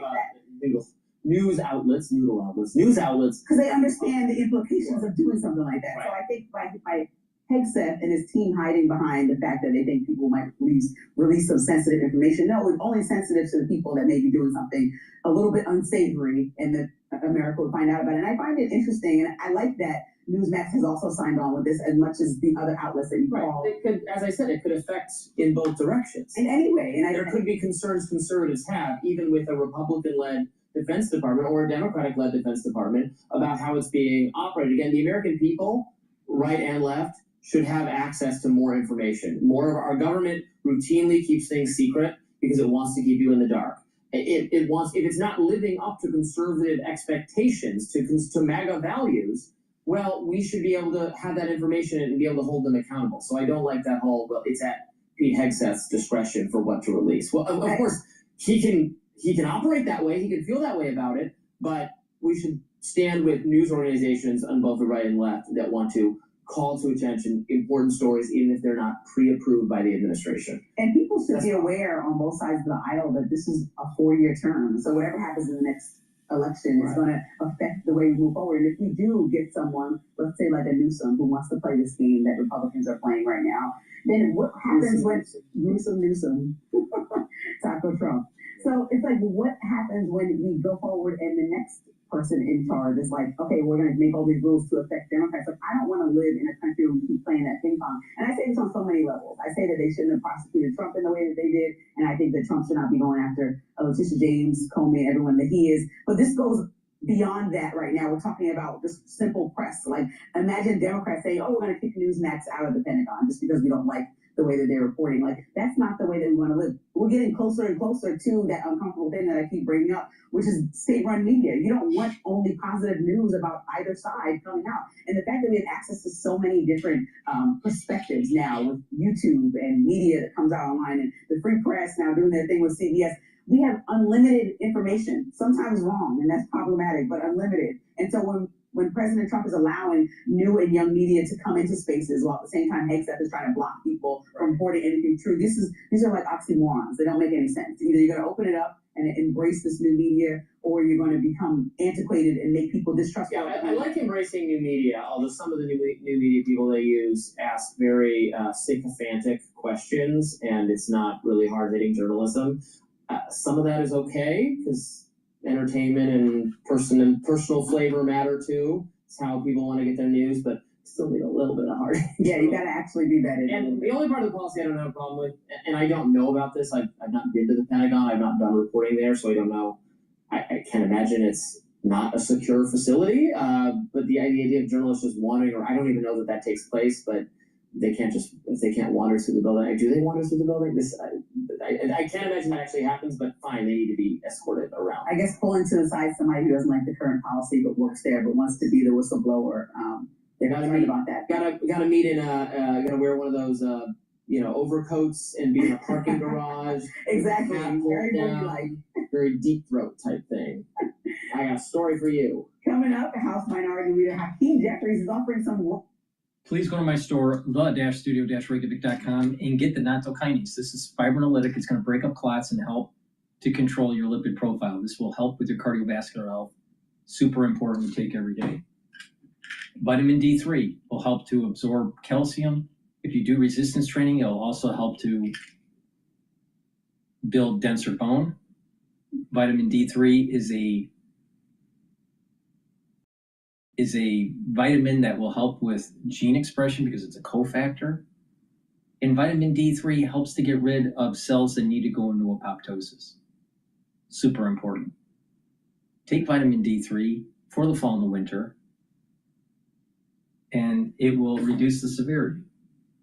Please go to my store and get the lignans. Lignans will help with your immune system and your endocrine system, soak up free radicals and bring down inflammation.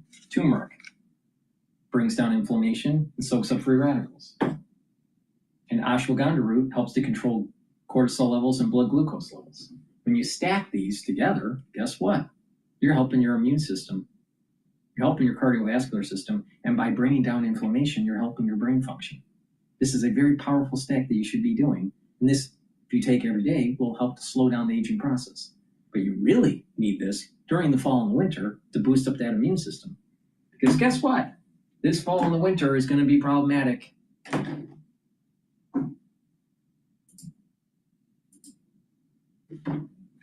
Are viewing with anxiety. They don't want this deal to fall apart. They don't want another cycle of violence beginning again in Gaza as Israel and Hamas start to feud and bicker over the details here. The number of bodies, exactly where Israeli troops retreat to, and things like that. Well, this is a pretty delicate moment we're in. We were discussing yesterday what will be required in terms of dismantling the tunnel network underneath Gaza. And if Hamas police are on the streets, you're going to have IDF forces sharing blocks with them. How does that remain a ceasefire? This is everything you're talking about are potential flashpoints that have long bedeviled any attempt to get this type of ceasefire.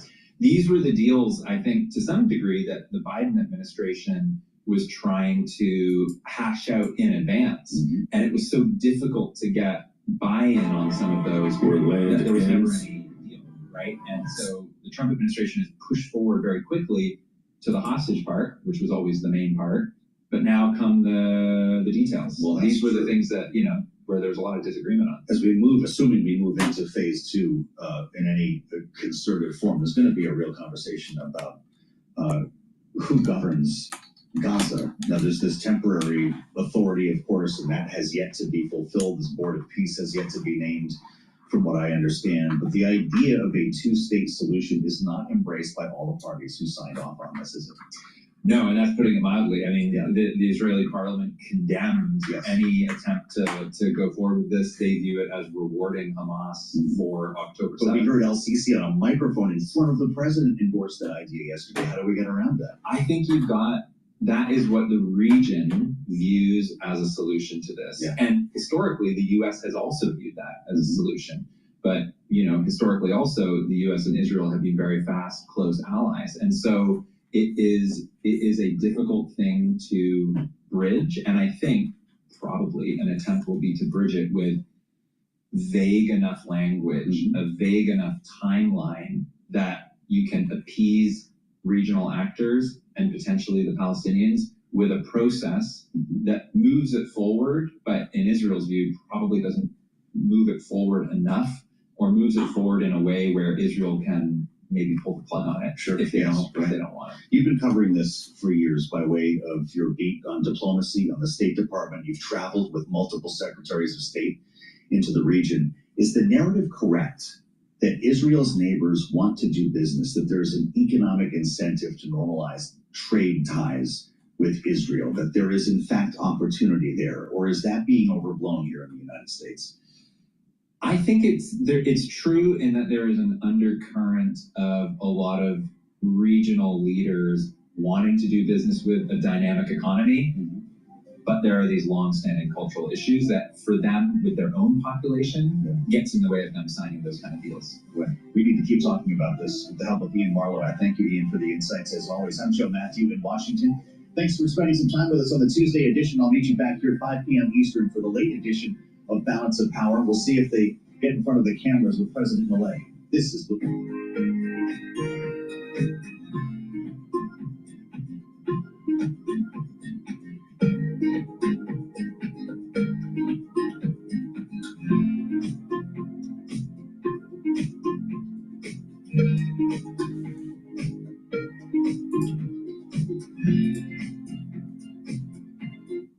Please go to my store, the-studio-reykjavik.com, and get the C60. C60 is a very potent antioxidant. It's 1,000 times stronger than vitamin C. Take a teaspoon a day, every day. You can get it in extra virgin olive oil, avocado oil, or MCT coconut oil. C60 is a carbon molecule of 60 carbons, and it's going to absorb, neutralize those free radicals. When you're neutralizing free radicals in your cell, the cell stress levels go down, the cell will perform better, the mitochondria will be healthier, you'll be producing more ATP, you're going to have more energy, your tissues will perform better, your organ systems will perform better. Your immune system will improve, your endocrine system will improve. By soaking up free radicals at the vascular level, you reduce plaque formation, and by taking C60 and absorbing free radicals at the cerebral level, your neurons will perform better. You'll have more ATP in the neuron. The mitochondria will perform better. You're producing more neurotransmitters. You have less stress in the neurons, so the myelin sheath will be protected, and the structure of the myelin sheath the integrity of the structure of the myelin sheath will be maintained. And over time, you'll have better neuroplasticity, so you'll be thinking faster. Your memory will be better. I've been taking C60 since 2016. Take a teaspoon a day, every day. It's important to take it every day. Also, C60 improves the basal layer of your skin, so your skin will improve over time. Now, you're going to feel the effects of C60 within about 2 months. You'll have more energy, and your immune system starts to get better, and you're bringing down inflammation. You're improving the health of your different tissues. By taking it over a year or more, what's going to happen is you're going to notice a physical change in the way you look. You will look younger, all right? Because you're slowing down the aging process. What's a part of the aging process? If you have a lot of inflammation, you have a lot of free radicals, you speed up aging. If your immune system is bad and it's not performing well, then you age faster. But if you soak up free radicals and you bring down inflammation, you age slower. So please go to my store, the-studio-reykjavik.com, and get the C60. Take a teaspoon a day, every day. That's my broadcast for today. Thank you for listening. Please go to my store, the-studio-reykjavik.com, and get the great products that I offer. Make sure you use discount 5, and you get $5 off any order. Thank you for listening, and have a nice day.